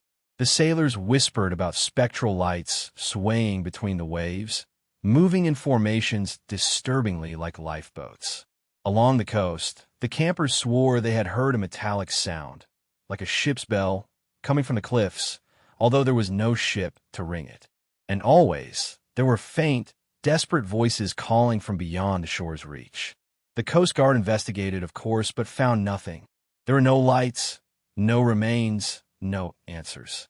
Even so, the stories persisted.